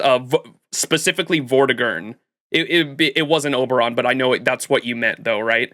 Vortigern, I do believe, was reincarnated multiple times, but when Oberon was coming into this Lostbelt and being manifested, he was so weak, and he was somehow also corrupted or infused with Vortigern. Like Oberon and Vortigern, like almost like fused is what it seems like. Someone can correct me if I'm wrong on that, but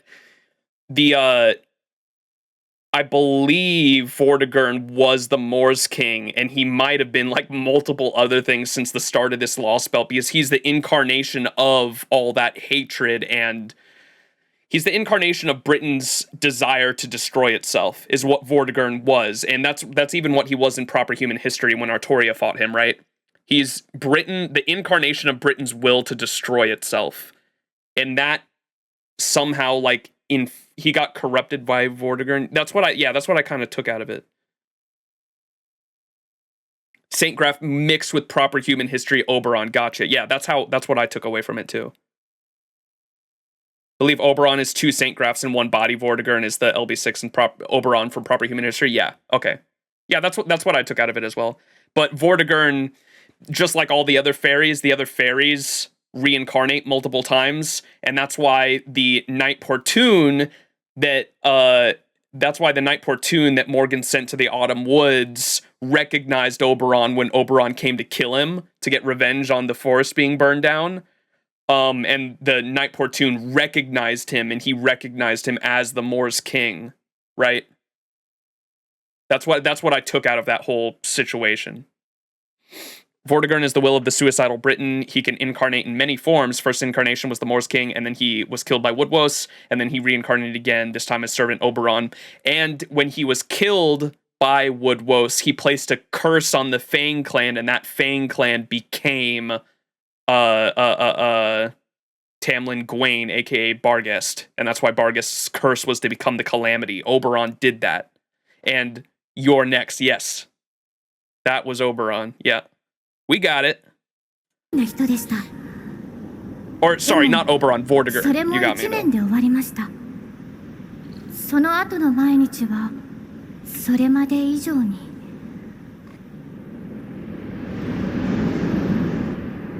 冬の記憶はここまでです。Pain. 久しぶりに幼い頃の会話を思い出しました。日夜加速していく私の無茶ぶりに何とか答えようとしていたマーリンとの会話です。消えるべきものがまだ残っている座りの悪さ、君を要する妖精たちの狭い猟犬。 This was super early on, huh? やだやだ、今のブリテンはみんな気持ち悪いなんてね。そう思ったら Just kidding. Yeah, see that? Just kidding. 欲しいものは欲しいでいいんだ。我慢することはない。マーリンは優しくて面倒見がいいんですね。もしかしてモテモテですか？いや、どうかな。 Oh no, this was in the memories too, huh? I thought this might have been earlier on because of the sky. 食事のようなものだからね。相手のことよりどんな味がするのかしか考えない。そんな私だから人や妖精から愛されるキャラでもなかった。でも突然そういう役回りになってしまって、やってみたら誰よりもうまくできてしまった。正直そんな自分に一番自分が戸惑っている。恋人はいないのですか？一人も？花の魔術師なのに寂しくないのですか？そうなのかも。君に言われて気がつく程度の干渉だけどね。手に入らないものであることは初めから知っていた。だから気にしない。でもまあそうだね。魔術の勉強もブリテンを救う道を探すのも恋人を探すのも僕にとっては同じことだ。ありもしない星を探すのは寂しいけどちょっとだけ楽しいね。 Poor guy. His waifu isn't real.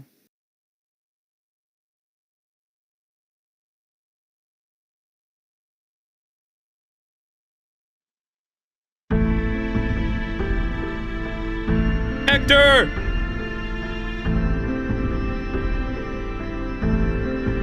Black Knight the goat for real.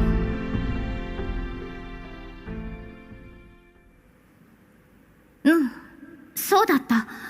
何度くじけても何度へこんでもすぐ元気になるのが私の取り柄。さよならみんな。16歳まで育ててくれてありがとう。私は楽園の妖精、ブリテンに正しい救いを与える者。あなたたちが望むまま巡礼の旅を始めましょう。教えを超える妖精も苦悩を分かち合える仲間もいません。私はこのまま一人で旅を続けるのです。それはさすがに辛いな。辛いな。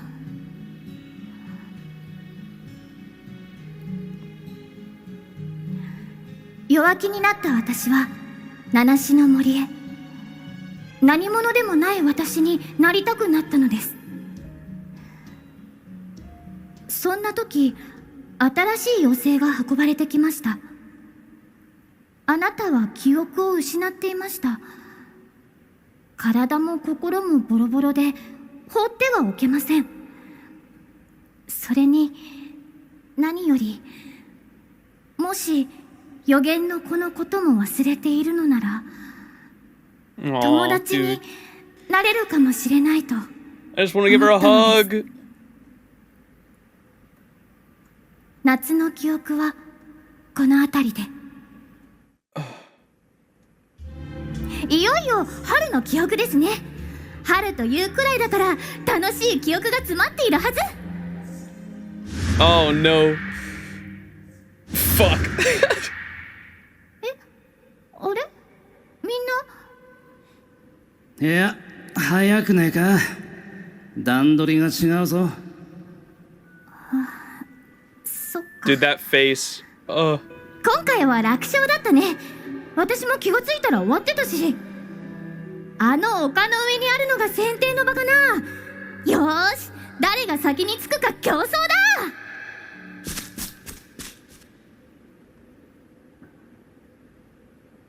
I just imagine that whole scene because you can see her face. You know she's lying. The face she makes when she when she realizes. 今回は楽勝だった。早くねえか。段取りが違うぞ。That face right there, dude. As soon as I saw that, oh, it hurts. It hurts. It hurts so much. And then she tries to play it off and run off like with tears in her eyes, like trying to play it off like it's no big deal. It hurts. 今回は楽勝だったね。私も気がついたら終わってたし。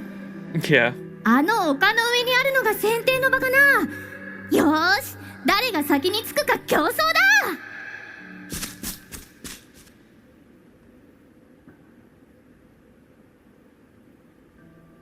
そうだな。いくらなんでもそれはねえよ。だがよ、お前がそう憤慨するんなら安心だ。この後のことは年長者に任せておきな。 Leave it to Grandpa. 何にせよ、ここが長かった旅の終わりだ。きっちり使命とやらを見届けようや。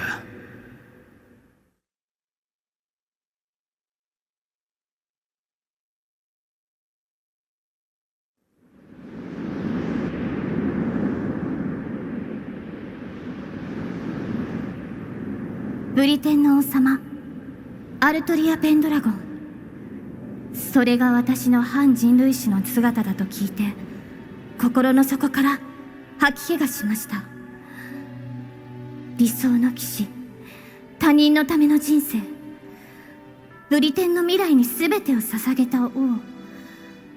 私はあんな私になりたくありません。あんな人生ちょっとないと思うのです。やめよう。やめちゃおう。そうだよ。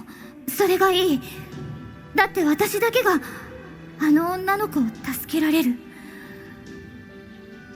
何度も何度も鐘の音が聞こえるたびにそう思いました。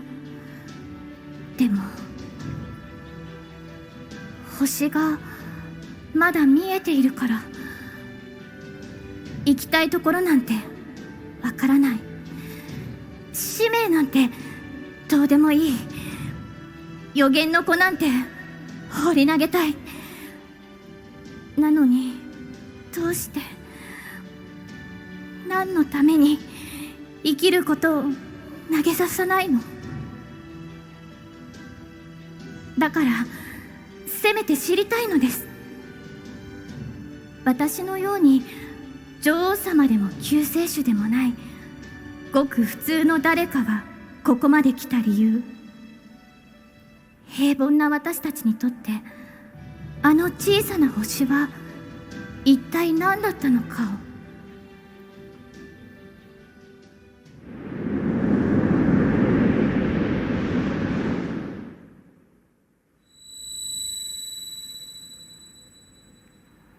Ugh. This shit's gonna make me cry again. 選定の場、政権を作る鍛錬場ですか？そうだ。中心にあるのが空の中、楽園の妖精の帰る場所。あそこに君が身を収めれば、政権は確立される。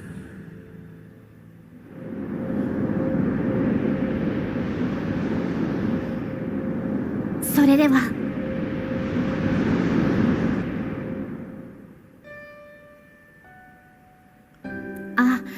でも最後だから告白しちゃうとですね、私は人間も妖精もブリテンも使命も全てが嫌でした。それを言ったらみんなはがっかりするから仕方なく予言の子らしく振る舞いました。今回はたまたま頑張れたけど、次こそきっと私は放り出しちゃうだろうなっそんな私がここまで来られたことに一番私が呆れています。妖精たちの誰もが心の中で苦しんでいました。救われたいと願っていました。それが罪人たちへの当然の罰だとしても自業自得だなんて私には思えない。だってみんな同じじゃん。本当そういうのやめてほしいよね。振り返れてよかった。私の人生まんざらでもなかったなって今までずっと思ってた。私なんかにこの世界を救えるはずがない。私なんかが彼らの世界を終わらせていいはずがない。だってほら、世界の命運とか好きでもないくせに背負っていいものじゃないでしょ。That fucking line right here. This fucking line right here is what sent me over the edge, because I had been comparing this Lostbelt to proper human history the entire fucking time. Or not the entire time, but at least until since Morgan's death at this point. Morgan's death reminded me so much of proper human history that I had been comparing it to this Lostbelt to proper human history at that point. And it made me think, and it made me think of my own morals and our character's own morals at that point of like, is it really like fuck, I hate a proper human history. If this is like what we're trying to bring back, is it really morally right for me to try to bring back a world or decide the fate of our own world that I fucking despise? And then she drops this line right here, and it sent me over the edge, because that had been what I'd been thinking about like for the past week at that point. Oh, it's so fucking good.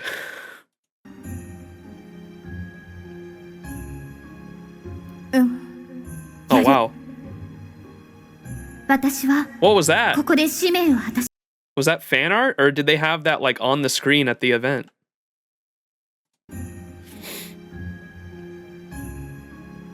Look at that, wow.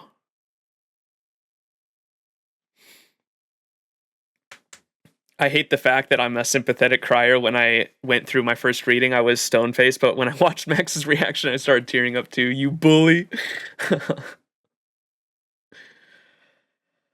Mihoyo, I won't say why, where though, obviously. Oh, okay. We're gonna read that this December. I'm excited for it.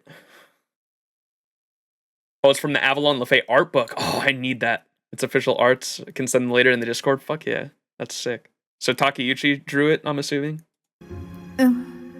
やる。私はここで使命を果たします。多分独りよがりの理由です。誰かのためでもない。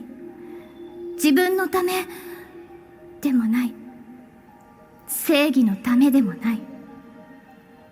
私は多分何か一つ裏切れないもののためにずっと嵐の中を進むのです。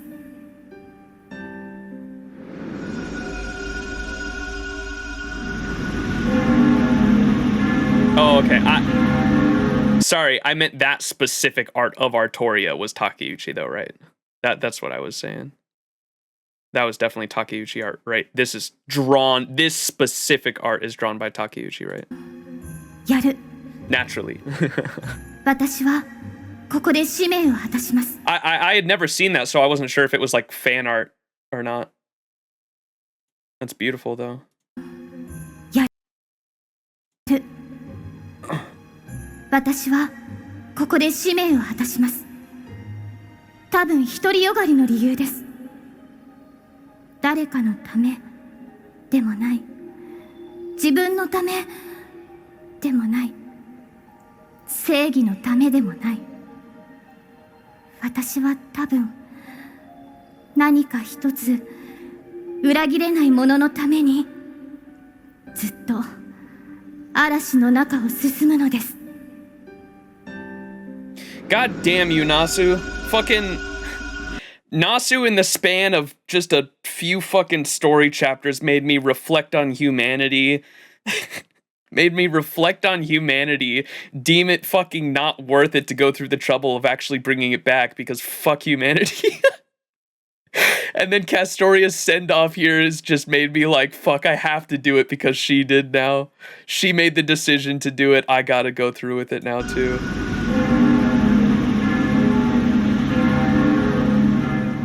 Humanity's doomed. We can see it in our timeline. Were you the one unafraid? Someone made the prediction that here, I'll bring it up right now. The Aniplex of America animation that came out for our anniversary of America FGO. YouTube.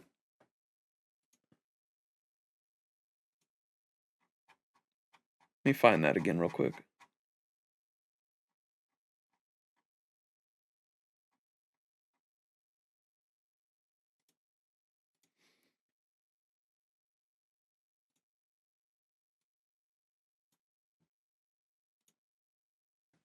Someone made the comparison when we were watching this that they truly, and I think they're onto something, that they truly believed in this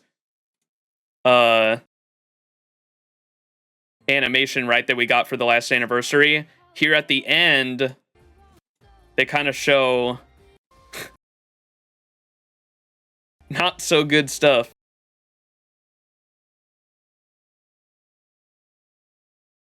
Right here. With the war, right?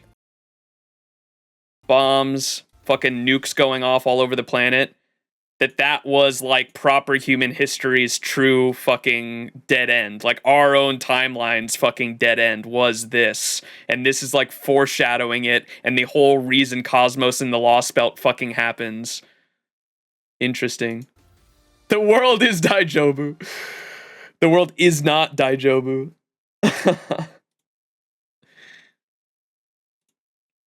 I like that theory though. We'll find out.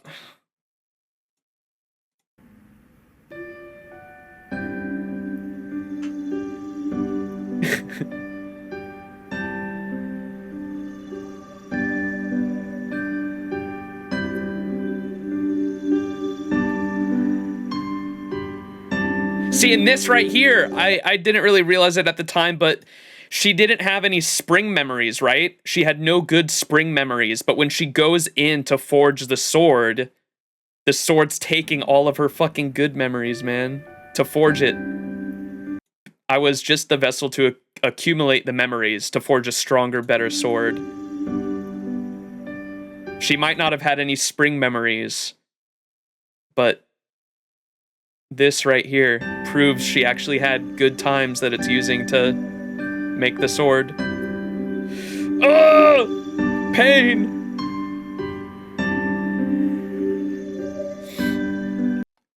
Meant if you're interested in the Lostbelt art book where Artoria CG is, Type Moon Ace Volume 14, the art book comes as a bonus? What? Can I still buy that? I might have to fucking put some money aside. Get myself a LB6 art book. You think so? Oh, okay.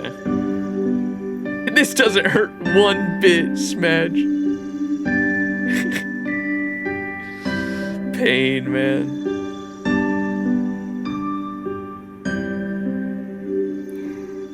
安心する。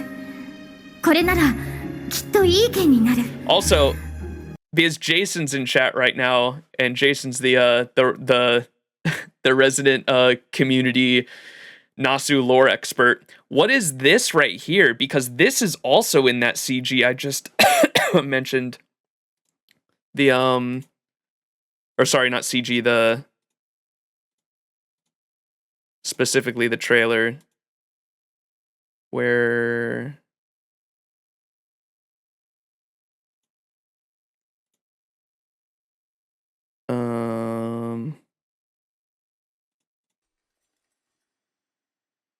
this whole fucking animation was totally like in a reference to Lostbelt 6 with like how often this fucking star shows up, right? 100%. It's just supposed to represent the idea of the star, though, right? And this right here. And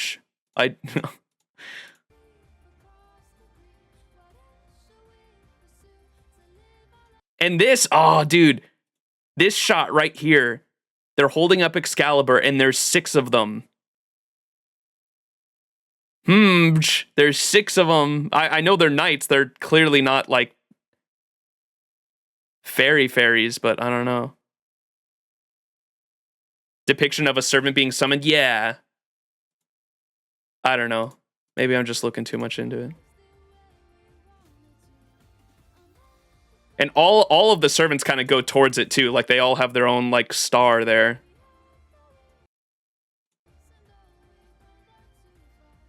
That's also a black hole in the background. I don't know why that's there. That looks crazy though. I love this animation.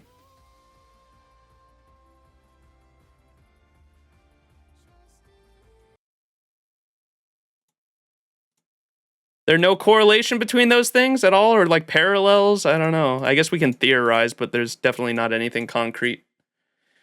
I don't know. I just wanted to point it out.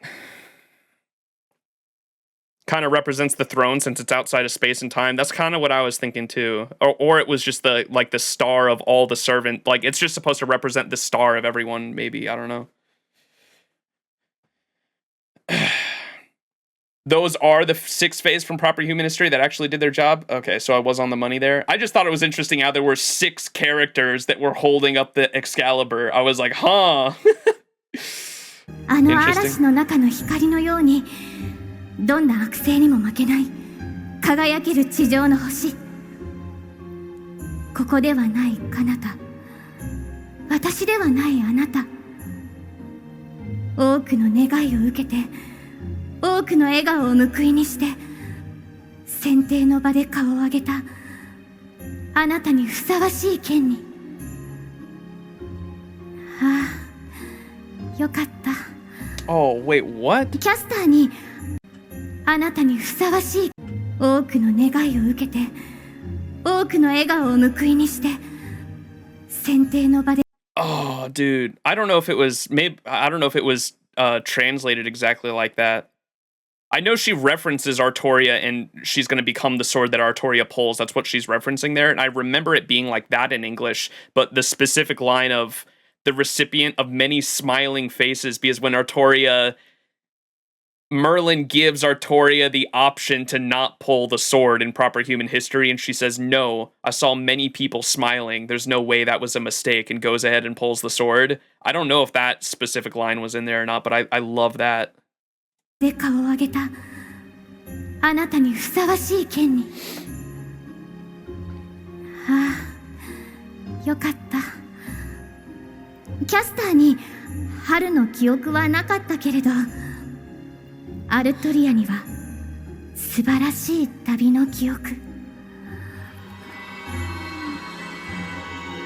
ただ知りたかった。私が見ていた光、私を見ていた光、それがちょっとだけ残念で。Oh, you're right. I wonder why she referenced like Caliburn in there. Maybe she was just referencing Artoria in general then. Love how Castoria's amazing writing retroactively makes Artoria proper better. Yeah. ここじゃまだ終われねえな。なんでも何もねえ。刀作りなら俺だろう。定めを切り、業を切り、刀に捧げた我が人生ってな。千治村正。In English, this translated to I'm Senji goddamn Muramasa. I fucking love that line. Fucking best grandpa. 舐めてんじゃねえぞ。これなら納得のいく仕事ができそうだ。感謝するぜ、アルトリア。俺にはこっちが性に合ってる。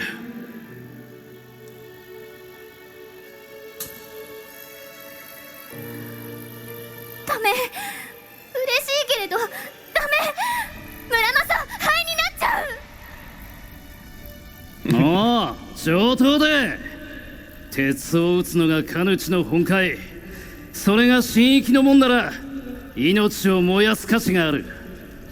火事場が熱いのは当たり前だ。この霊気、ホムラになろうと撃つ手は止めねえ。Been a vid from someone close to the timestamp. If you want to just tell, we don't need the direct translations. It's not super important. If you want to look them up though and just tell me what they were, that's fine too though. But I didn't want to spend too. We're only a little over halfway of this video, of this 3-hour long video, so I wanted to get through it.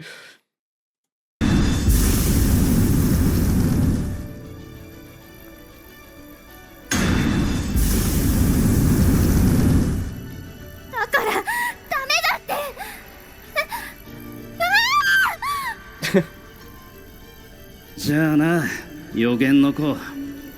何も全部を使うことはねえ。やり残しがあるならなおさらだ。俺はこいつで仕事上がりだ。命を買われたんだから命で払うのも当然だろ。そんなのとっくに払い終わってる。ま、気にすんな。お前さん同様俺が好きですることだ。初めからこういう運命だったのさ。まあとはいえなんだ、髪飾りは作ってやれなかったかな。Pain, man. He never made her the barrette.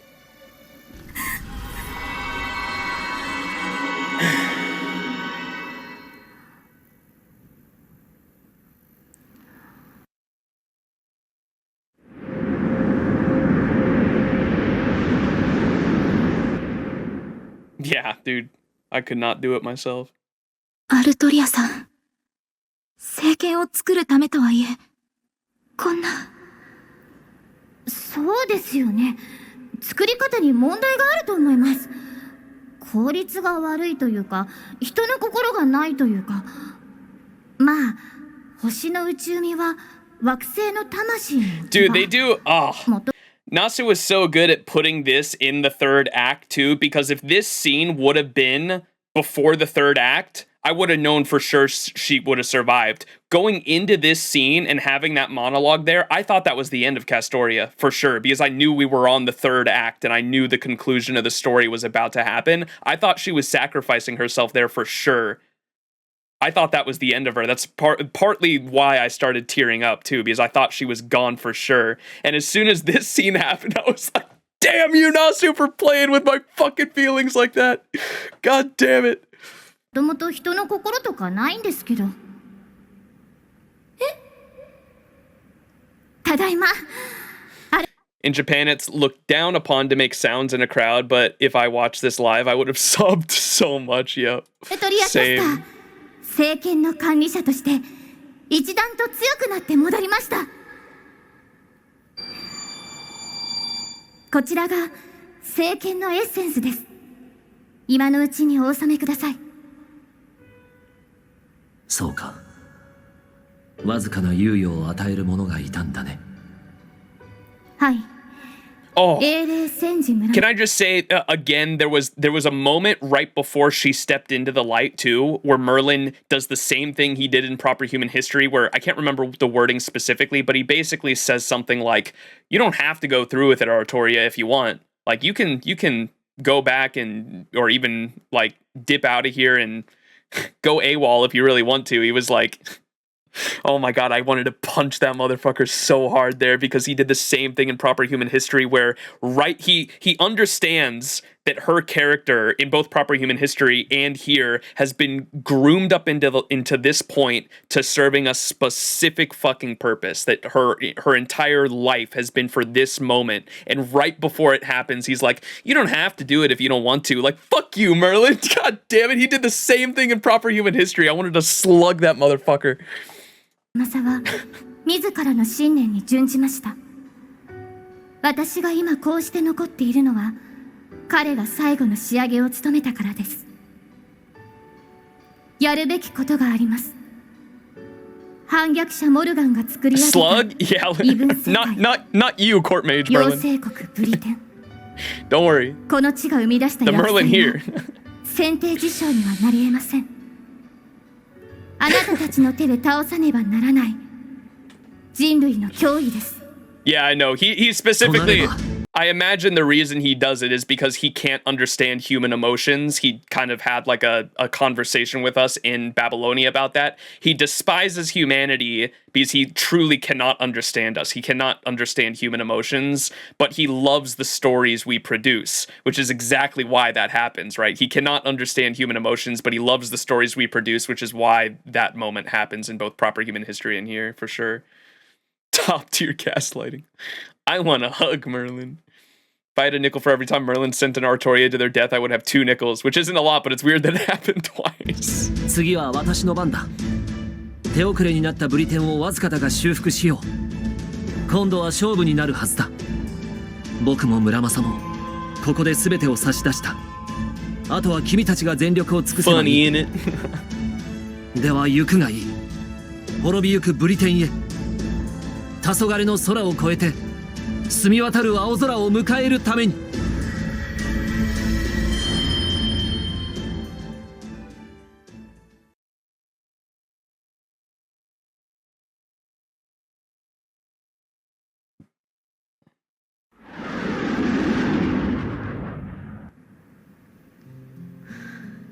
あの巨大な魔獣はそうか、ブラックドッグの王、厄災になってしまったんだね、バーゲスト。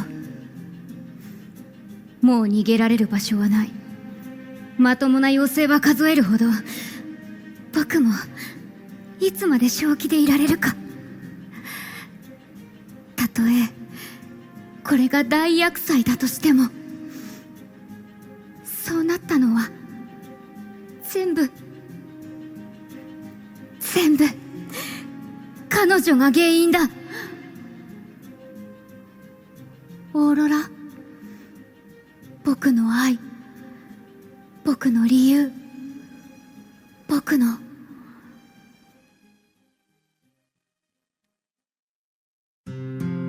聞いて、ランスロット。エインセルはとても危険な妖精なの。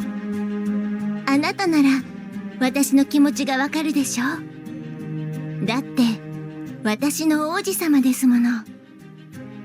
いつだって私が一番欲しいものを持ってきてくれるのよね。Fuck Aurora. 彼女にはよこしまな考えは全くない。そもそも善も悪もない。妖精も人間も共存できる世界を目指す最も優しく慈愛に満ちた妖精。でもそれは違う。ただそう見えるだけ。彼女が愛しているのは自分だけ。心の底から鏡の種族は危険な妖精と思いついただけだった。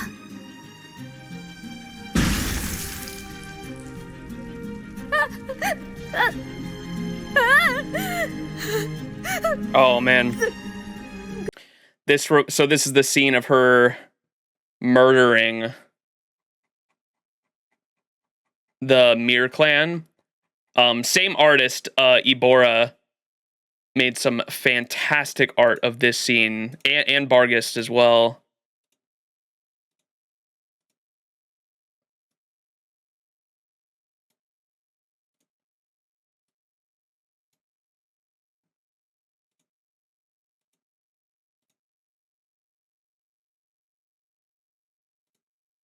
Right here. And their description was, how far do you go for love? And at first I didn't catch it. This scene, you can obviously see all the Mir clan fairies. They're all mirrors. Obviously, you can see that. And in the reflection of the mirror is the monster she sees herself as. Ugh. Ouch. This art, so fucking good.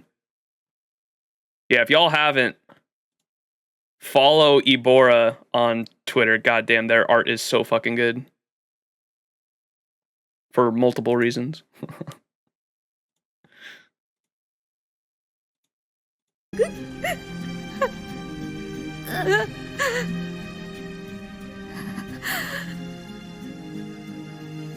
And sometimes makes us hot. Yeah. でも仕方ないんだ。そうしないとオーロラが枯れてしまう。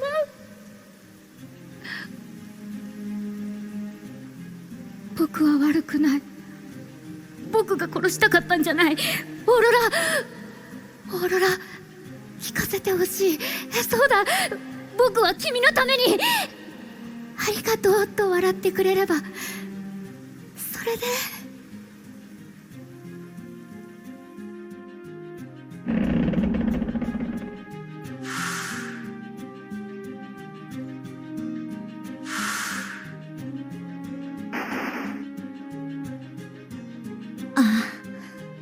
かわいそうなエインセル、こんなことになるなんて。鏡の士族を襲った者はこの世のものではありません。きっと体は愚か、心まで汚れたブリテンで最も醜い腐った獣。外見はどんなに綺麗に取り繕っていても、所詮は私の真似事をしているだけ。本当に嫌だわ、あんな生き物。思うことさえ汚らわしい。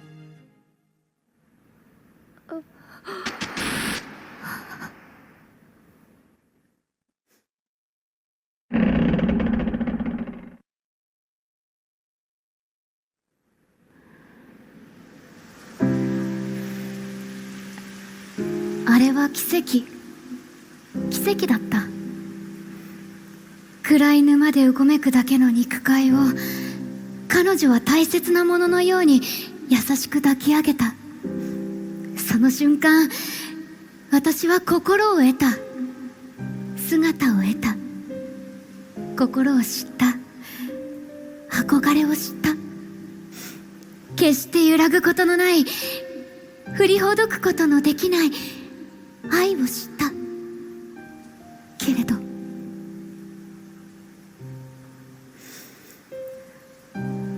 そうとも、彼女はそういう妖精だ。そういう妖精なんだ。分かってる。分かってる。愛されていないことなんて分かってる。それでも僕は君を愛している。愛しているんだ、オーロラ。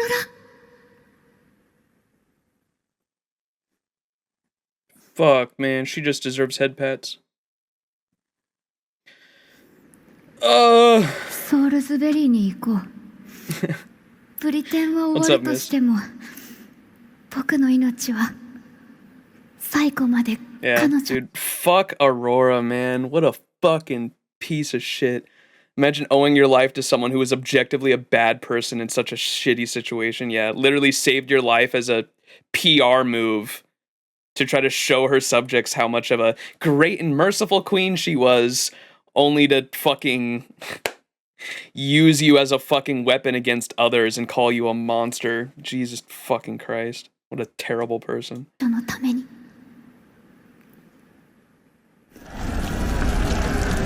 Yes, but fuck Aurora? Question mark.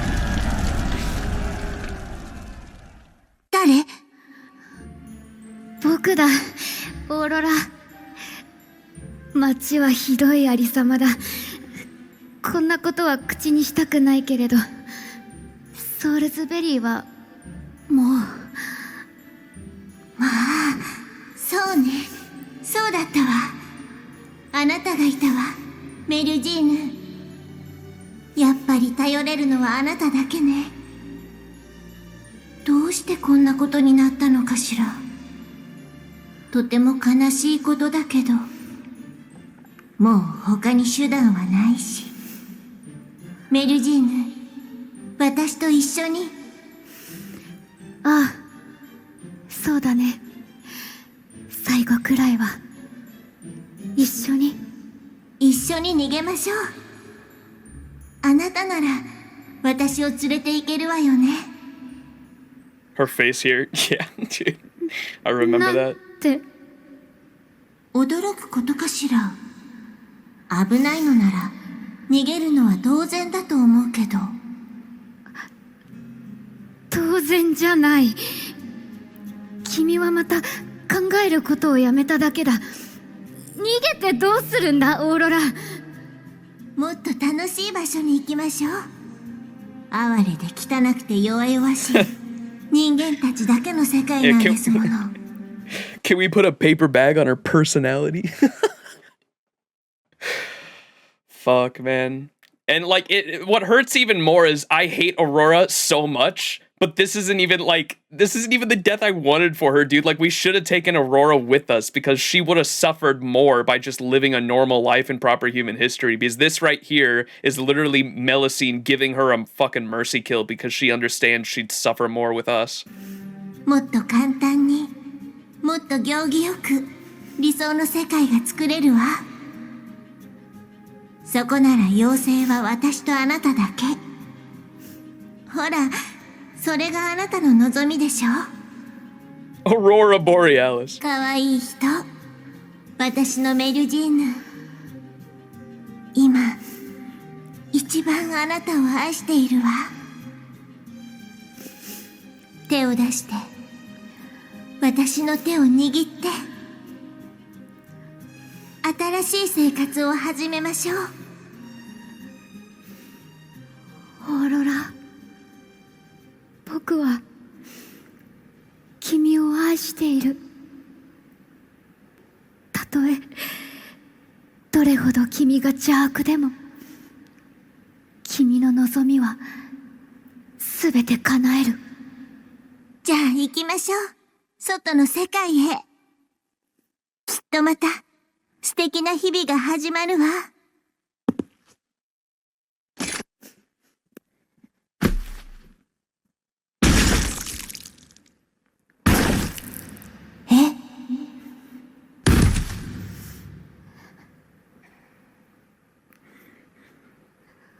わけないだろう。そんなわけないだろう。そんなわけないんだよ。君が外の世界で愛されることなんてないんだ。君が害悪であることなんてすぐに見抜かれる。その羽も姿もすぐに色あせて衰える。そんなことに誰より君自身が耐えられない。自分を愛せなくなって絶望する。僕が自分のために生きる生き物だったのならよかった。だけど僕は君のためにしか生きられない。こうしている今でも思い出す。いつまでもいつまでもまぶたに浮かぶ暗い沼に訪れた風。まばゆいばかりの極光の君。生涯をかけて守ると誓った私のすべて。愛しているオーロラ。愛しているんだオーロラ。たとえこの姿を失うとしても。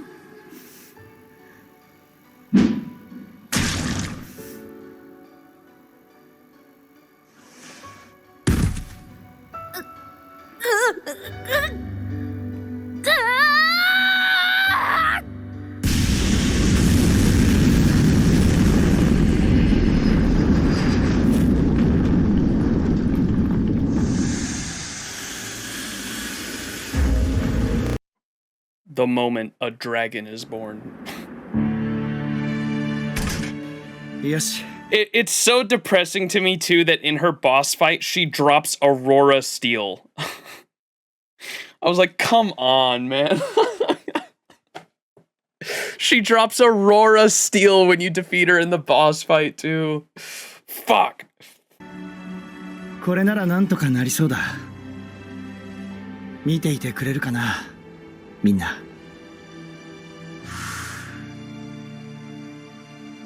最後に私からお願いを。どうかこのブリテンを、妖精たちを悪く思わないでほしい。Percival, my goat. 人間に悪人と善人がいるように、妖精にも悪いも。I love that line too.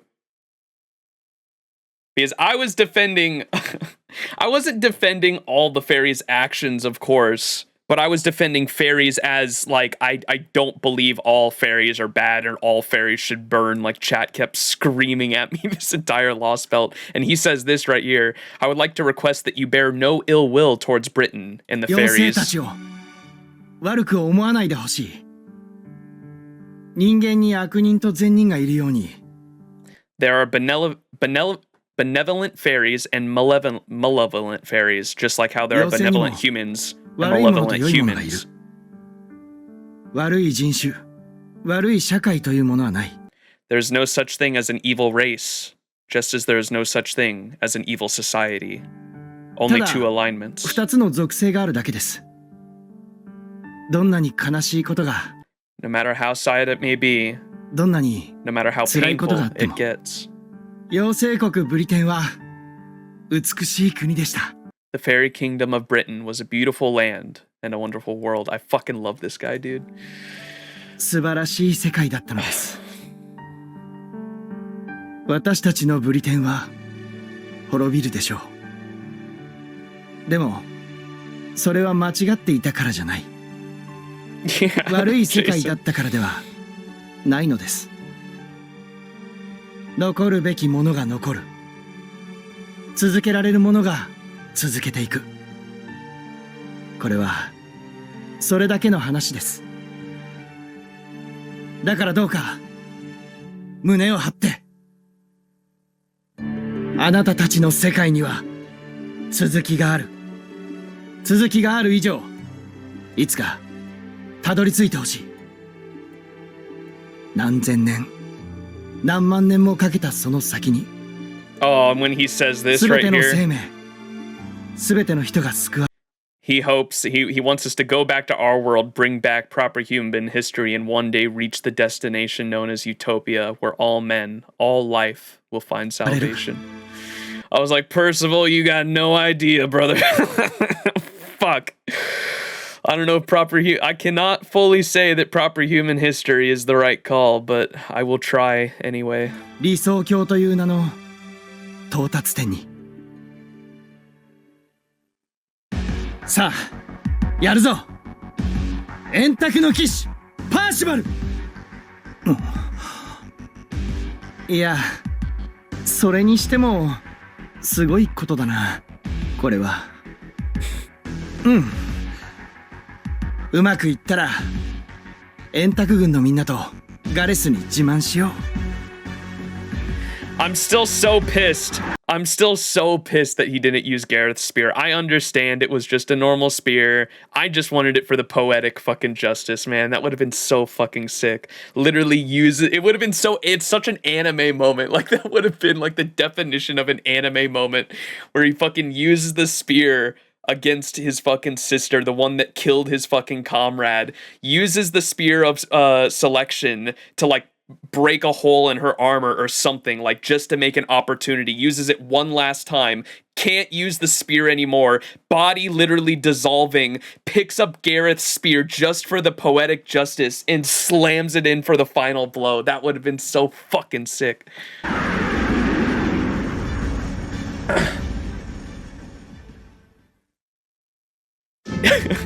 モルガン陛下さえ倒されれば、あなたは自由になる。僕はそう思い込んだ。そんな理由で円卓軍を組織した。そうだ、僕は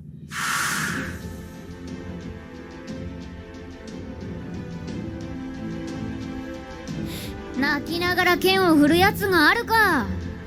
ほら、少し休んでパーシバル。君は立派にやっている。私も鼻が高い。さすが選抜で最後まで残った子供。嘘、余計に泣くの？ああ、そうか。今のは良くなかった。無神経な姉でごめんね。Little big sister. 私も人の感情は難しくて。仲間たちに負い目があって、いつまでも自分が好きになれなくても大丈夫。Little big sister. いつか自分より大切なものがきっとできる。だって私がそうだったから。忘れないで、パーシバル。このブリテンがどんなにひどい世界でも、愛するものが一つでもできたのなら、それが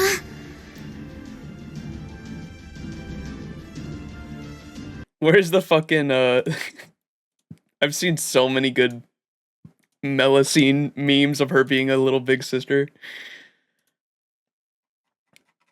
I know I have one saved somewhere in my bookmarks that I thought was so funny that I wanted to show chat at one point.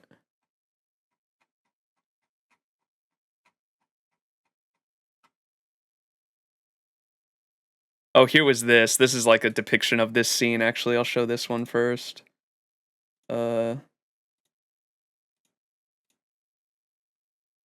Yet another one made by Ibora.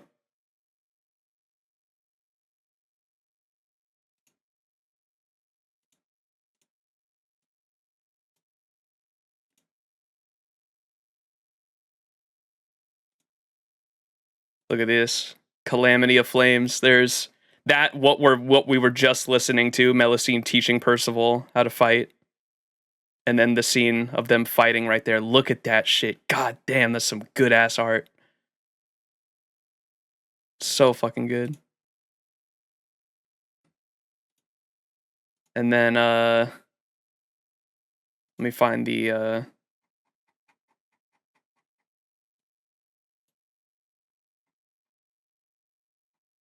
other art I was thinking of. Little big sister.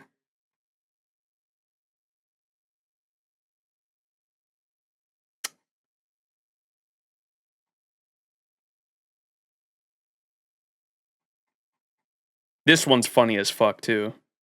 The one I'm thinking of that I'm trying to find right now.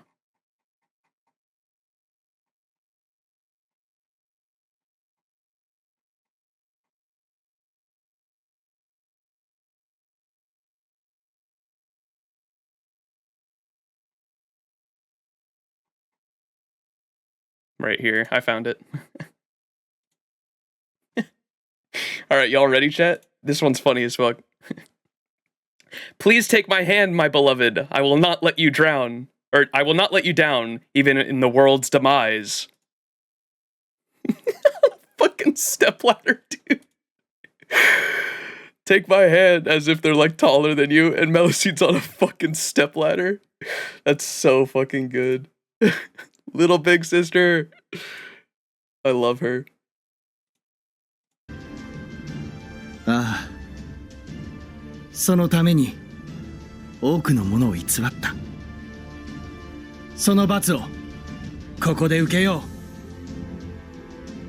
う。清掃、海底、選定の槍をどうか我が行いに正しき裁きを。Let's go, Percival. Oh, snap. Albion.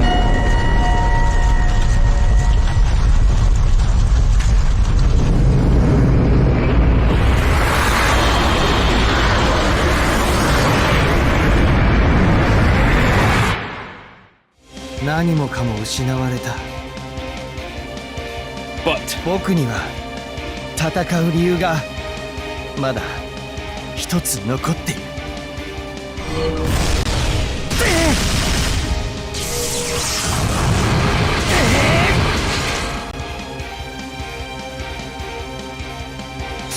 美しき妖精、醜き厄災を運命まで奪うのが愛だというのなら、それをこの槍で打ち砕こう。Percy。さらば我が愛。Fuck.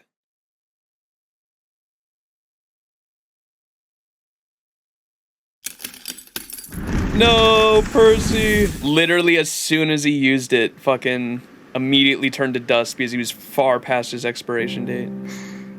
先帝の槍が竜骸の心臓を刺し貫く。竜骸は力を失い落下していく。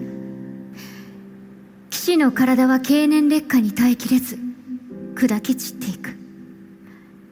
その最後が落ちゆく竜の視界に映る。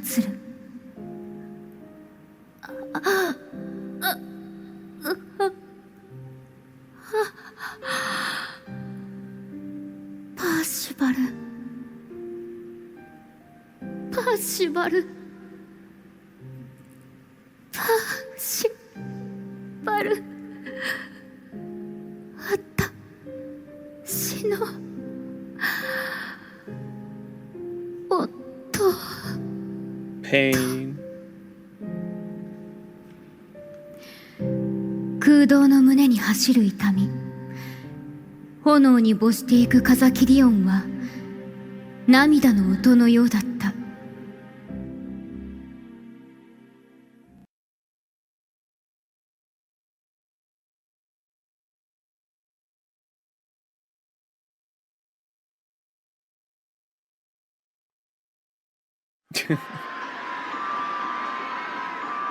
間違っていた。守るべきものを間違えていた。初めからこの島には正義など何もなかった。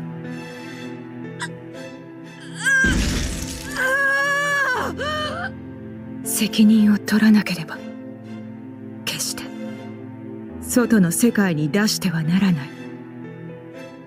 この邪悪な生き物を一匹残らず殺さなくては。Pain.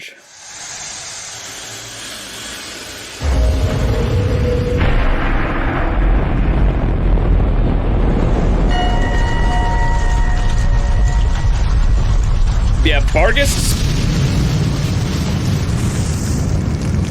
backstory surprised me. I did not actually think I was gonna like her character as much as I did. I ended up liking her the most out of all the Tamlin. They all were fantastic, but Vargas I liked the most. ケルヌンノスを倒したらお別れです。私はアバロンに帰りますから。とはいえ、それだけではあまりにも不義理というもの。ここまでお世話になったのです。私もあなたに恩返し。I didn't pick up on this initially either, but the handshake that we make, there was someone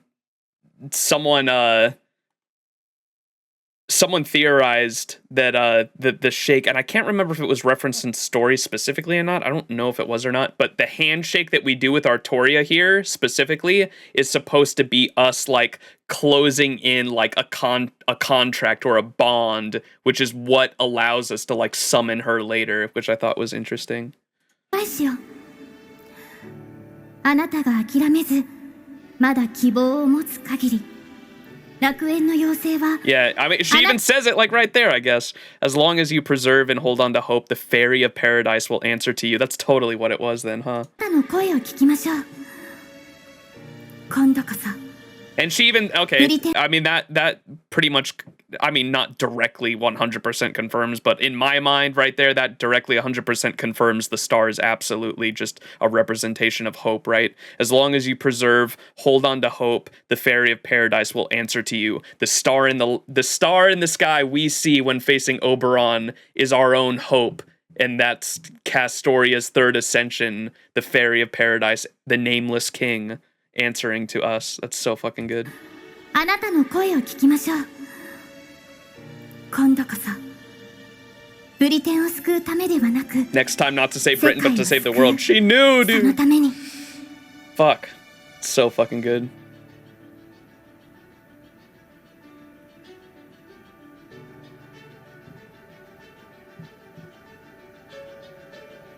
Hi. そういうわけで、もう一度握手を。これで最後になりますので。Yeah, and this last handshake right here was like confirming the contract, essentially. Confirming the bond with Castoria to summon her 本当 later. に楽しかったのは、11日目のグロスター。あなたにとっては、何でもない普通の出来事だったかもだけど、生まれて初めて好きな人と大通りを歩いたのです。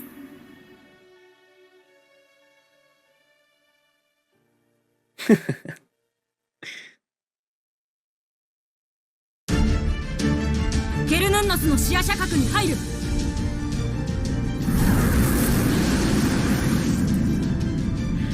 Let's go. 任せな。一気に押し返すぜ。我死をもって生を語らん。ミーミルの泉よ、宿り木の霊脈よ。過去を断ち、未来に伸びる枝葉とならん。これより9日、一切の愚行を禁ず。黄昏を越えよ。岩盤天員バルホール。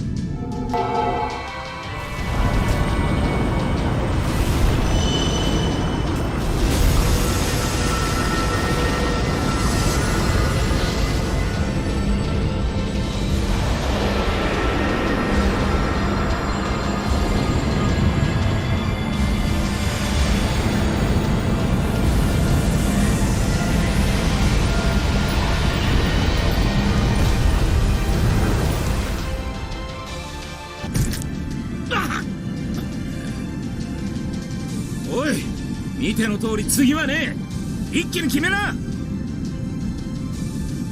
Finish it in one go? Yeah, we definitely did that, right, chat? Surely.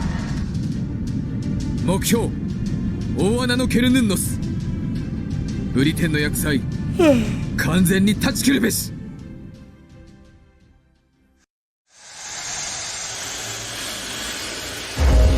Oh, the music. Kernanos' boss fight music is so fucking dope. I love his theme.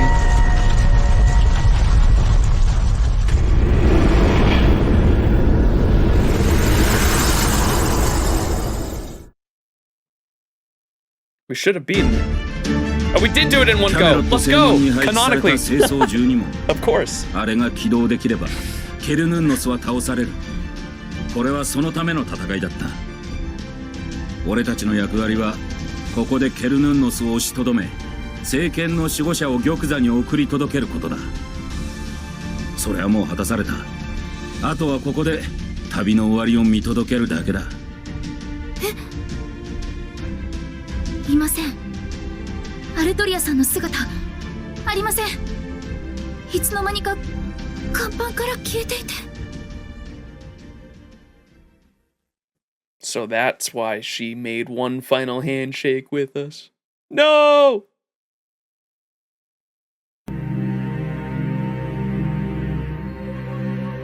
This shit was written so fucking well. God damn, Nasu went fucking hard on the writing to describe this scene, man.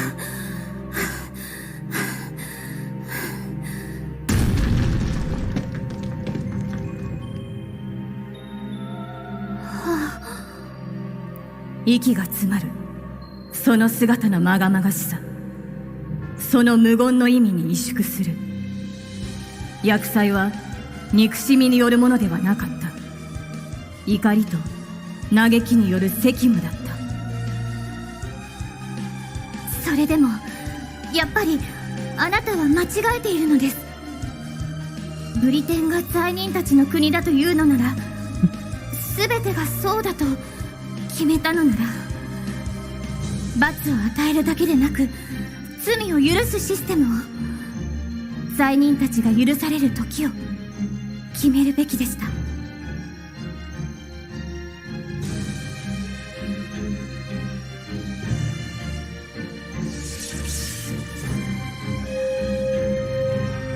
玉座に意識をつなげる。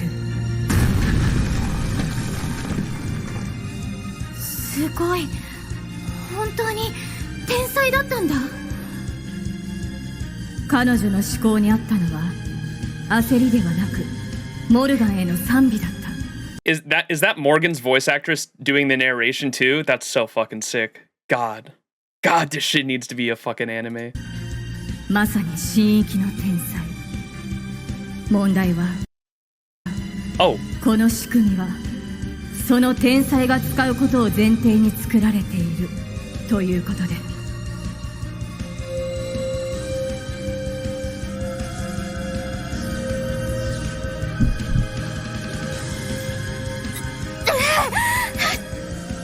Oh, Kawasumi's OGR. Yeah, I couldn't tell the difference. They do sound very similar, which is probably a thumbs up to Morgan's voice actress, because I did think Morgan's voice actress did sound very similar to Artoria, OG Artoria, which I was like, damn, very good job. I'm surprised it's even a different voice actress, so I guess it could be either. Either way, it's poetic. でもこれなら今度は逃げない。いけると彼女は確信した。ロンゴミニアド蒼天ラウンドランス12家並列抜病対薬剤大儀式開門救世の槍よ罪を流すオークニーの雨となれ。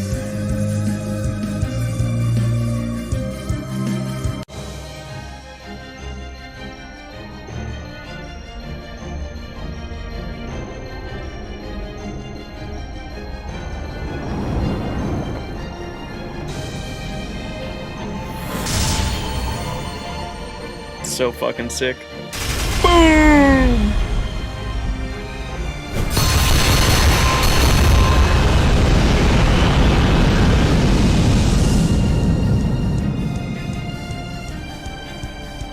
But it wasn't enough. This part right here was written so fucking well. God damn, it's still like the sentence where she'll probably read it off here. The sentence where she specifically says, I opened my now not working eyes and swallowed the blood that I had coughed up. I was like, God damn, that line goes fucking hard, dude. 全部ここにいる私ここにいた私全部を出し切るんだ。そのためにここまで来たんだ。使用魔力をキャメロットからアバロン・ルフェにロンゴミニアドからエクスカリバーへ変装。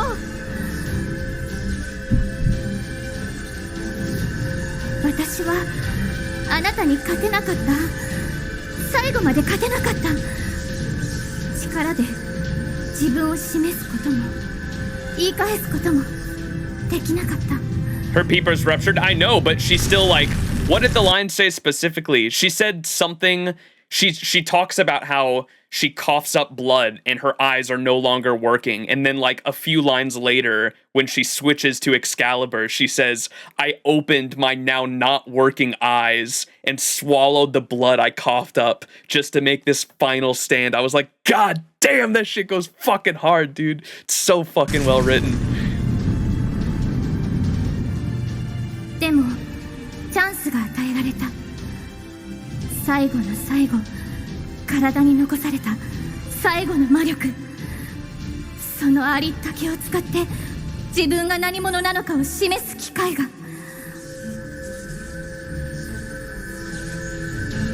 私は We give her the smile, dude. 理想の私にはなれなかったよ。だとしてもここで並んでみせる。この玉座を守り続けた無慈悲な女王ではなく、偉大な尊敬されるべき救世主、その人生に報いるために。2000年前にあなたがやるべきだった仕事を果たしてみせる。聖剣抜刀最新よ、我らが罪を許したまえ。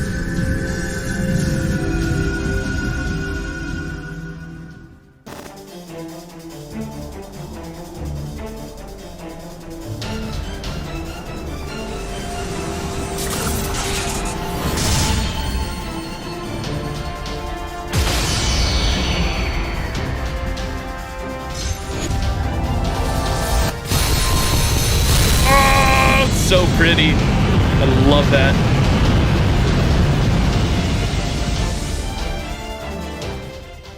So fucking good.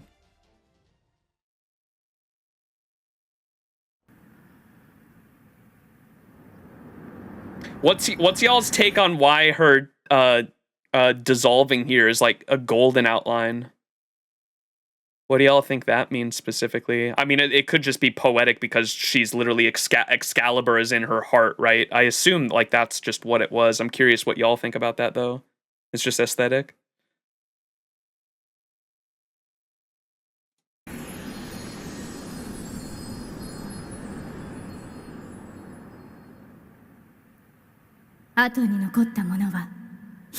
Oh yeah, and her staff up against the throne. So good. I wish we could have got a CG of that, man. Like specifically a close-up of the throne with the staff leaned against it. That would have been sick.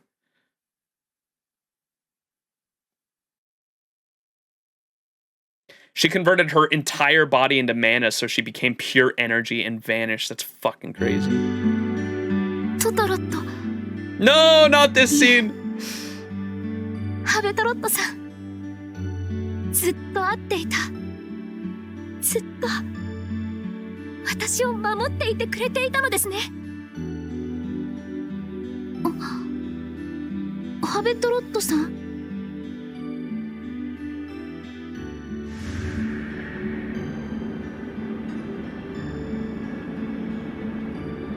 朝のひばりが泣いたからね。僕の夢はこれで終わりだ。消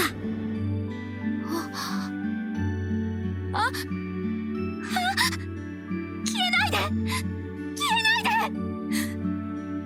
誰よりも努力していたのは、泣きながら夢を叶えていたのはあなたの方なのに。もう野暮なことはいいっこなしさ。でもそうだね。ならいつまでも忘れないで。僕のこともトネリコのことも、美しかった僕たちのブリテンのことも。はい。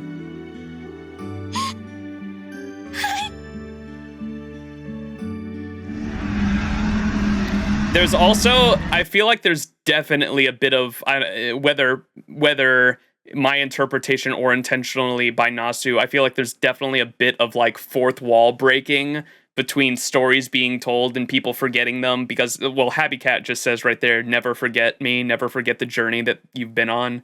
And then later Oberon also says the reason he despises humanity is because they forget about stories, or like they forget about stories on the flip of a page, or characters, side characters that were such a big deal or so integral to the story, and people forget about them right after the story is finished, and he hates that about humanity. And I feel like that's totally like a bit of fourth wall breaking by Nasu, telling you like straight to your fucking face, you better not fucking forget this journey.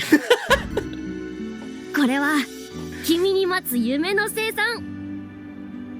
さあ顔を上げて、マッシュのかっこいいところを妖精騎士トトロットに見せておくれ。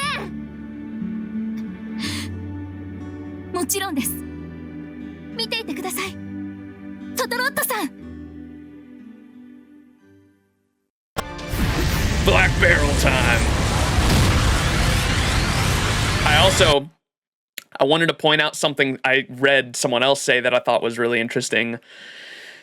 I did question it at the time why MASH didn't do the calculations or whatever before firing the Black Barrel like she did in Olympus. In Olympus, she had to make the calculations, calculate their lifespan, turn that into magical energy, and shoot it back at them, right? She doesn't do that here, and at first I wondered why. I read on, someone suggested later online, Carnonos is already dead. He's a walking corpse. He had no fucking lifespan. So literally all she needed to do was shoot that at the core to just send him over the edge to kill him for good, and that's what they do there.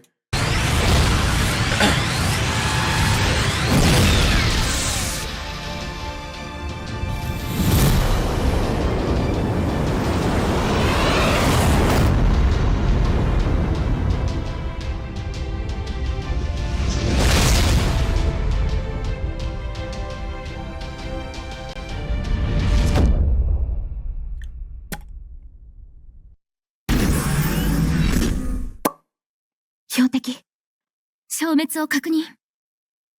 見ていてくれましたか？ハベトロ。That's so fucked, dude.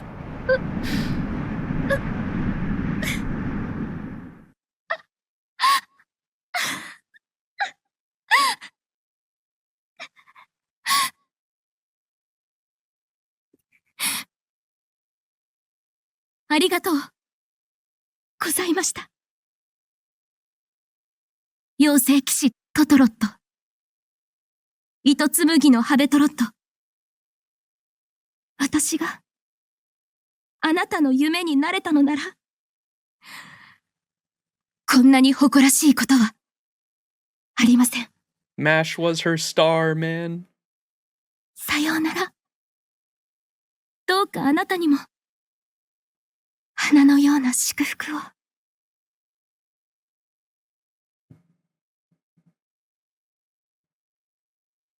Oberon, the reveal.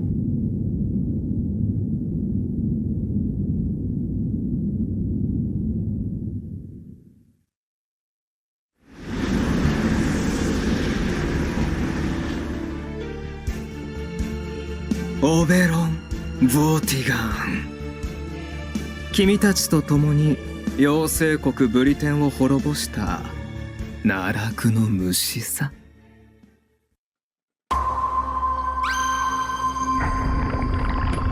It's not Oberon after all.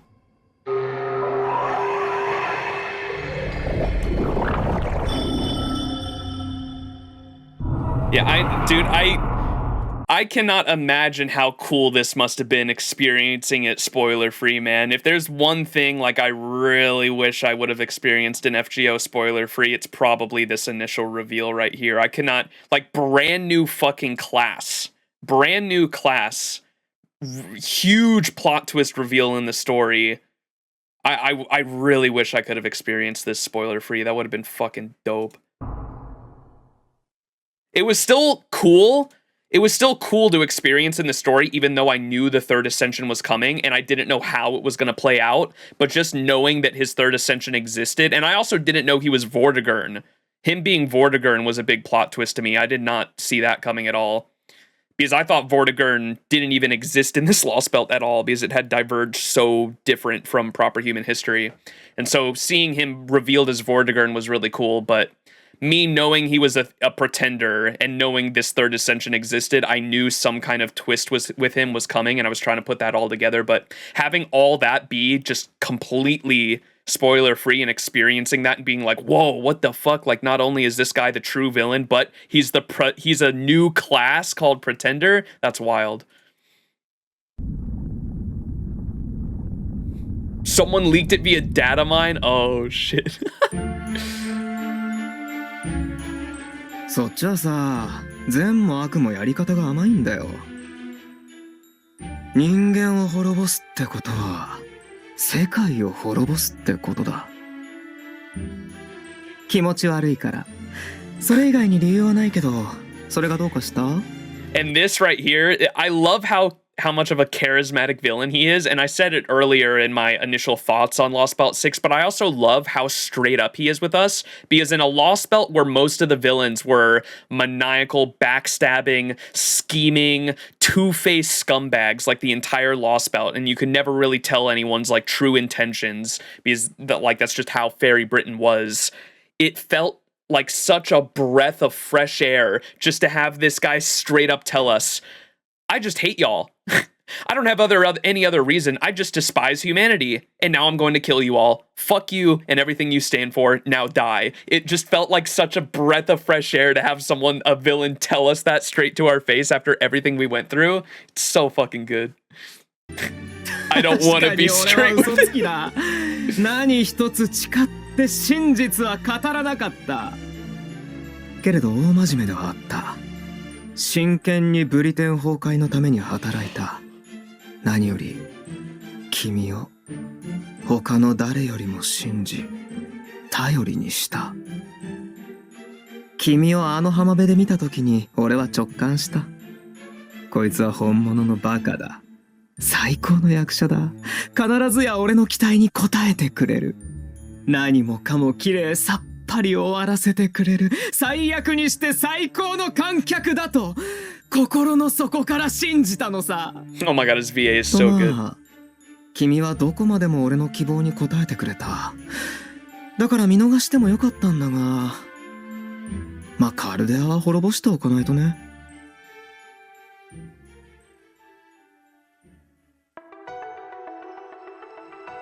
夜の帳、朝のひばり、腐るような夢の黄昏を食らえ、ライライク・ボーティガン。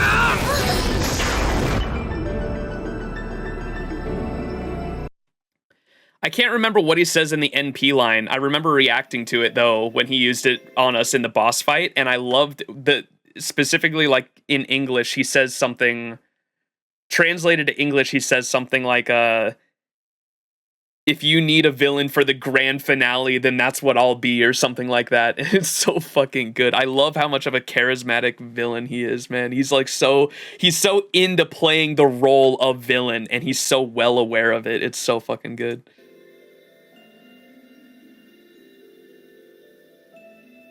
生まれた時、僕は呼吸もできなかった。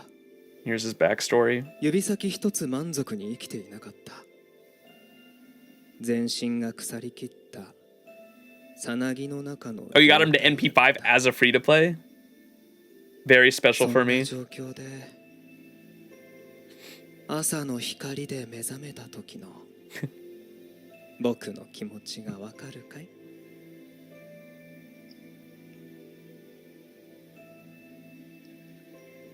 妖精国の外れ、秋の森、居場所のない妖精、迫害されてきた妖精が集まってなすすべもなく死んでいく秋の森。そのただ中でさなぎは発生しました。さなぎは妖精そっくりでしたが、実際は妖精ではなく、 Evening Shroud, Morning Light, the end of a dream, Devour the Twilight, Lilac Vortigern. I'll probably have to go back. Maybe it's only for the story. I don't know. Here, I can check it out on my stream, because I know for a fact it happened for me. He only used his NP once, I think, against me in the boss fight.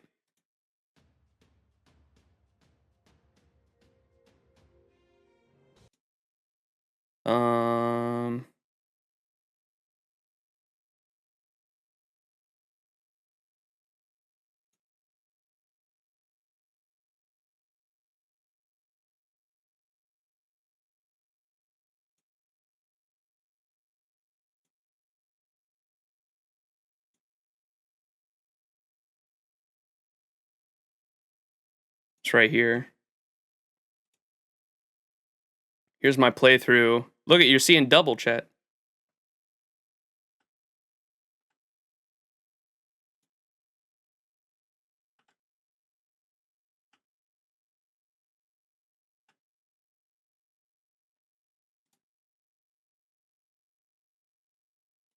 Evening Shroud, Morning Lark.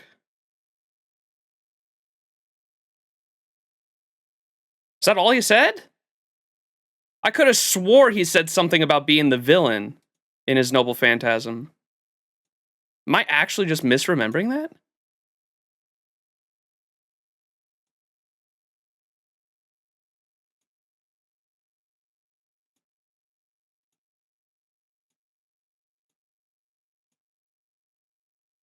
It's probably not the NP line.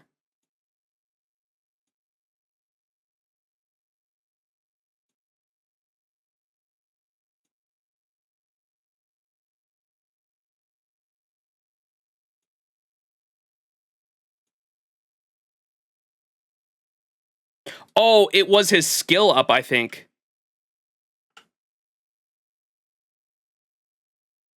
What's he say right there? That's what it was. It was his skill up. It's time to close the curtain. The tragic play ends here. I think that's what I was interpreting as. I think it was his skill up.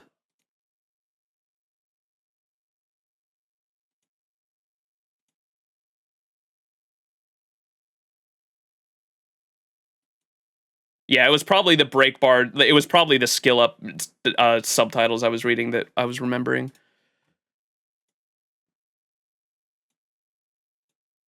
馬の持つ生物への嫌悪感という吐砂物の中から生まれた一匹の虫に過ぎません。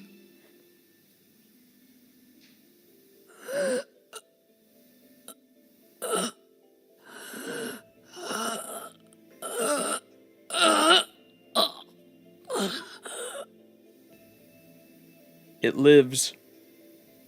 でも吐砂物に湧いた虫なので、その誕生は悲惨なものでした。そんなさなぎが哀れに見え、またとても綺麗なので、自分たちの王様だと思ったのでしょう。秋の森の妖精たちはさなぎの周りに集まって、さなぎが一人で立ち上がるまで見守りました。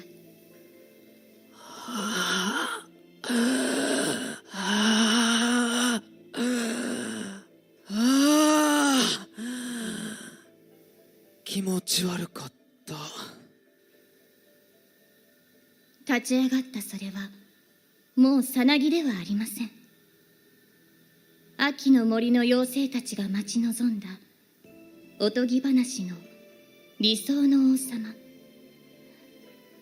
有名で天才でちょっとだけたちの悪い作家が描いた妖精王の姿で生まれたのです。モースの王の次はこれ？へえ、これが教会記録隊サーバントってやつか。人々の願望から生まれたもの。 Yeah, he has a line right there that confirms the Moors King thing we were talking about earlier too. A genius writer with a bit of a mean streak, yeah. Doesn't he have someone in chat said that he tries to, one of his My Room lines he talks about, or it was in the Discord, someone showed me a My Room line he had where he literally tries to kill fucking he tries to kill the writer.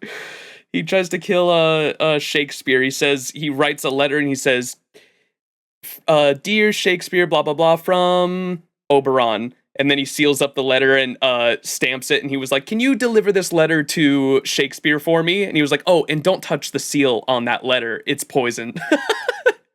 It's so good. And then right there he says, first it was the Moors King and now this. Yeah, so he was 100% the Moors King. Says, dear William Shakespeare, thank you for the wonderful script. I'll treasure it all my life, and I'd like to take it with me to the grave. And done. Can you deliver that to that shit stain for me? Oh, and be careful. I put a ton of poison into the wax seal, so obviously don't touch it. That's so good.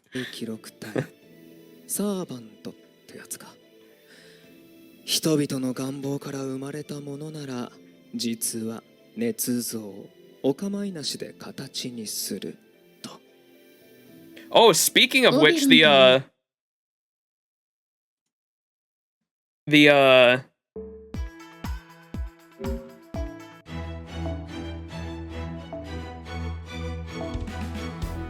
what? I know I just got a new craft essence.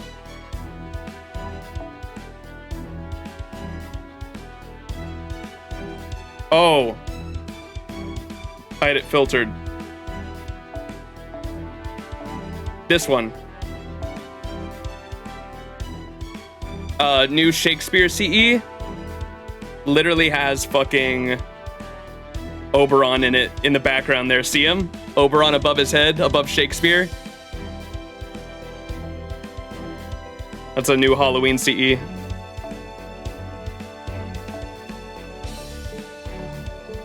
Definitely wanted to point that out.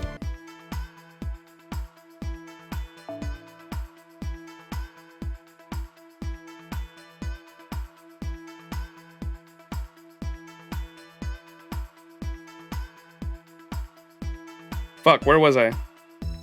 It's Lostbelt 4. This one. Alright, leave it there. By the way, Max, no, I was an hour late, but have you done the interlude yet? No, we were going to do that last. That was going to be like the last thing we do this stream. Dude is about to lie like Vortigern his ass. 妖精は反人類史にもこの妖精国ブリテンにも存在しました。でも王様がかぶったオベロンは嘘でできた大嘘つき。すごいな。言ったこともやることも。There's that too. So is this like a curse he has then? Oberon Vortigern has a curse where everything I say, everything I do eventually becomes warped. それがオベロンの特性なのです。英霊としてそういうものなので、本人にもどうしようもないのです。まあ別にいいけどね。もともとみんなを騙す気だし。Oh, it's specifically due to Midnight Summer Dream? これというのもブリテンに漂流物が流れてくるからだ。モルガンのやつ、反人類史が嫌いなくせに。Oh, okay. He's saying specifically because he's like got the proper human history Oberon in him, it's because the flotsam washes ashore in Fairy Britain, and that's its connection to proper human history, because Morgan made this a lost world instead of a lost, or made it a lost world from a Lostbelt. I'm trying to piece all this together. I get most of it, it's just, I don't know, the lying itself is super fucking confusing. He's such a complex character.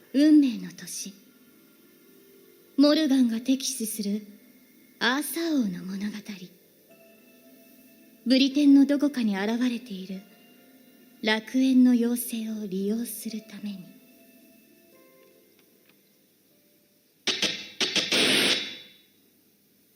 And now we get to see the other side. The creepy one.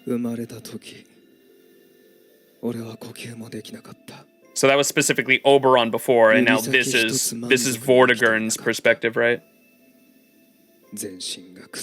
Or I think he said the Moors King before, so maybe not.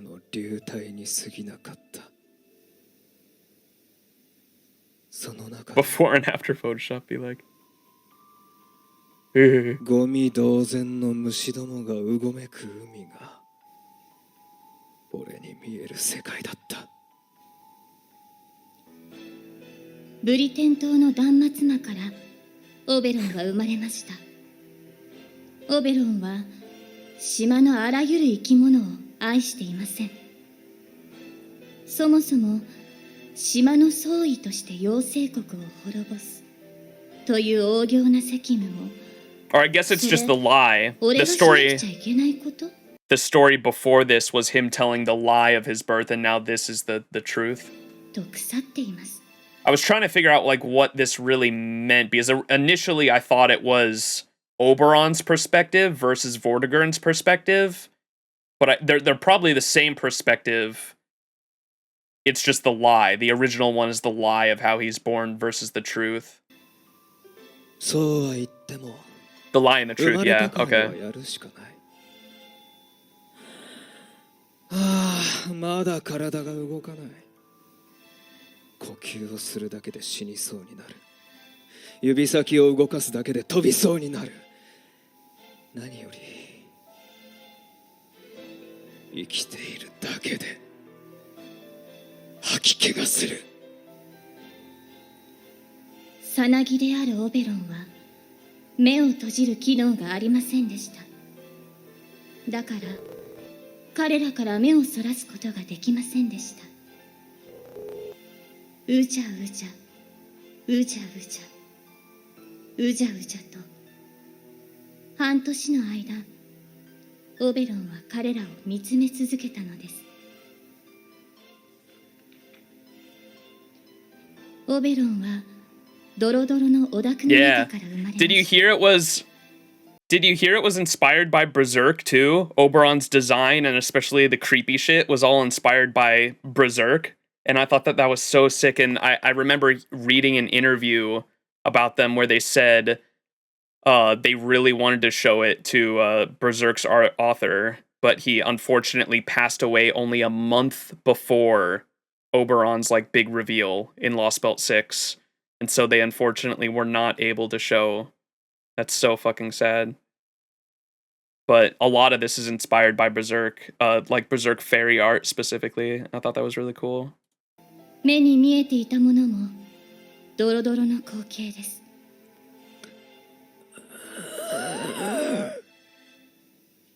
流れ者の弱者が何の展望もなく希望にすがる光景は気持ち悪いです。うじゃうじゃとうごめくだけのものに王様扱いされても気持ち悪いです。何よりそんな者たちにたかられる最底辺の自分が気持ち悪いです。アリにたかられる蝶の死骸と同じです。ゴミ捨て場の底に起きたこの世の底辺の出来事です。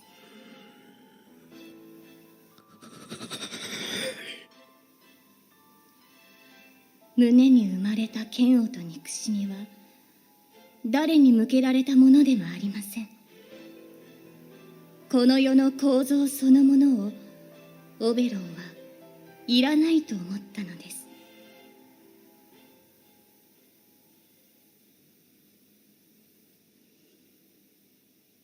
と、彼のそんな経緯はともかくとして、しっかりしてね。あともう少し、あともうちょっと。最後の最後ですっごい逆転見せるんでしょ？ That's cool. It was Castoria narrating that, huh? Because I thought that was, when I read it, I thought it was Oberon like narrating it, and so I thought it was him telling us like, you're gonna have a great comeback now too, right now, huh? But no, it was Castoria narrating it, huh?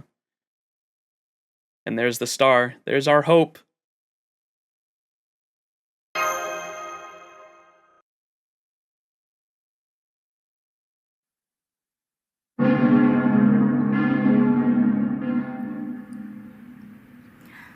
鐘の音を聞いた。何度も聞かされた強制の鐘ではなく、あなたを呼ぶ、あなたを信じる懐かしい鐘の音が。私はいつもずっと輝いていたあの小さな星の光だけは裏切りたくないのです。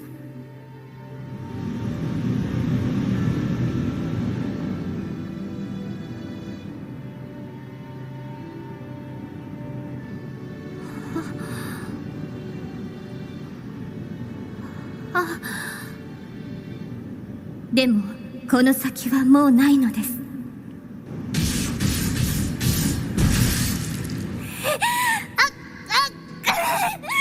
No!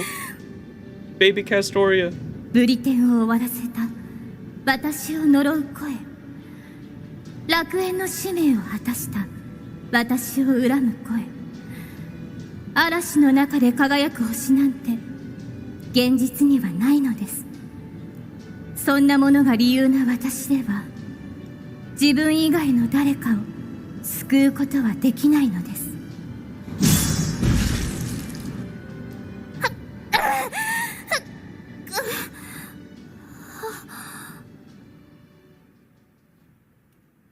There she is. 誰かが私をかばってくれてる。全然かばえてないけど、手を突き出して必死に私を。あなたがとっくに忘れていた、あなたと何も変わらなかった最果ての誰か。彼女の名は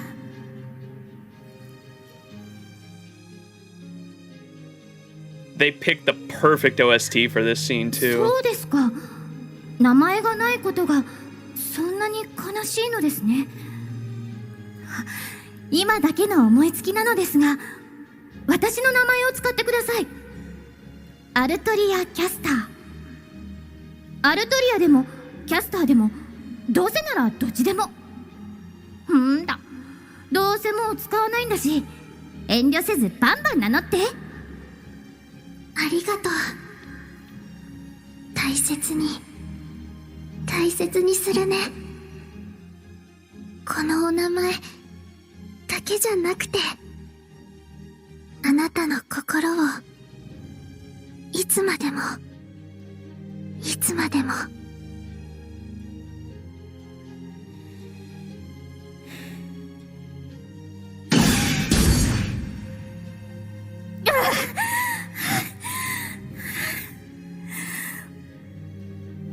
彼女の名はホープ。最後の最後で星の光を見つけたもの。あんなただの思いつきの行為で私をずっと守ってきた。あんなどうでもいいことで今も私を信じてくれた。それは特別なことでも尊いことでもないけれど、他人から見れば取るに足りない理由だけど、違う、大切にしてくれてありがとう。私だって彼女と何も変わらない。誰もが羨む理由になんてきっと一生出会えない。でもでもそれがどうした？私はそれで十分だ。あの星を裏切りたくないだけ。この気持ちを捨てたくないだけ。私たちは、あなたたちは、そんなどうでもいいことでいつだって頑張っていかないといけないんだ。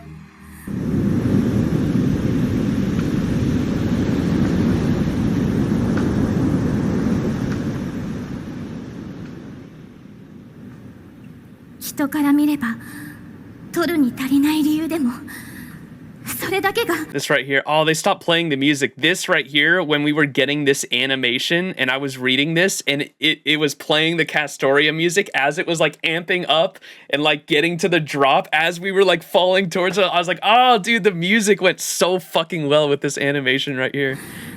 今もこうして私を走らせ続けている。さようなら、幼いあなた。これまでも、これからも、いつまでも。胸に宿る星の鼓動。鐘の音は、やがて自らの内に響くでしょう。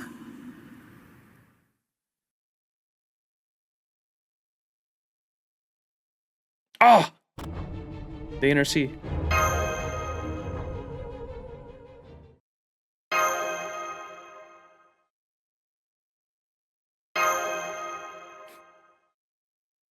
Caster, to me!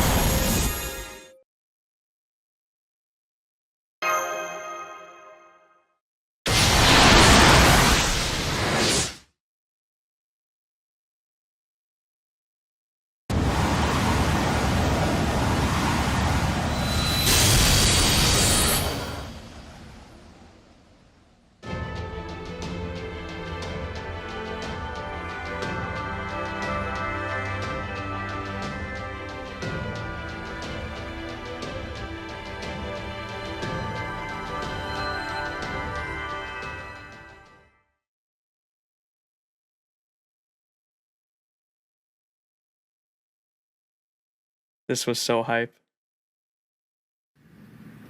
違法の魔術師との契約に基づき召喚に応じ参上しました。ブリテンを諌めるのではなく、世界を救う戦いであれば、たとえ時の果てであろうと、この剣はあなたの手に。マジか。いや、そうなれとは言ったけど本気で楽園の妖精のまま英霊に。驚いたな。どこまで王様気質なんだ。妖精たちに救いはなく。When I said it a couple times now this stream, I'm sorry for reiterating it again, but if this gets, when this eventually one day for sure gets an anime adaptation, right? Surely it has to. Like when she arrives, I would love for him to fucking like do like a slow clap or something and say some bullshit like, what the fuck is this power of friendship bullshit. Because he's like so into the stories and like playing the villain. 私たちの未来に何の希望もないとしても、他の未来ある者たちの現在を奪う行為は間違っている。それは滅びから逃げることより見苦しい。そうでしょ、オベロン。あなたの行いは多少どころか本気でみっともない。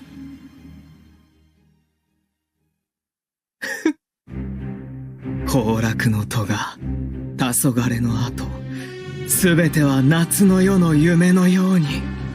さあ悲劇の幕をぶち上げろ。巡礼の旅はここで終わりだ。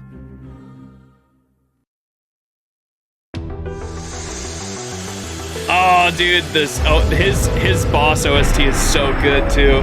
I love this fucking boss fight theme.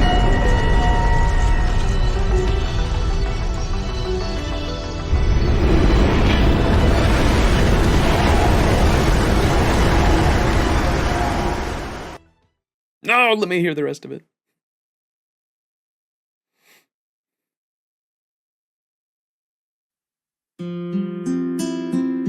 まあね、本音あるよ。うん、結構ある。I also heard someone say, I don't know if this is correct or not, I heard someone say because this is in a dream right here, this is the only time we really get his like true, honest feelings because it's in a dream. He's like allowed to like not lie or not tell lies here. I'm not sure how accurate that is though, but let me read this because I didn't go back and read this again, but let me listen to what he says here. 前にちょっと話したっけ？妖精国が何なのかってやつ。ここはさ、すべてが童話だったんだよ。一つの物語だった。架空の歴史の中にしか居場所のなかったモルガンが描いた14000年もの絵本だ。お前たちはそれを今までのように否定した。間違っている。意味がない。と。俺はそれが気に食わない。気持ち悪さを忘れるほどにね。都合のいい存在を。誰もが夢見る物語を想像しておいて、その物語に人生を変えられてさえいて。その上で、これは現実にはないものだから、と下に置き嘲笑うお前たちが。どれほど陳腐な王国。Yeah, I feel like this is totally like Nasu writing in like a fourth wall break of him like talking directly to us, the audience, of saying like, you motherfuckers forget characters with the turn of a page. Fuck you guys. You better remember this. でも、語られなかった脇役にも意味はある。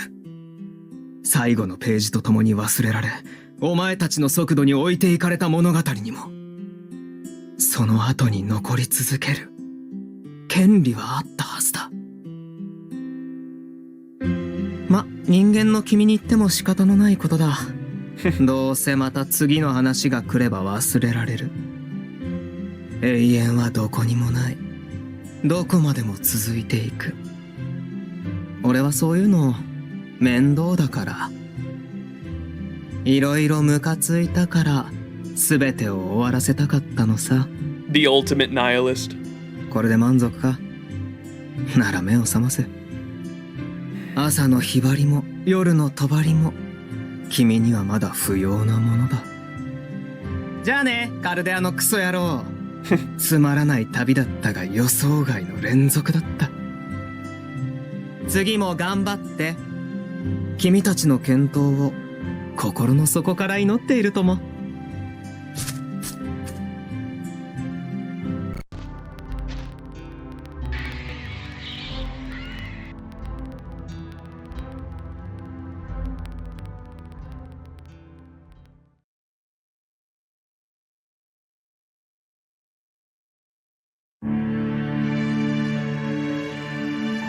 あなたの声が聞こえたので、お役に立てたのなら幸いです。お別れはもう済ませてあります。お二人と共に旅をした彼女、アルトリアキャスター。彼女はこの異文体にだけ存在したものですが、その行動と答えはこうして私に刻まれました。私はアーサー王ではなく政権の担い手、政権の騎士の概念が形になったもの。What is she, the third Ascension, exactly? Because I think she's a guardian. Like Emiya, no? It kind of sounded like she's a guardian. And she like came to our aid as a guardian. Oh my god, I just realized it's literally the same thing as Stay Night or Unlimited Blade Works at the end when Emiya shows up as a guardian after he had already died as a servant. Oh my god, that's exactly what it is, isn't it? That's literally what it is. Oh my god. She literally showed up right at the end to save us, just like Archer does as a guardian to save Emiya when Gilgamesh is dragging him in, when he grabs fucking Emiya's arm and is dragging him in, and he's like, no, I'll saw off my own arm before I go in there with you. And Archer says, before you do that, though, move a little to your left, and fucking shoots Gilgamesh right in the fucking forehead. That's what this is. Like, it's a callback to that, or almost, like, poetically, I guess, the parallels. Oh my god, this, the more I read and the more I uncover of this Lostbelt, the list of parallels just keeps getting higher and higher. That's what this is. Fuck, it's so good. 政権に選ばれた者、政権を使う者にのみこの剣を預けます。なので今回は特別サービスです。 She says there, so think of this as a special service just because of a precious contract I couldn't break, and that's what that handshake was. On the storm border before she went off. It's so good. 大切な契約だったので破れませんでした。あなたが望んだように、私も力になりたいと望んだのです。お急ぎを。奈落の虫の滑落に巻き込まれてはいけません。さようなら。恐れなく進まれますよ。あなたたちの道行きにはカルデアの灯火があるのですから。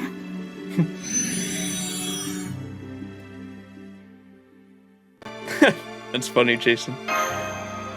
You.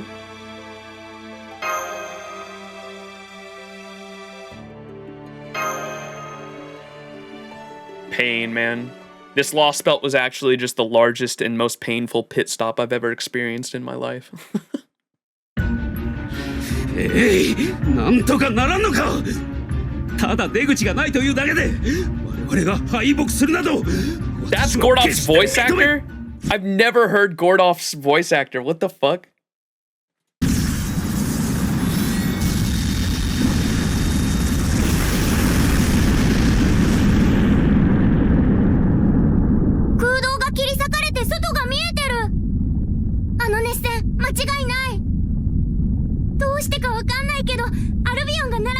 Yeah.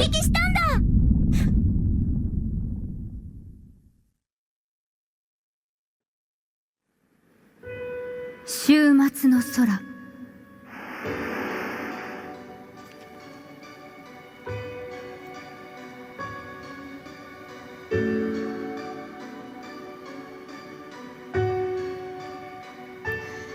細胞に鮮やかな火花が散る。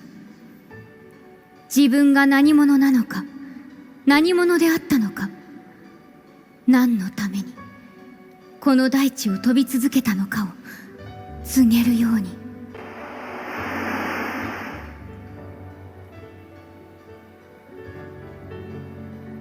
Pain.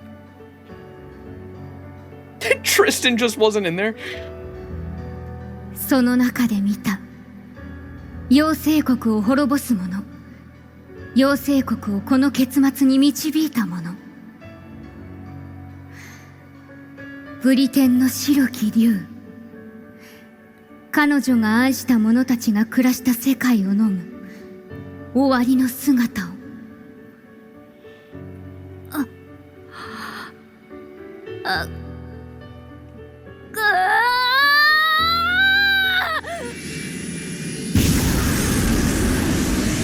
It's blue now. そうだ。飛ばないと。飛ばないと。妖精として何一つ誇れなくても、騎士として何一つ褒められなくても、初めからただ人の真似事をしていただけの異物でも、大地も安らぎも私には与えられない。与えられては求めてはいけないものだった。私にあるのはこの光景だけ。天と地を、星と宙を分けるこの空だけ。この機体の名は、この記録につけられた名は、私の名はメリュジーヌ、妖精騎士メリュジーヌ。飛びなさい。お前はたとえ残骸であろうとも。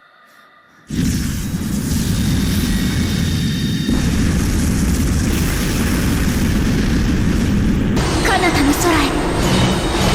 お前はたとえ残骸であろうとも。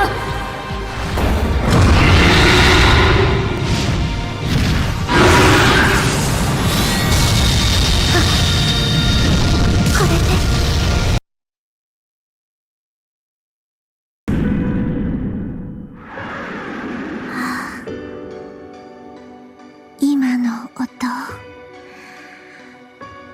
とっても静か。悩み事はみんな誰かが解決してくれるの。いつだってそうだったのよ、私。だから今回だってそうなったでしょ。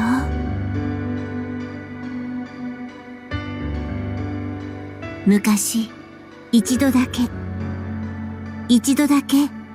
自分のためにならないことをした。まあ、私はオーロラ。あなた、お名前は？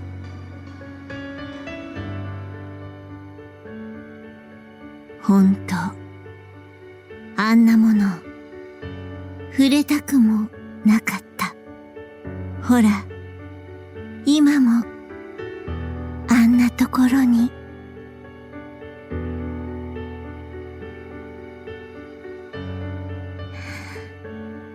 バカな子、私を殺してしまえば。私、自分の死なんて怖くないもの。怖いのは輝きがなくなること。色あせて特別ではなくなること。だから、どこまでも憎らしい。How did she outlast Oberon, bruh? What do you mean? They say Oberon's still falling to this day. いいわ。やっと別れられて清々する。無垢というのは、ああいう愚か者のことを言うの。消えろ。消えろ。高く。高く。どこまでも。高く。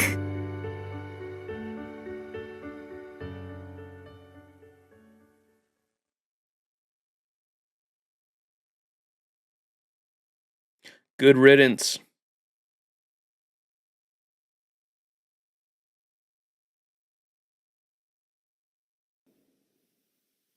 落ちていく。 Okay. I was wondering if they were gonna get Oberon's VA to voice his final moments here as he's falling, because I love this. 底のない空洞。果てのない行動をどこまでも落ちていく。飛び立つ力は残っていない。いや、そもそも背中の羽は飾りだからな。空なんて飛べるものか。バカ。肉々しげに笑う。実際痛快ではあったのだろう。敗れはしたもののオベロンの目的は果たされた。気に食わないのはカルデアを道連れにできなかったことだけだ。行け行け、どこへ何とでも飛んでいけ。もう会わなくていいと思うとせいせいする。Oh God. Now I'm really curious what his what after we complete the story, what his fucking lines are when we summon him. 遠ざかっていく。違法の魔術師、もう一人の予言の子。長かった旅の仲間が遥かな空へと飛んでいく。それを大嘘つきのオベロンは憎らしげに見届けた後、ま、どうでもいいさ。ブリテンを殺すという僕の願いは叶ったんだから。ああ、けど架空の君、ひねくれ者のオベロンを愛したティターニア、君のためにあいつらをなくすという僕の願いは叶わなかったな。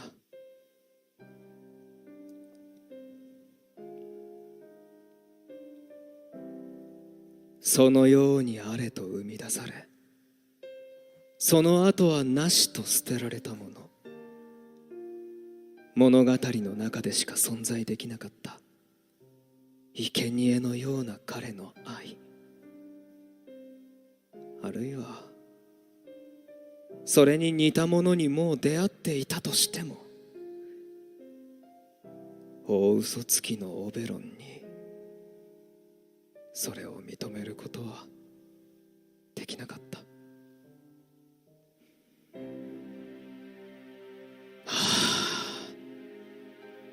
しかしなんだな、めったくそにやられたのにさ、な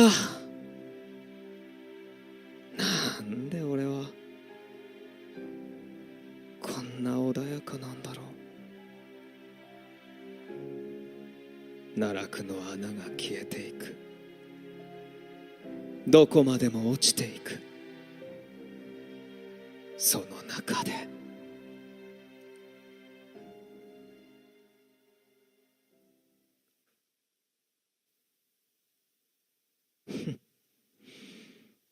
あれが反人類史の空か。まったく吐き気がするほど綺麗じゃないか。無限のウロの蓋が閉じる。奈落の虫はどこにたどり着くこともなく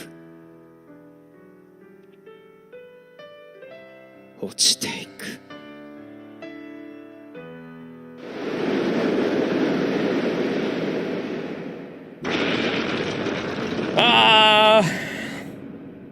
That was so good. Good 3 hours. Fuck, that was good. All right. What the fuck's on my list now? Okay. Give thoughts on LB6. We did that. We just watched the Dramalogues. Level Up MASH is next on my list. So let's do that.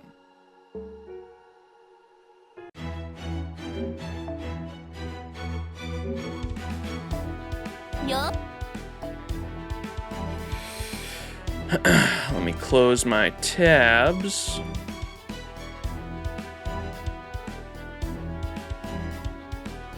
Should be level 80 to 90, right?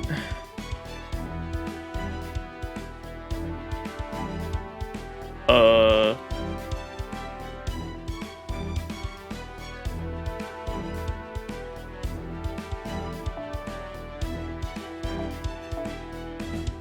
there you are. All right, let me put in all the extra class cards.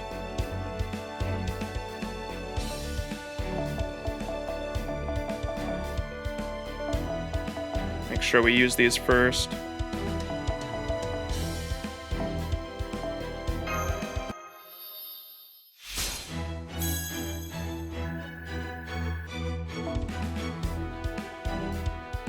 Does auto select do the... Oh, it does do the extras.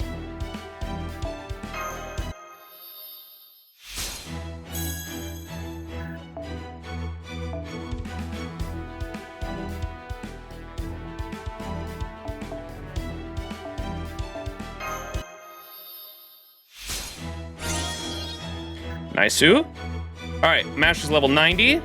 そろそろクエストに戻る。 What was next on my list? Level up Mash, level up Habetrot.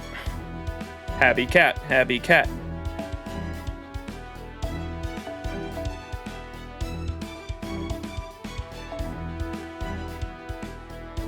I might as well use these.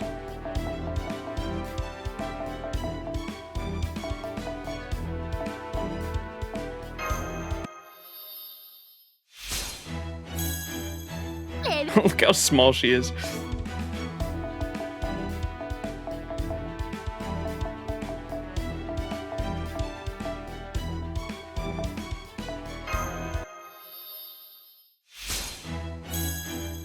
Level up だね。労働には対価が必要だもんな。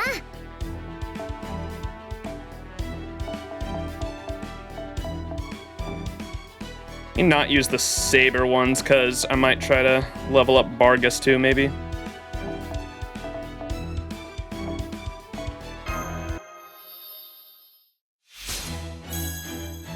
Three hours ends up being 5, yep. 世界で2番目に愛してる。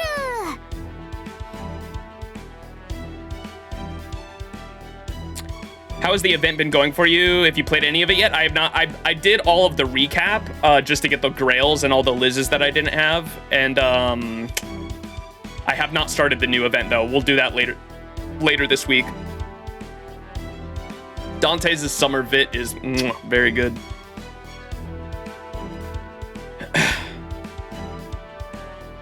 Yeah, that's the plan for sure. Upgrade Mash, Habetrot, and then see the NP voice lines. Yep. I wanted to see the Habetrot NP because I have not seen it yet.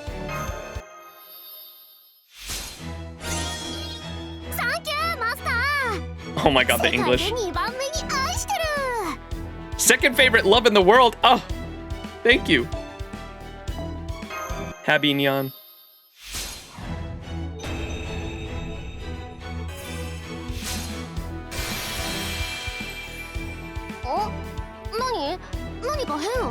You didn't change. いつも通りの僕だろ。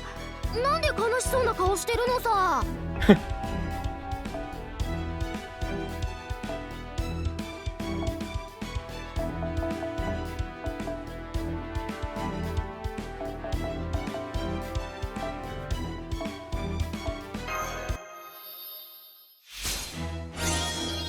サンキューマスター。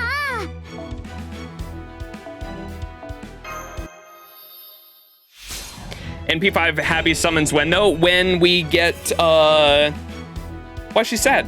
君が何とも言えない顔してたの。 Oh no. 分かっちゃった。さ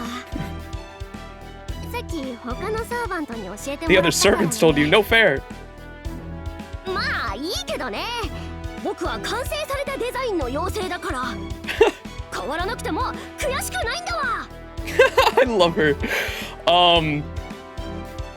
We'll do NP5 Happy Cat summons when the friend point rolls are like most optimal, which will be when the Guda Guda event's going on and Nobukatsu's in the friend point gacha. That is the plan. Yeah, y'all already know.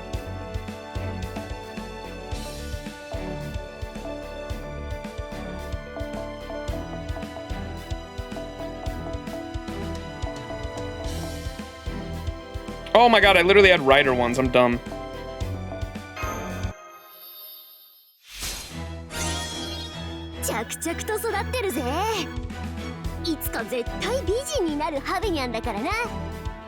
One, you're like fucking thousands of years old, Happy Cat. When's that gonna be?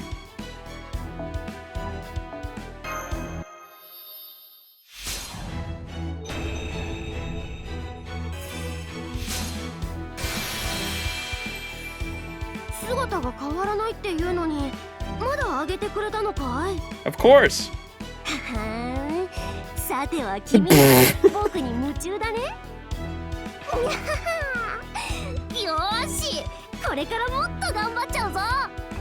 I love her so much. She went nya ha ha ha. She did the cat laugh.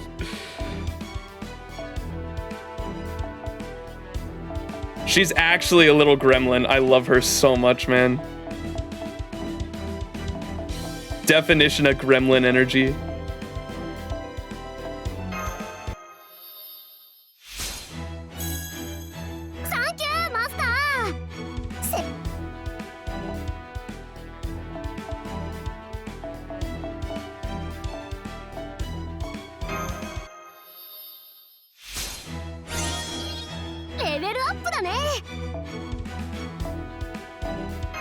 Happy cat, happy cat.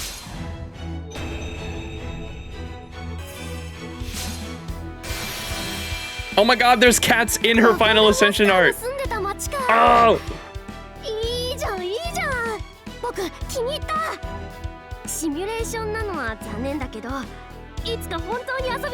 Wait, where are we? What?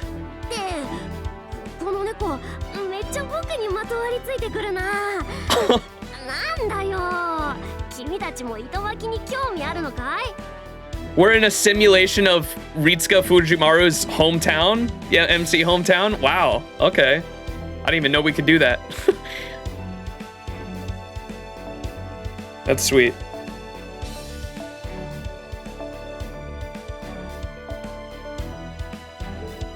Wait, no.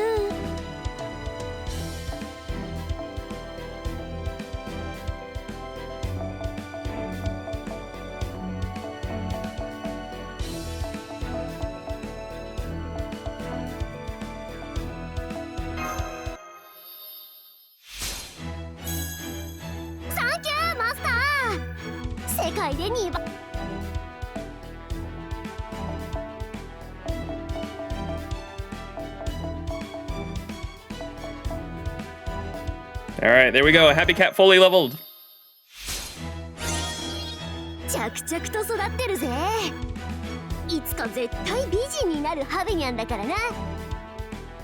Happy Nyan, happy Nun, Nyan. All right, can we level up her skills just a bit?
All right, got her to the sweet spot of 666 at least.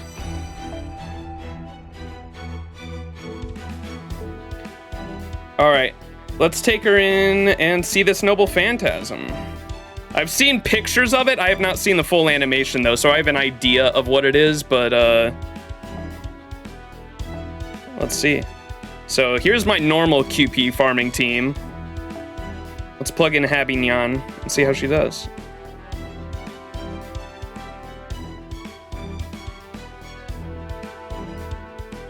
Am I dumb?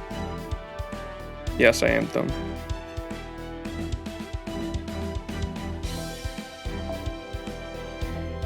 All right. And she has an arts NP, you said? I don't know why. I thought she was quick. Yeah, okay. I thought she was quick until I saw her arts up and I was like, that doesn't make sense. Windows XP NP? What? I've just seen her with the gun. I've seen the picture of like the giant fucking gun she has, and I believe it's supposed to be a reference to the Black Barrel.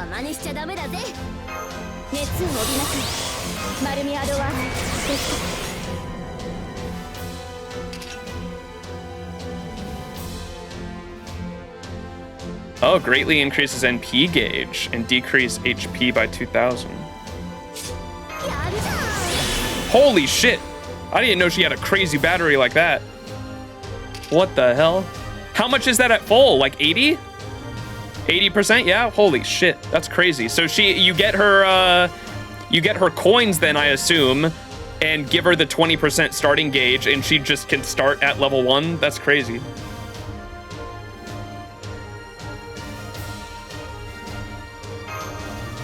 Me. I know these don't matter.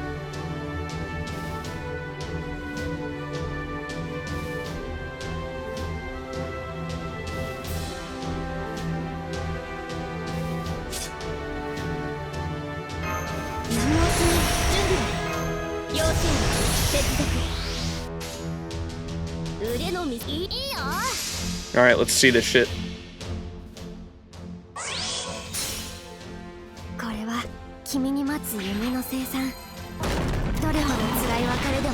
Oh my god. Oh! That's so sick.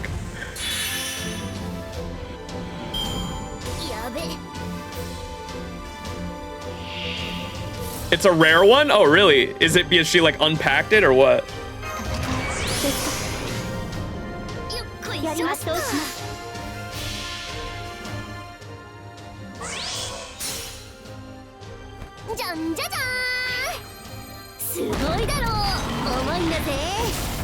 Oh, with the because the sky was the Lostbelt. That's cool.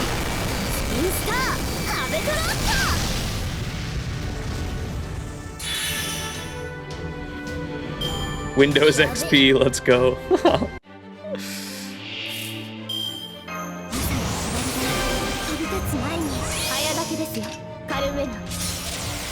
Habi Nyan, Habi Nyan.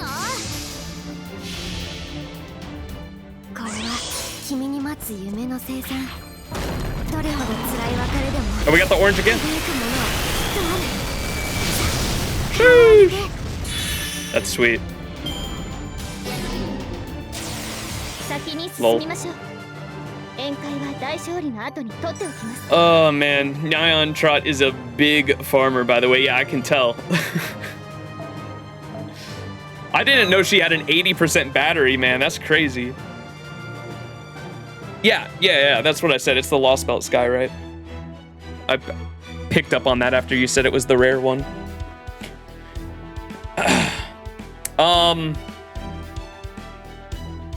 All right, what's next? I think it's now the summon lines, right? Did the Happy Cat and witnessed the Noble Phantasm. Yeah, now we're gonna rewatch all the LB6 Servant summonings now that we've completed the story, because there should be unique dialogue now.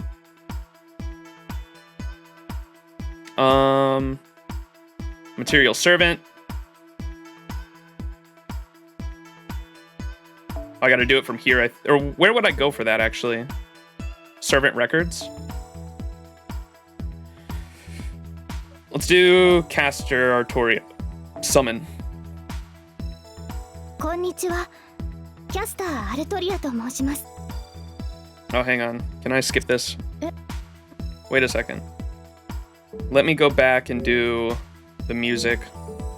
I thought that would stop playing.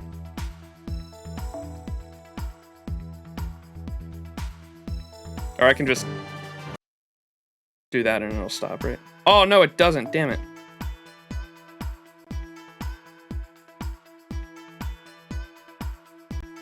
I'm bummed the Lostbelt 6 music isn't in here yet. I don't know when they're gonna update that.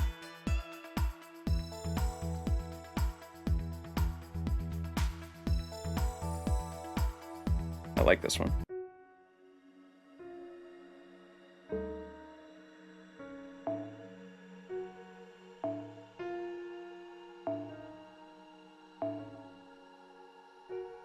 Konnichiwa.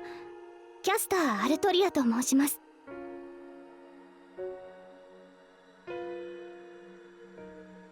実のところ、サーバントというのはよくわからないですが、魔術なんかでお役に立てるなら遠慮なくお使いください。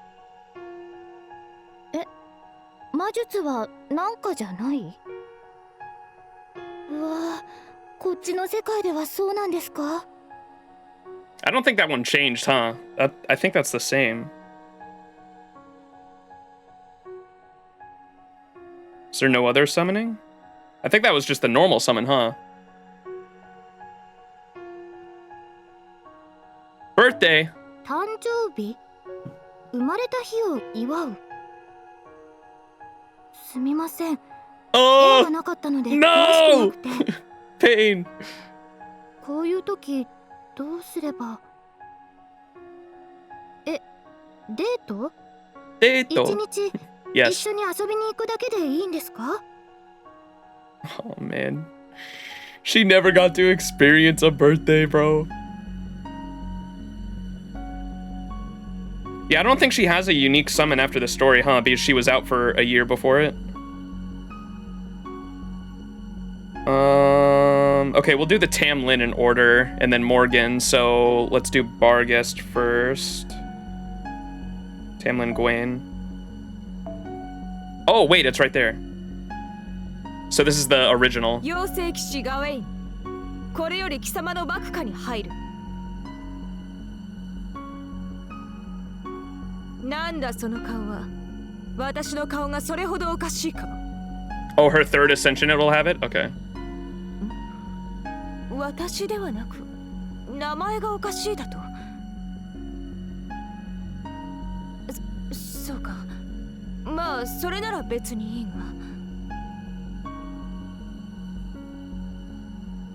もしかしてここには本物のガウェイン卿がいたりするのかしら。 Oh, where?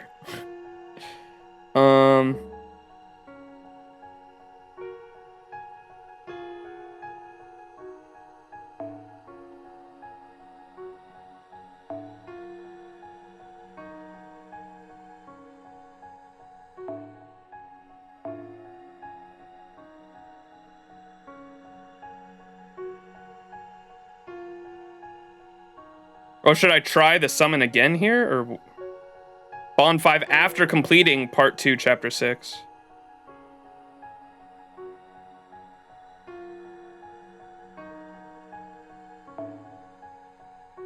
Oh no, it's still this one. Okay, the Bond is different though. We can check that out.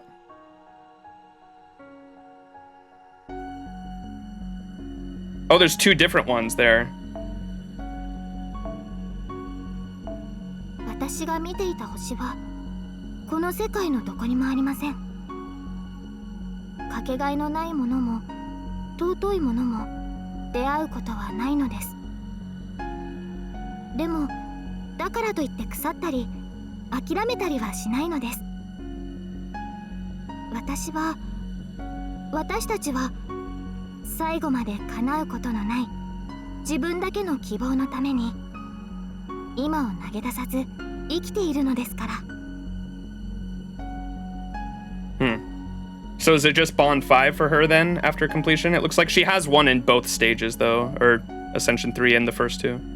All right, so here's her Guardian form in the after you complete. 未来から届いた光。星にとって地表の命はドレスのようなもの。燃え尽きようと切り裂かれようと、星そのものには何の影響もない。ですが、そのどれもがかけがえのない文様なのです。きっと、私は星ではなく、その文様に焦がれた誰か。聖剣の騎士にはなれませんが、その輝きを知る者として、My あ king. なたの剣となりましょう。That's cute. All right, I think that's it for her in terms of special stuff after you complete the story. All right, down to the Tamlins, Gwaine, and summoning after you complete LB6. サーバント、セイバー、バーゲスト、召喚に応じ参りました。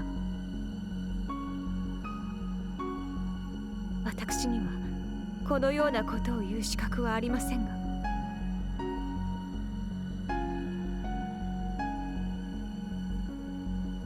ブリテンを見とったあなたへの返礼として、命尽きるまでこの剣を振るいましょう。Best doggo, man.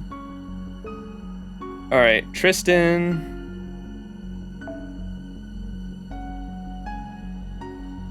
赤いかかとのバーバンシー。挨拶とかそれだけで十分だろう。どこに行こうと何をしようと、私は私。ここでも好きなように振る舞って、みんなめちゃくちゃにしてやるよ。Wait, what? No reference of the story, or I thought she was gonna reference LB6 at some point. Yeah, that's all it was. That sounds like the normal one. I guess she just introduced herself as her true name instead. Now Lancelot. Would she be under Melusine?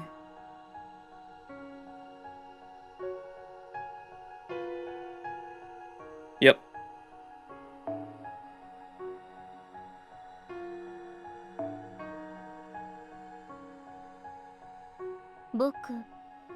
Yeah. 私はメリュジーヌ。異文体ブリテンにおいて最強の妖精騎士と言われたもの。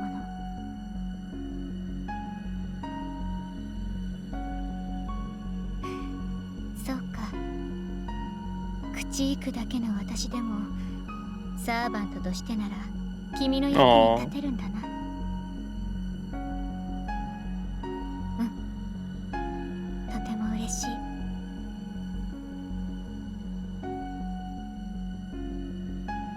たとえひとときの夢であっても、私の翼は君のために羽ばたかせるよ。Best dragon.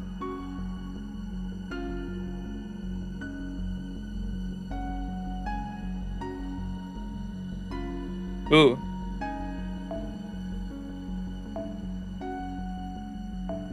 アルビオンの亡骸からこぼれ落ちた左手。ただうごめく肉塊だった竜の端末。それが私。ある奇跡のおかげでメリュジーヌになれたけれど、本性はこの姿。神秘の頂点たる異様に恐れおののいた。え？ところどころ痛そう。そんなことないと思うけど、力加減もできます。優しいです。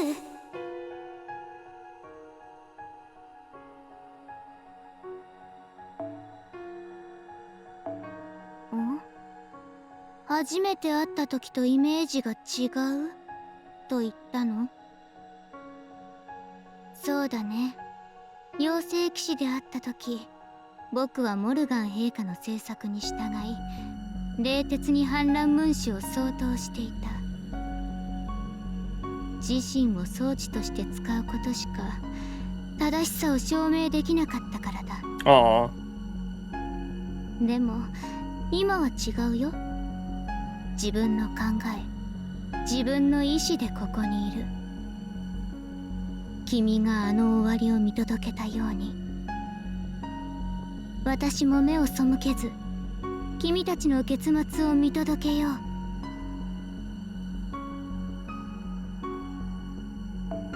そろそろ気づいてしまった。そりゃあマスターという職業柄、多くのサーバントと契約するのはわかるけど、君、もしかして何が相手でも優しいタイプの生き物だったりする？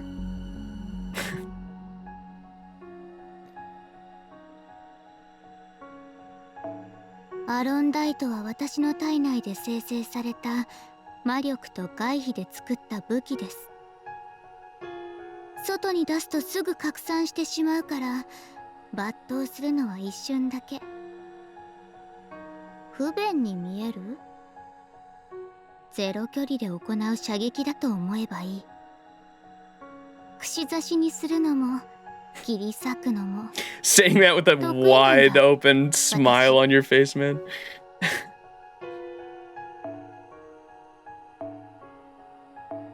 地上はもちろん空中では敵なしの私だけど、手加減してあげていたとはいえ、ストームボーダーという船はなかなかだったわ。 That's so funny because that's referencing her summer version, huh? 命令も他人の気がしないし。 Yeah, it literally is. That's so cool. 私を搭載する母艦として認めてあげてもいい。 That's funny. I've seen her summer animation and I think it's so cute how what did the Nemo Marines say to her? They're like, go, go, Dragon Knight. And they're like sending her off like a fucking plane on the runway. It's so fucking funny. Alright, and then here's the last one. 君から見て私は凛々しいんだ。そっか。ならその期待に応えないといけないね。本当のところ、Oh no. 自分でもなんていうか。What? 私は孤独に弱くて自信がなくて、君の顔を1日24時間は見ていたくて。Oh no, dude. 放っておかれるとカルデアを焼き尽くしたくなるけど。This is dangerous. 私は君が誇りに思うサーバントだから。 Oh no, bro. 我慢して君の一番であり続けるよ。Aware. Read the birthday line? I don't know if I've gotten it yet because it hasn't. My birthday is November 3rd. I think I have to get it first. It's not in there. I think I literally have to get it first. It has to be my birthday. It hasn't been my birthday yet. November 3rd, though. I'll be able to. I'll definitely stream on my birthday and we can see it there. Someone remind me if I forget to do the servant lines on my birthday. It's coming up though, November 3rd. We're like 2 weeks away. All right, and then you said try the different Ascension stages with the other Tamlin. I don't have their bonds up, that's why we don't have a lot for them. Unfortunately, I haven't leveled or bonded the other Tamlin Knights. Sorry.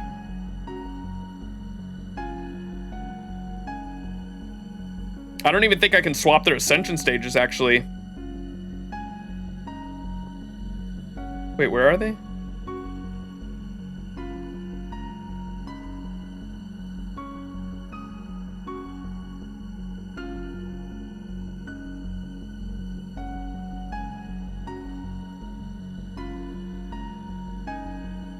It was another Bargist, right? Wait, where the fuck did they go?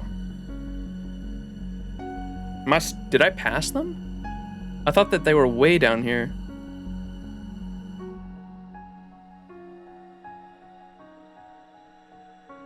They under T. I know they were Tamlin.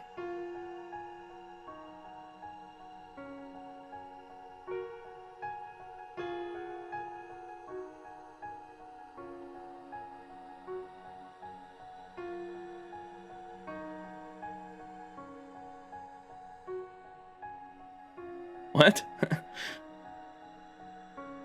Today is my BD. A lot of new voice lines for him and Vortigern. Ooh, boy. Wait, where did the Tamlin Knights go? I thought that they were like way down here at the start for some reason. That's where I thought they were. Oh, there they are. I found them. Yeah, I can't even swap the Ascension stage because I haven't leveled them. Oh well, we're not going to be able to get the full lines for them, but...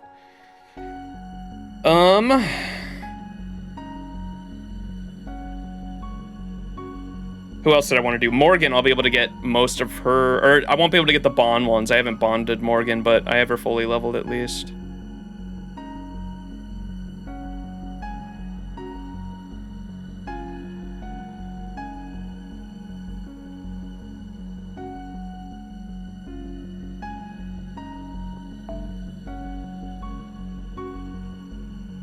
Oh, there's male, female protagonist. I assume that's wife or husband. That's the only difference, right?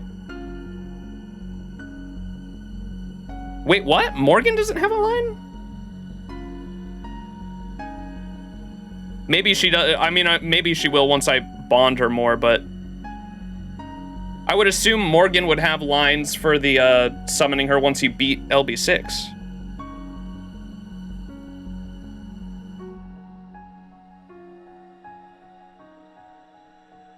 Weird.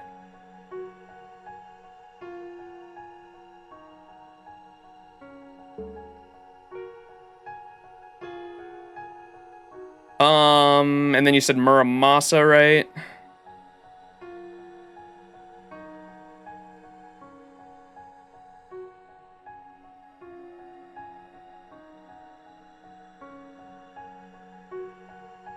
Hey, yo.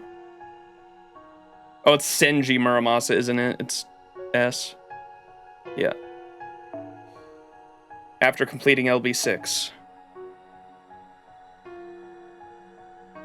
セイバー、センジ村正、召喚に応じ参上した。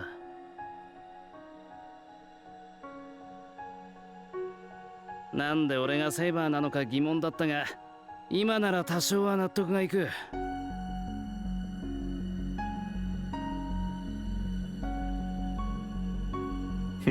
こうして呼ばれた俺とは無関係ではあるが、ま、同じ顔で好き放題暴れたんだ。昨日済むまでこき使ってくんな。Will do, Muramasa. Do you have any other lines to LB6? Nah, it doesn't look like it.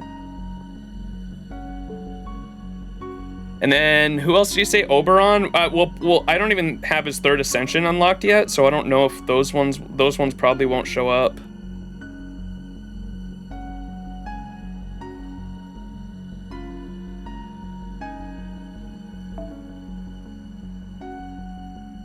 Oh, never mind.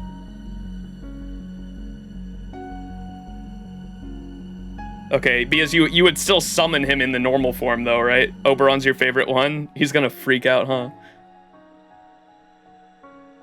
なんだこれ。なんだってこんなことになっている。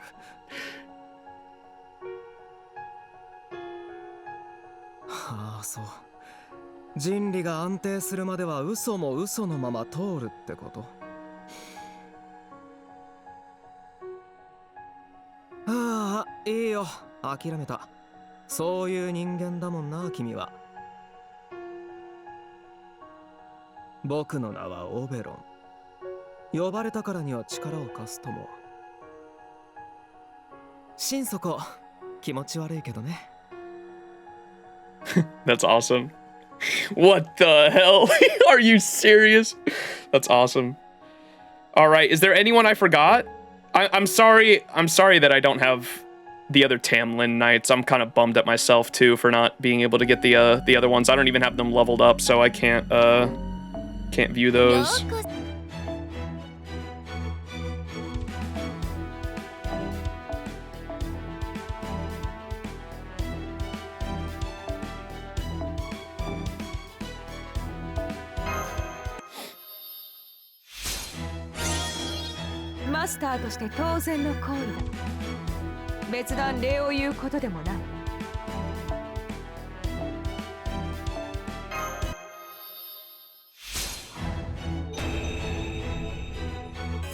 Oh, Caster Coup too?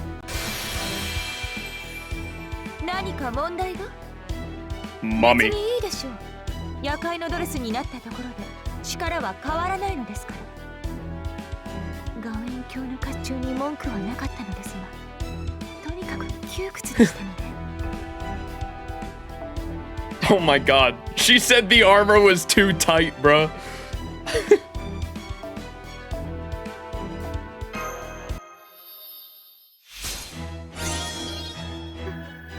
そういうあなたは私の成長についてきていますね。The Gloucester outfit goes crazy, bro.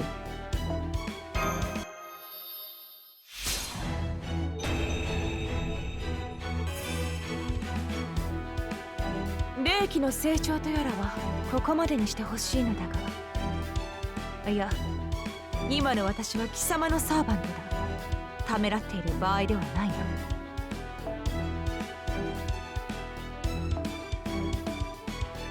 Oops.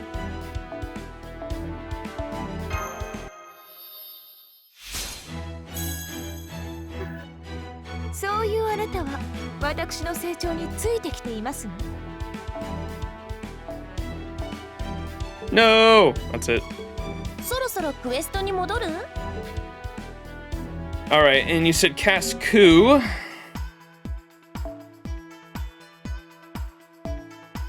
Whoops.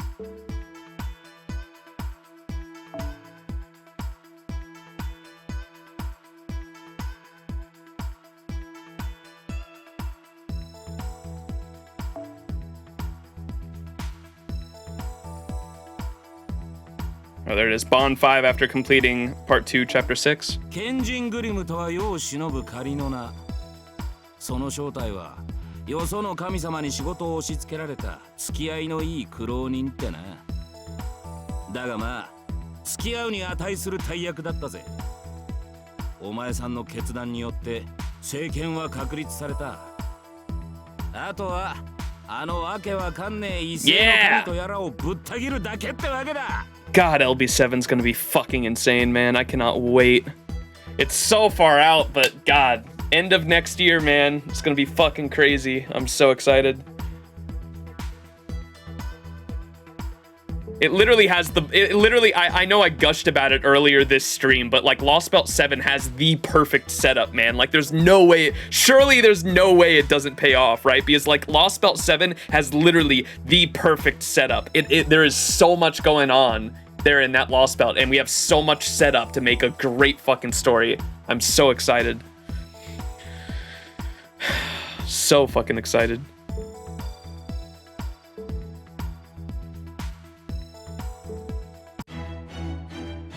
All right.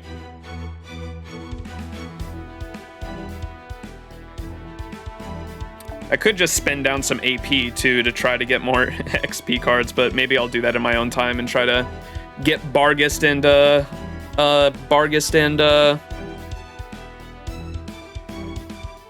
Tristan, Barghest and Balvan C leveled up. I'll do that in my own time this week. Interlude time. I have so many interludes to do. The reason why I haven't done any of these interludes, by the way, there are so many, is specifically because I want to do them on stream, because they're like integral to characterization of the stories, or like the stories for they're like character growth stories for the character. So I wanted to do these all on stream. That's why I haven't done a lot of these. That's why all the the rank ups are done specifically, but not the interludes because I want to read these on stream. Oh, yeah, I gotta do Ashia Doman's too. We'll probably do his in a specific stream as well with the others. All right.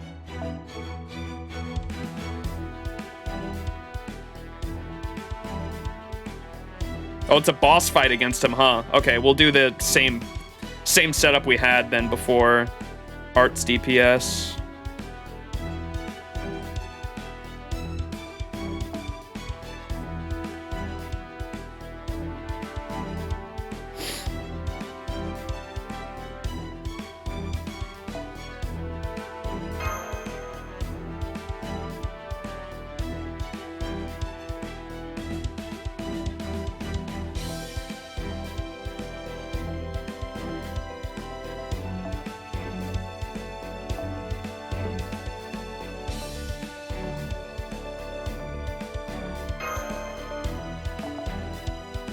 This quest is harder than his actual fight. I've heard that.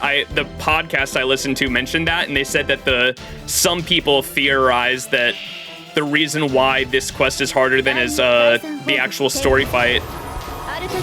Oh. Some people theorize the reason why that is because of it's supposed to like indicate that like his fight in the story, like he wasn't really trying. I thought that was interesting. Obviously, it's not confirmed or anything. It's just a theory, but a game theory. Partially disguised status effects applied to yourself and nullified demerit effects from your skills. Oberon the Great Liar.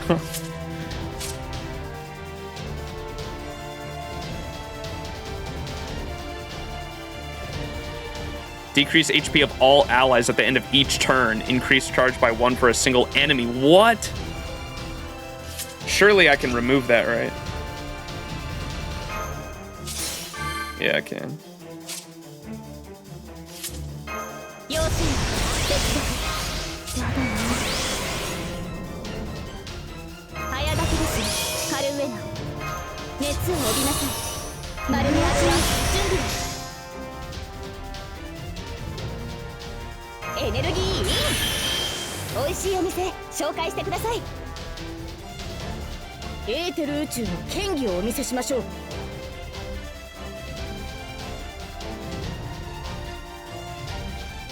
Fuck it. 望まれることを望まれたようにズバッといきます。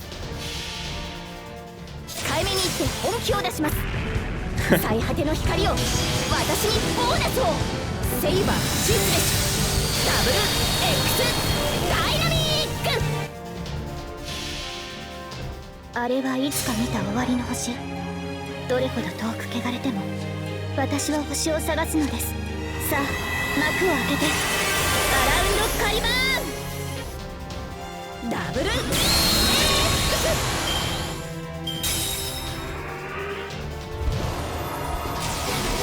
Oh! Monka.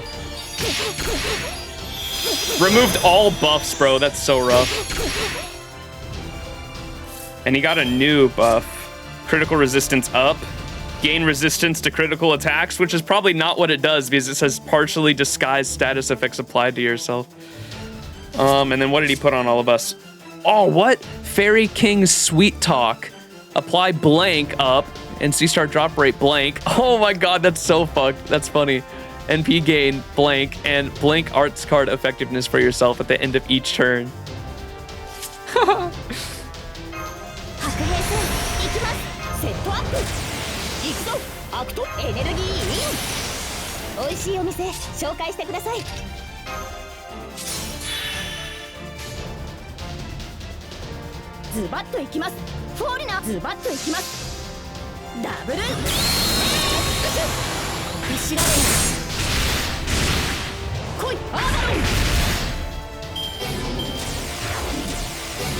What the fuck?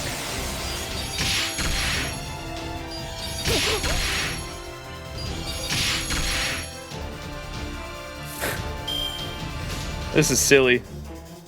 負けるだけを使いたく。いえ、すごく使いたいです。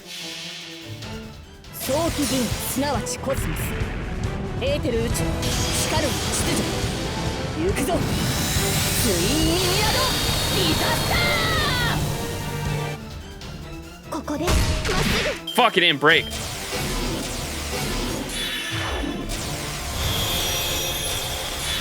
Uh-oh. Everyone's dead.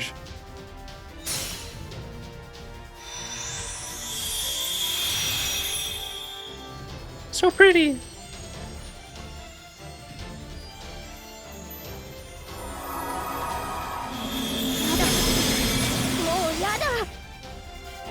Fuck, my DPS. Stall team time, chat. Surely this works out. What a hand.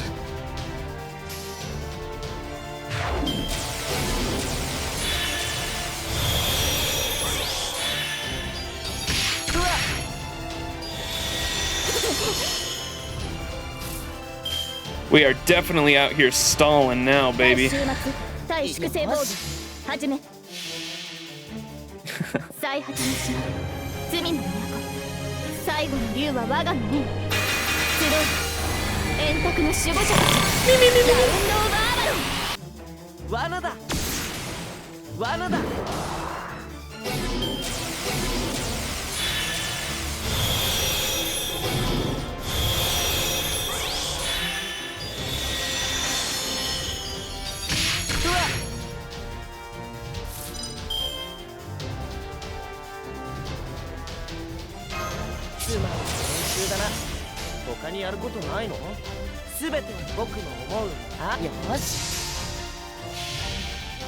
Taking that away.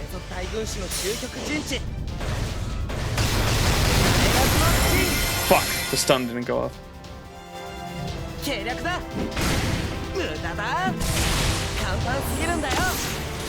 Ah, I was hoping that would break it.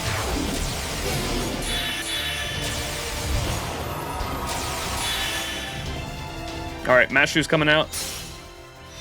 I should have had plug suit for this, man.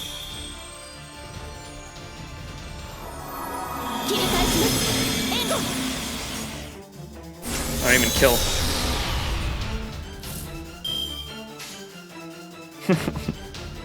Damn it, dude. Ah!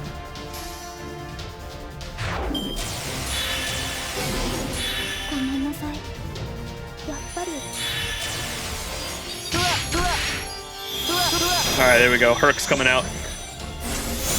When in doubt, Herc it out. When in doubt, Herc it out.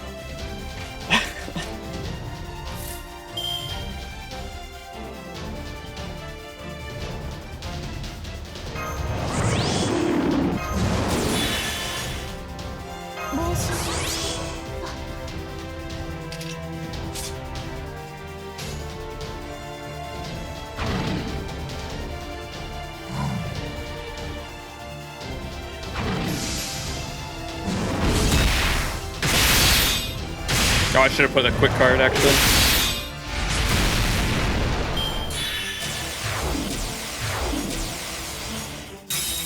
Please don't tell me he gets his fucking Noble Phantasm here. Alright. Nice! He guarded against it? I don't even know what the fuck's happening.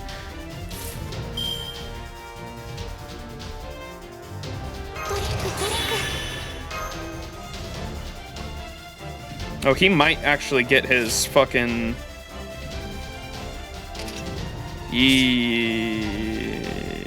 I guess it's not a big deal if he gets his Noble Phantasm here because Herc has guts. Yeah, so I'll do this anyway, actually.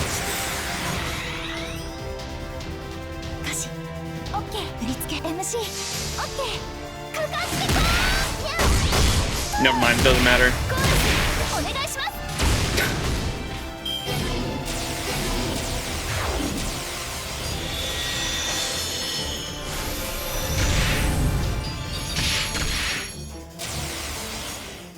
Alright, let me see what the fuck this shit is. Yeah?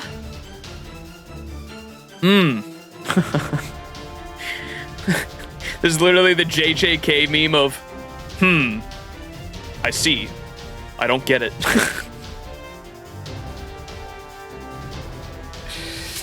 Fucking Christ, dude.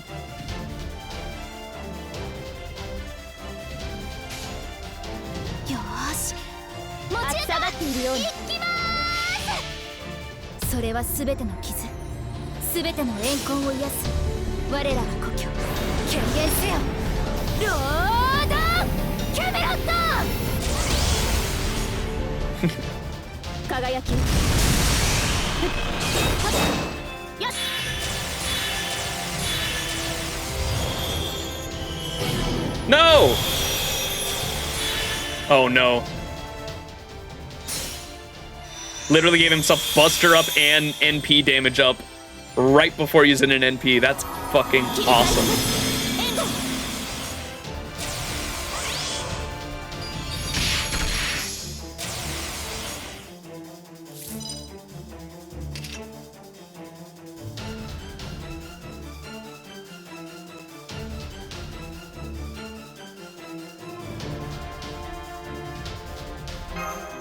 I put this on you, actually.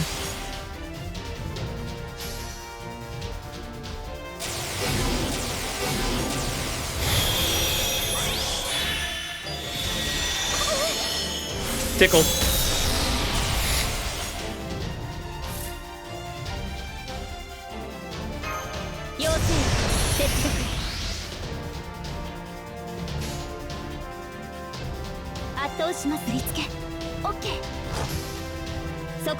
Alright, just please tell me Castoria doesn't die here.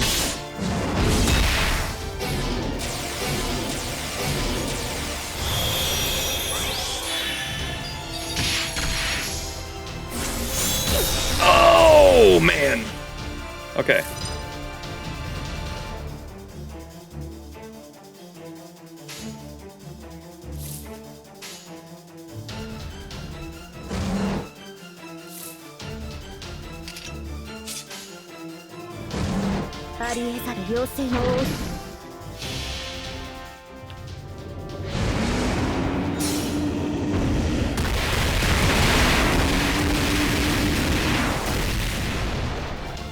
Nothing, dude. God damn. 違法の国、時の終わり。なれば剣は彼の手。名言なる勝利を刻め。ラウンドオブアーバロン。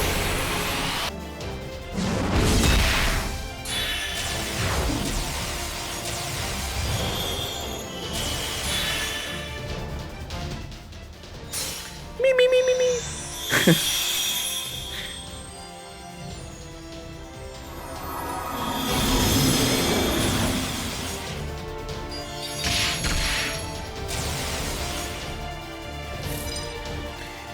Ay, ay, ay.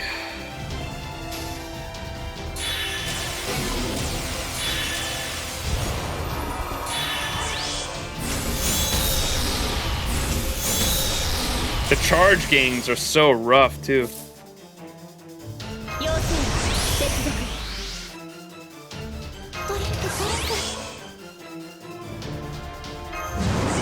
He's gonna NP here, I think.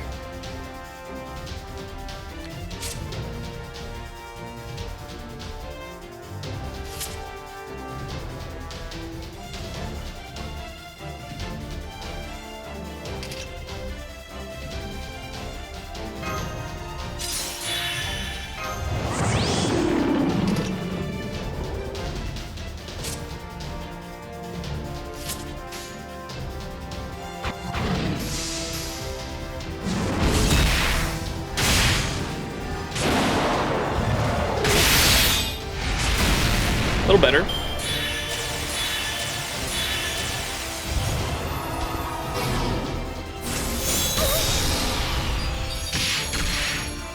Oh, he did an NP there. I thought he was going to do a charge gain.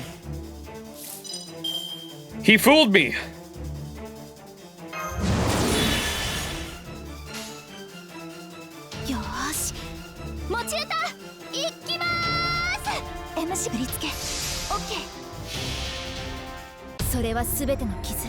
This fight was what made me never use that Ascension ever again because of that SFX.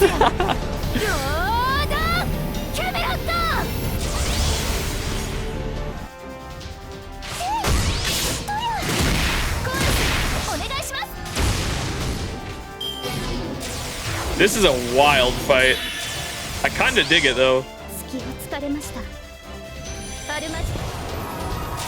It's just funny how much fucking random shit there is going on because he's Oberon the Liar. That's why it's silly. It's a silly fight. Put Oberon on random Ascension. That's probably a decent idea too. Alright, here we go.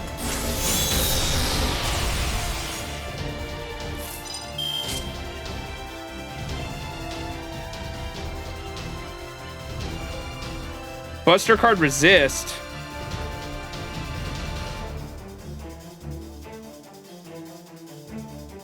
Wait, what the fuck? Does that mean it's prone to Buster? I don't even know. Or is it just the blank NP generation?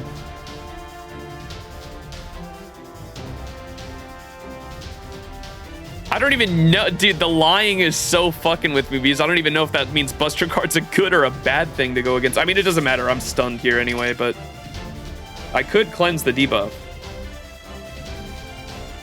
But I still have those going, so I might as well just let him kill me here, I think. Oh, I have so many crits though. Fuck.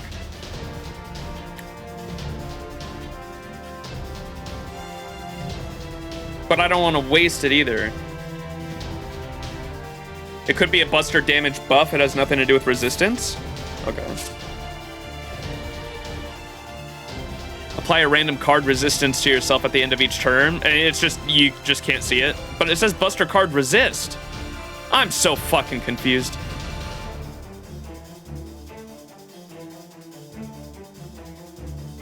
I don't know. We'll try it out. Fuck it.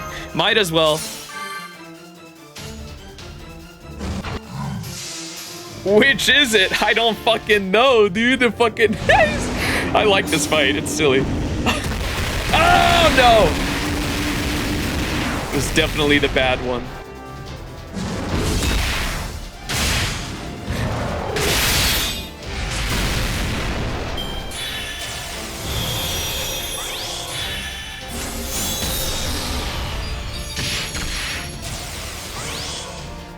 Alright, we probably only have like one Guts left, I think. Oh, he has Arts card resist now, at least. There we go. The worst timeline, dude.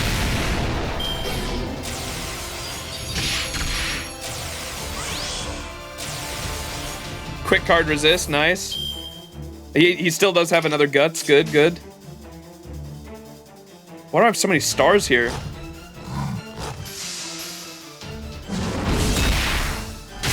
Nice. Oh! Nice. I was worried he was gonna have some dumb invisible Guts. 19 turns, not bad. When in doubt, herk it out. When in doubt, herk it out.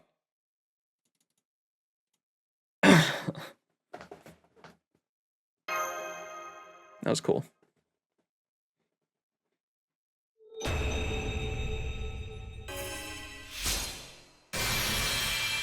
Yeah. やあ、底抜けの善人くん。久しぶり。分かっていてここまで来たんだろう？なら喜んで付き合うとも。何しろ善ってやつは気持ちがいい。極めれば極めるほど悪趣味で悪辣な趣味になるからね。I fucking love him. That's awesome.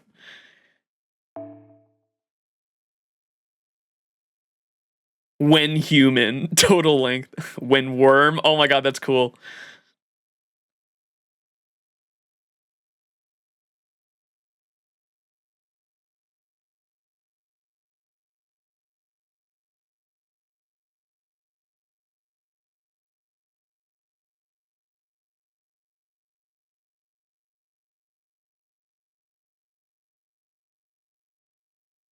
Oh, there it is right there.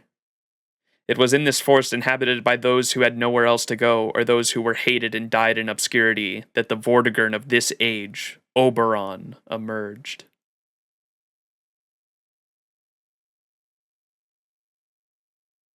Oberon is a servant born of the British Isles, as well as being a doomsday device, Vortigern, created by the British Isles. He appears as numerous forms of malice in the past, the Moors King being one of them, and led the British Isles to the destruction. It does get. Once the Morgan era of the High Queen began, he was thwarted twice, which led to the creation of Oberon. Thwarted twice. Interesting. I wonder what the other one was that he was. Was it the Insect King? That would have been interesting. That I thought, that's so fucking cool, because I remember trying to figure out if Oberon was like someone from the timeline in the past and he was like the true king of the Lostbelt. And I remember thinking he could have been either of them, but I wasn't sure. And it turns out he might have been both of them. He is popular with Britain's fairies because of the resemblance of the Wind and Wing clans, the most noble of all clans in fairy Britain, but he is not a fairy at all. In fact, he is a single insect, ignobly, born from the emotional excrement embodying the island's revulsion for living things, disgust that a long-dead history has continued for over 10,000 years, and the desire to eliminate everything that lives on this island, as well as all traces of the island itself. In an ironic turn of events, when the British Isle produced the ancient fairy Oberon, his spirit origin overlapped with that of the fairy king Oberon, thanks to the influence of proper human history that Morgan brought in. This is how his purpose as a doomsday device and his nature as Oberon the fairy king was able to coexist. Third Ascension and above, a beautiful young man with dark hair as the deepest shadow, sunken blue eyes, and sharp bony limbs. He is evil incarnate, the very image of a fairy tale villain, a prince of darkness. His every word and action is a lie. He claims his life's purpose is to watch humans fall to ruin, but there's no way of knowing whether this is sincere or not. He does not hold others in such contempt and work always to bring misfortune on them because he loves only himself and wishes only for his own happiness. Rather, he finds everyone and everything utterly revolting. He has neither love for others nor for himself. As Oberon's Fae eyes see the truth, he looks down on everything he sees and conceals the sheer disgust that wells up from the very depths of his heart with an elegant smile. His every expression is a performance, and his lies, though without flaw, are nonetheless not wholly fabrication. There is a genuine aspect of himself that could live this way if he so chose. Yet, as he is cursed to have all that he says be a lie, any truth in his words or deeds is rendered meaningless. He will never harbor love for any living creature. To Oberon, humans and fairies are meaningless, grating on the eyes, disgusting yet seemingly content, objects to be eliminated, because he will never be able to feel happiness himself. He is irritated and unable to comprehend why other living things can effortlessly achieve happiness simply by living. And then there's his noble Phantasm, Lilac Vortigern in his third Ascension. Look at that. Rank EX, NP type, anti-world. Range unlimited. Maximum targets unlimited. That's crazy. Eye of a Dream, Falling Yonder, the true form of a noble phantasm of Oberon brought into existence by fairy Britain. He transforms into the hollow insect tasked with Britain's destruction, the evil dragon Vortigern, and he swallows the entire world with his giant blender-like mouth and esophagus, hollow, to bring it to ruin. It doesn't kill the targets, but rather serves as a path to another world, which plunges them into an abyss devoid of all light.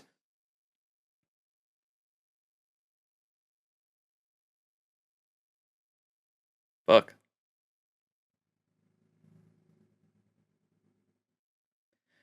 Oberon's Fae Eyes, a form of vision innate to fairies which converts the world. It is different than the mystic eyes some humans possess. These are said to be the eyes of greater fairies who can pierce through all falsehoods and reveal the truth, and they show Oberon the malice, flaws, and inner nature of intelligent beings. Anti-Humanity D, the power to hold on to all things humanity produces and the laws that work in humanity's favor. Normally, the Beast class possesses this skill, despite being unable to hate or hold a grudge against humanity.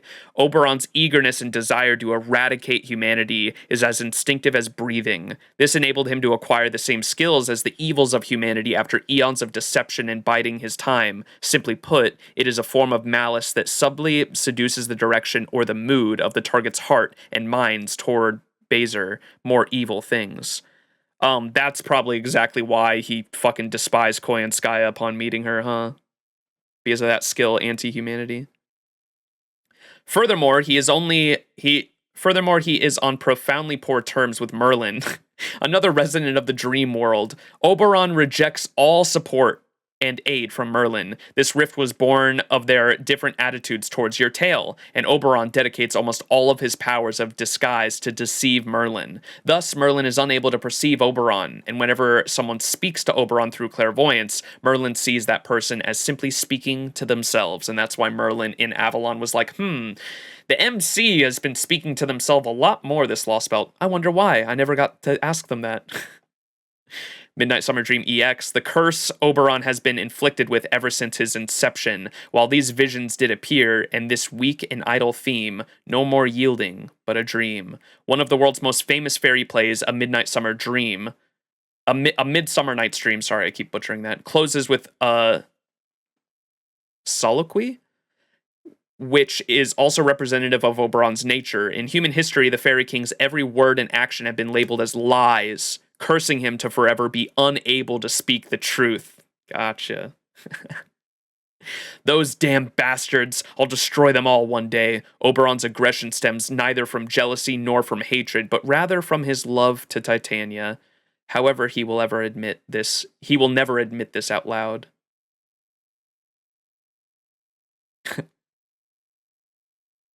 Oberon literally clicked block on Merlin's profile. Congrats on the LB6 conclusion, catching up on the main story. I'm logging off now because it's almost 5 a.m. and I have to get up in 2 hours. Oof! Thanks for hanging, Saliera. Appreciate you.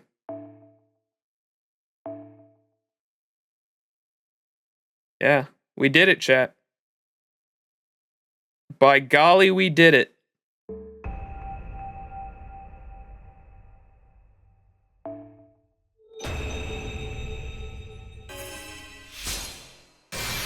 Oh, that final Ascension art's so cool. 底なしの空、空っぽの命。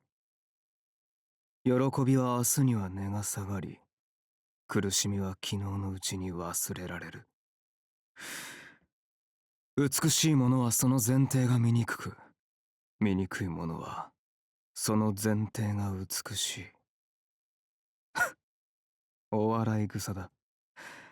人生に中身があるだなんて。本当に信じているのかい？なあ、聞かせてくれよ、ブランカ。君の物語は、満足のいくものだったのかい？ Yeah, so initially, when you see Blanca at the end of the story, when he first makes his reveal, he asks Blanca a question and Blanca doesn't respond, and he's like, oh, you're dead.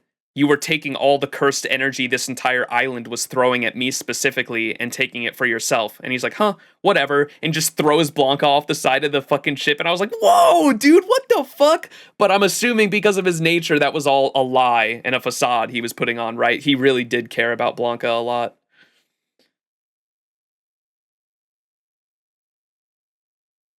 Sag, man. He needs to read up on some Taoism philosophy, man, because Taoism was all about what he was talking about there.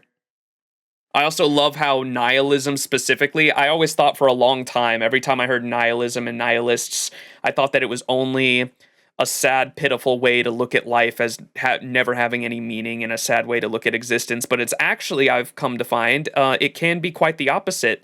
There are different perspectives you can have on nihilism. Nihilism is purely just perspective, really, as many things are in life. And you can either look at life in a sad way as it having no meaning. We're just a bunch of monkeys on a fucking rock flying through space, and there's a fucking billions, trillions of other galaxies and stars and places out there. Like, what the fuck does it all mean? Is there any purpose to our actual existence?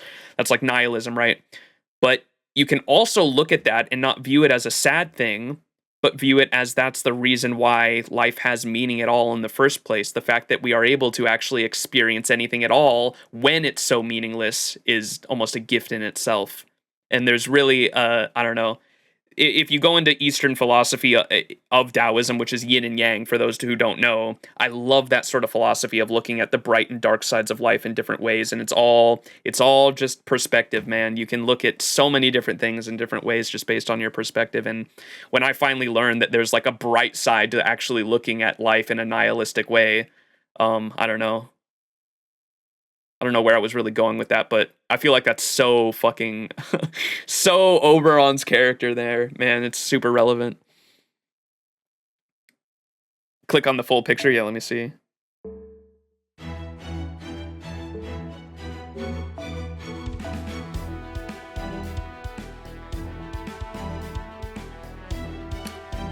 Where is he? There you are. Sag, man. You can see Blanca there. Is that like who he's on? Or who he's touching there? Oh, wow. What? I see what you mean. It expands. Oh, that's so sad, man. Fuck. Nihilism, good.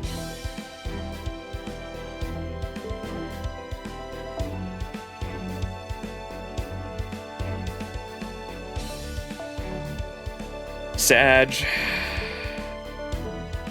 I wonder, now that I have that unlocked, is there any specific dialogue you get with Oberon in his third ascension, maybe?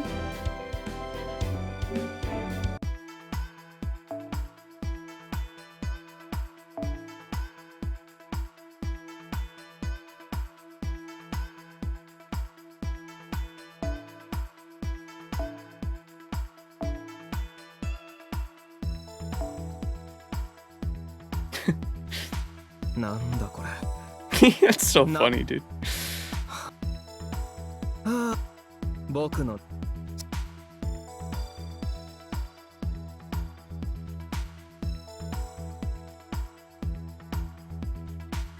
It looks like he does have unique dialogue for the different ascensions, though. 俺を連れ回して楽しい？もうそこは見えただろう。あ、本当なんだ。それはそれで人間としてどうかと思うよ。退屈だな。と言って自分から行動するのはもう面倒だしな。ああ、世界を救うために邁進していた妖精王はどこに行ったのやら。Oh, there it is for the melon. I'm going to the cafeteria for a melon bun. まあいいや。食堂に行ってメロン食べようと。That's why he's always depicted with melons in fan art, right? もううんざりだ。君たち眠っている時くらい静かにしてくれないか。マスター、虫除けスプレー持ってないかな。He wants to kill his bugs. What? That's so funny. もううんざりだ。君たち眠っている時くらい静かにしてくれないか。マスター、虫除けスプレー持ってないかな。That's so funny. 何も俺が特別なわけじゃない。大切なものがあろうとなかろうと、誰だって終末を夢見ることはある。自分の責任ではないし、自分たちでは変えようのない終わり。そういうものが救いに思える時が人間には必ずあるのさ。I fucking love his character, man. He was such a big surprise for me in that, like, I knew his third ascension was coming, and like the writing like still surprised me on his character. I love him. All right, chat. I think that might be it. Check his voice lines with the other characters. How do you do that? Oh, I think you have to have him in as your favorite and then ask him, right? I think.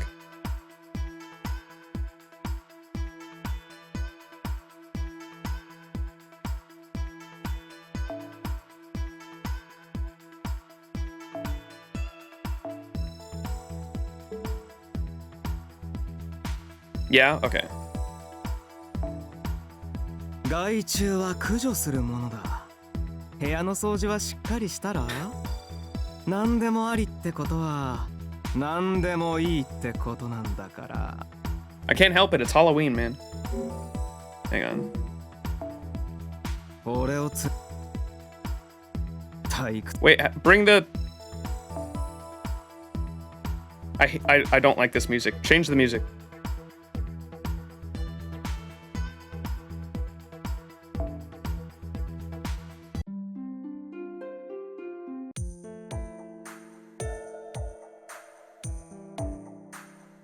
Ah, もううんざりだ。君たち、眠っている時くらい静かにしてくれないか。マスター、虫除けスプレー持ってないかな。 That's so fucking funny, man. 何も俺が特別なわけじゃない。ごめん、休んでいるところなんだ。話しかけないでくれる？レッドラビット。ああ、いや、人違い、あ、いや、馬違いか。すごいな、彼。こっちでもああいうキャラなんだ。最後まで生き残るわけだ。イベントは面倒かい？でも頑張って。日々の努力を重ねるマスターの姿を見るの、俺は好きだからね。異文体の王たち？もちろん尊敬しているとも。だって揃いも揃ってカルデアに道を譲ったんだろ？人ができてる。さすが王様だ。ああ、でも一緒にしないでね。奴らは惨めな負け犬。 So is he actually the king of LB6? Like I thought, like super early on? Is he the true king? Maybe. I don't know. 俺と君は契約上の関係でしょ。それ以外ある？ Who was the actual king of the Lostbelt if it wasn't like when Beryl arrived? Like I know like Morgan turned into it, but who was the king of LB6 like when Beryl originally arrived?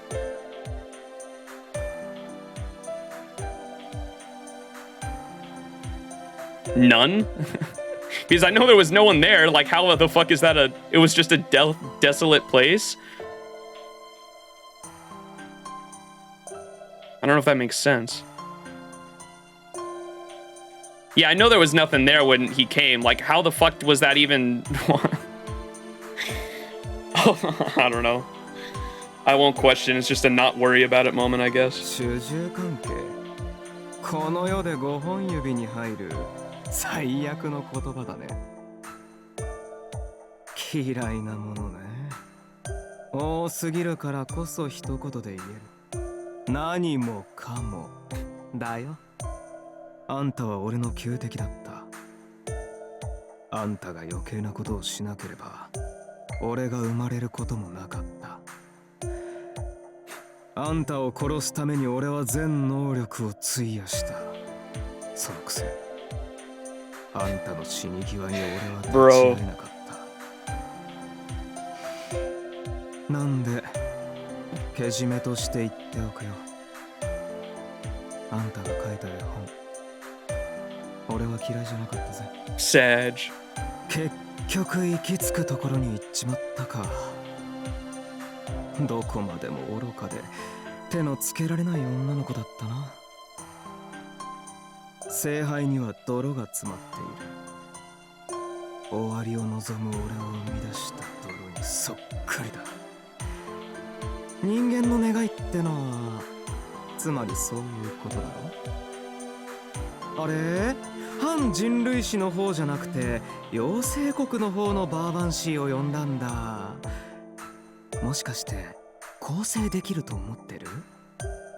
Rehabilitation。 悪の花はどこまで行っても悪の花だよ。好きなものを聞くやつって勇気あるよね。俺には理解できない精神構造だよ。あ、それはそれとして好きなものはもちろんマスターさ。これからもよろしくね。あ、まずアルビオンがいる。大さん大さん。でも惜しかったな。あの見苦しいビーストがアルビオンを取り込んだらどうなるか。ちょっと興味あったのにね。バーゲストには悪いことをしたと思ってるよ。うん。でもほら自業自得だしね。どっちにしろ壊れてたんだから俺を恨むのはお門違いってものじゃない。 Damn, bro. 結局行き着くところに行っちまったか。どこまでも愚かで手のつけられない女の子だ。 Oh, we read that one. レッドラビット。 Okay, I think that's all of them. 何も異文体の王だ。 Yeah, now it's on repeat. Okay, that's cool. Oh, fuck. Check the first Ascension stuff.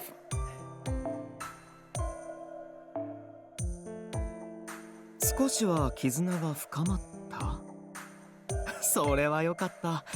悩み事があるなら。この羽かい？もちろん本物さ。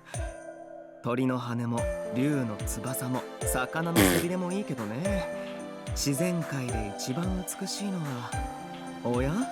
何かいいことでもあったのかい？いや、いつも一生懸命な君が今はのんびりしているものだから。もったいないね。こういう無駄話良くないんじゃない？君忙しいんだろ？実は僕も嘘も突き通せば本当になるって言うけど、その言葉こそが嘘だって分かってる？嘘はどこまで行っても嘘だ。僕のアルトリアは驚いたな。彼女までありなんだ。カルデアは本当夢にあふれているな。背景ウィリアム・シェイクスピア。 Oh, here it is. この度は素敵な脚本をありがとうございます。私にとって一生の宝物です。墓まで持っていきたいと思いますと。この手紙あのクソ野郎に届けてくれる？ああ、気をつけて。押し止めのローにたっぷり毒を混ぜたから君は触っちゃダメだよ。モルガンとは組ませないでくれよ。彼女絶対僕のこと嫌いだから。飛んで逃げてもつままれてプチさあ。でも虫切れだから逆に見逃されるかな。 Don't put me on a team with Morgan. Does he know? Like one of the best farming comps involves him and Morgan. I have there's some fan art. He mentioned Morgan's scared of bugs too. There was some really cute fan art I want to show y'all too. This one right here is adorable.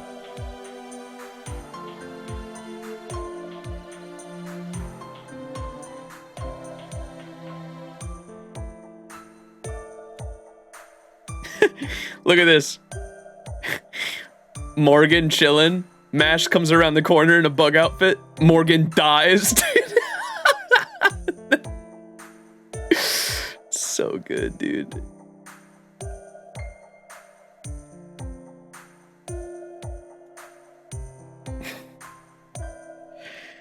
Konnichiwa, 素敵なお嬢さん。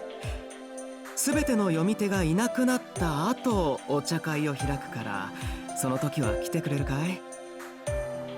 そうか。 That's why she sent Vargas to deal with the Caterpillar Wars. Yeah. 村正じゃないか。約束通り僕の刀を作って。あれ？違う？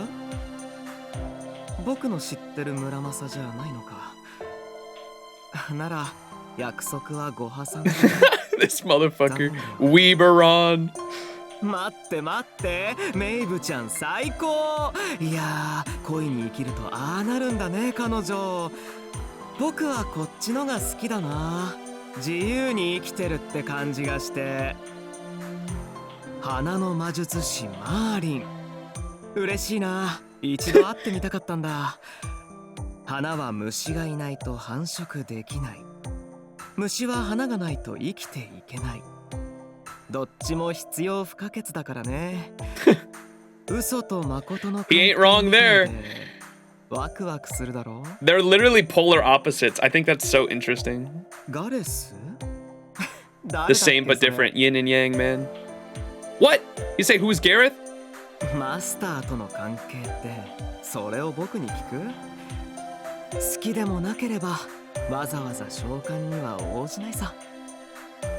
He's like, Gareth who? I only know Einzel. モルガンとは組ませないでくれよ。彼女 Damn, what? 絶対僕のこと嫌いだから。飛んで逃げてもつままれてプチさ。あ、でも虫嫌いだから。 Oh, was that the same one? I think that's the same one. 騒がしいけど、何これ。はあ、イベント。じゃあ、急いで支度しなくちゃだね。 Event time. あのアルトリアンは驚いたな。 Okay, yeah, now it's just repeating. Okay.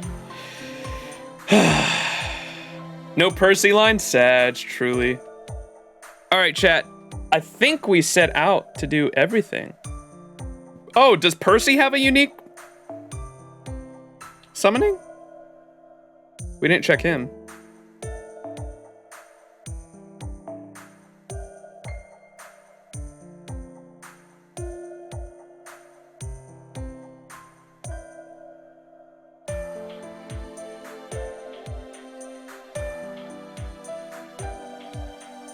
Oh my god, I went the wrong way.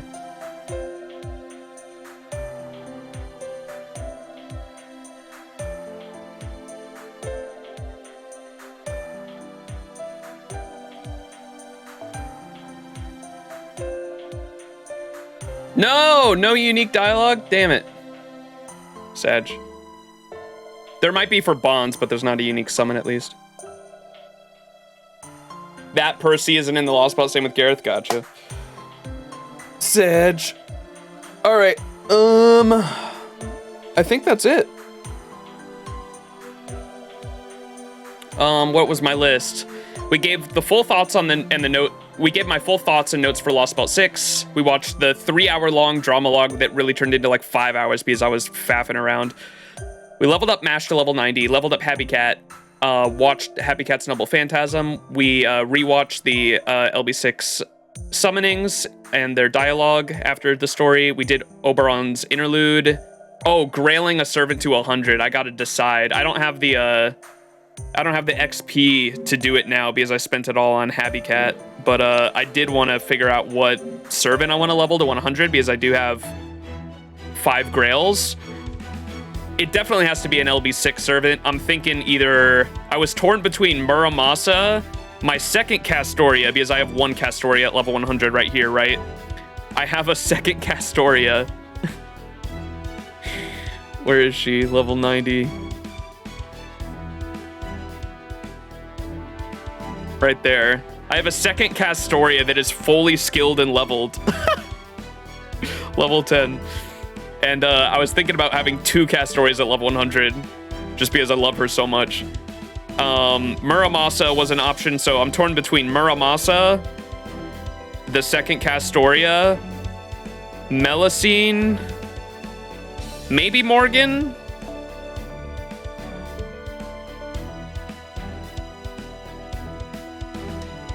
That's who I'm like torn between right now. I think I'm gonna go with Muramasa, to be honest. I fucking love his character so much, and that the sacrifice for Castoria and Avalon like kind of sold it for me. I think I'm gonna go with Muramasa. Having 2 at the same SSR sisters, don't look at my list. The main reason I did it was for the friend points from the support setup right here, because for my there's all my Sabas. For this, I have in the Castra slot, I have my main Castoria there with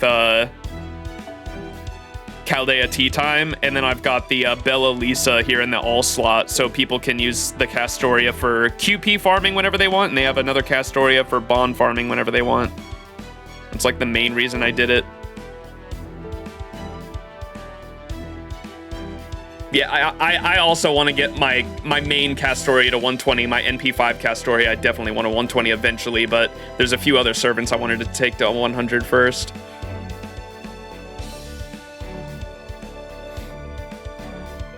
I wanted more Tristan copies. All right. I think we're good. I think we are good, chat. How long was this stream? Almost 8 hours. We can push it to 8 hours if we want. Let me spend my AP I have, since we haven't done like any gameplay this stream. Might as well do XP. I think I'm gonna do it Muramasa. I'm gonna get Muramasa to 100. Farm some XP here.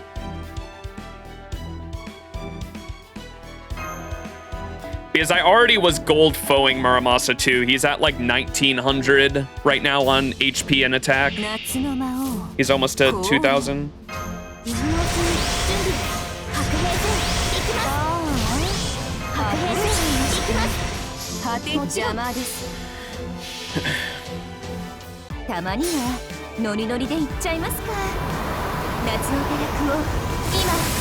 The hearts.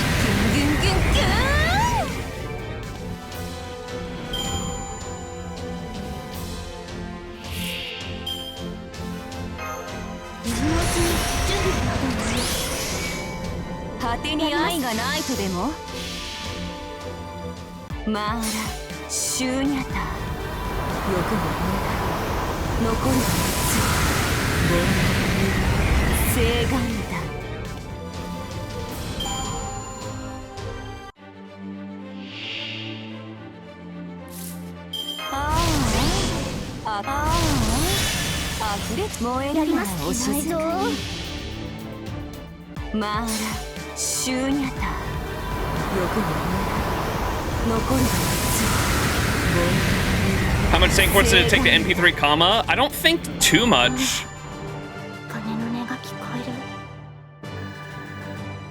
It was a couple hundred for sure. I don't think it was anything crazy though. I had pretty good luck all summer except for Koyon. I think most of the servants came pretty quick.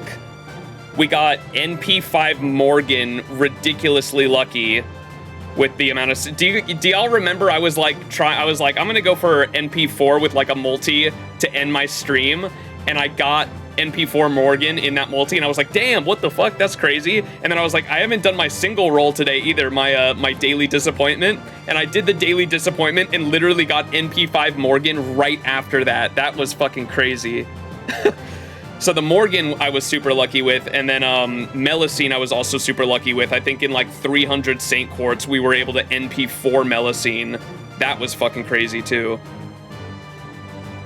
And then Kama wasn't too bad either. And then Koyon was the only one that killed me. Koyon we hit pity on, and then she had the audacity to give me NP2, literally the multi after pity. We went 900 Saint Quartz deep to get my one copy. I literally hit pity on Koyonskaya, and I did a multi after the pity, and I got NP2, the multi after pity. That was fucking wild.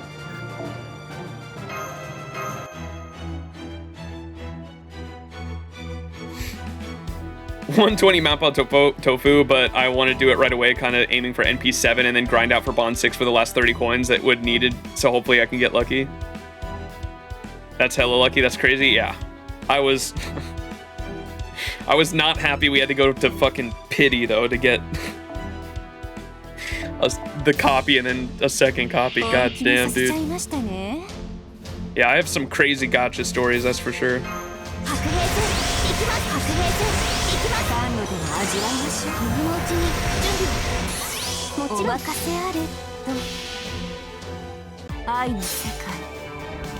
Erish and BB to 120, I'm thinking of who will be my next Grail target. Whoever you hold closest in your heart.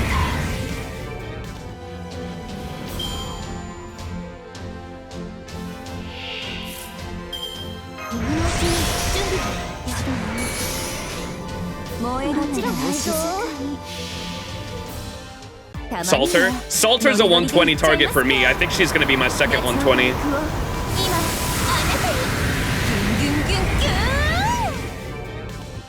Especially with her buff. It's literally only because of her buff, because I can use her for crazy farming if I 120 her.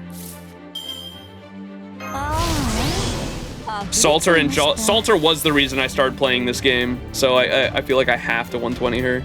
I watched the Heaven's Feel movies back when they came out in theaters, and immediately started playing FGO after that because of Salter.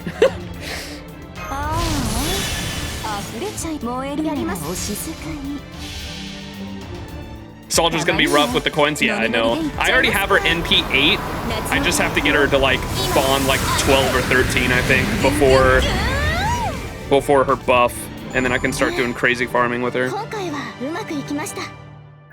You can see her right there. I'm working on it. She's almost bond 10. I have to get her to like bond 12 or 13, I think, to have enough coins by the time she comes out, because I have like 8 copies of her at the moment. I think total in coins.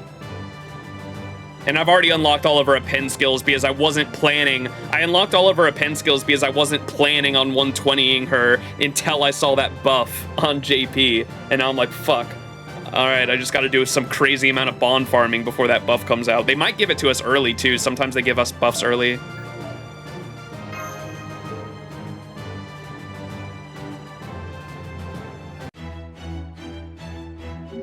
All right, I think we are. I'm not gonna do the whole leveling right now, obviously, because it's gonna be a bunch of farming. But let me go ahead and put the first Grail into Senji Muramasa here to confirm that I will be taking him to 100. You can see I have 5 Grails there. So let's put the first one in and put all those XP cards we just got into him.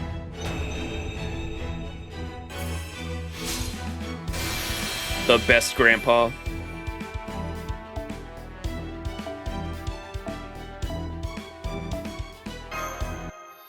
Oh, we might be able to put a second one. Nice. サーバントの霊気も刀と同じだ。何度も何度も根気よく鍛えるほど強くなるってな。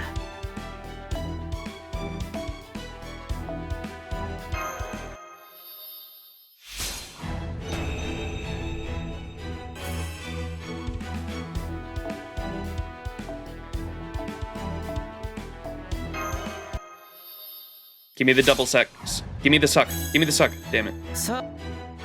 Oh well. Alright. There we go. Muramasa, the grandpa, the best grandpa, is on his way to level 100. Alright. Chat, I think that's it. We went over 8 hours. 8-hour stream. Pretty fun. Thanks for coming out, everyone. I don't know if we have any English FGO streamers streaming right now that we can host. Oh, CZ. I think CZ's doing the Halloween event.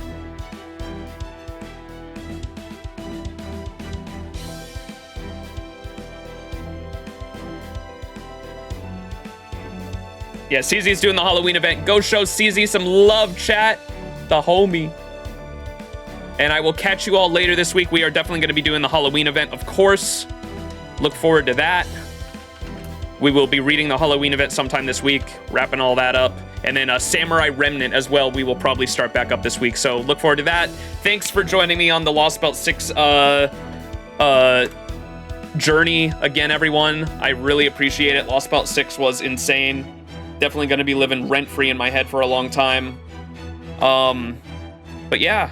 We're getting back to your regularly scheduled program after this. I don't know how I'm gonna ever go back to looking at the world the same way after Lostbelt 6. Fucking crazy journey it's been on. All right, peace everyone. I will see you next stream. Go show CZ some love, and yeah, peace out. Have a good week.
Summons for Morgan later on the JP server. I'll see if I can get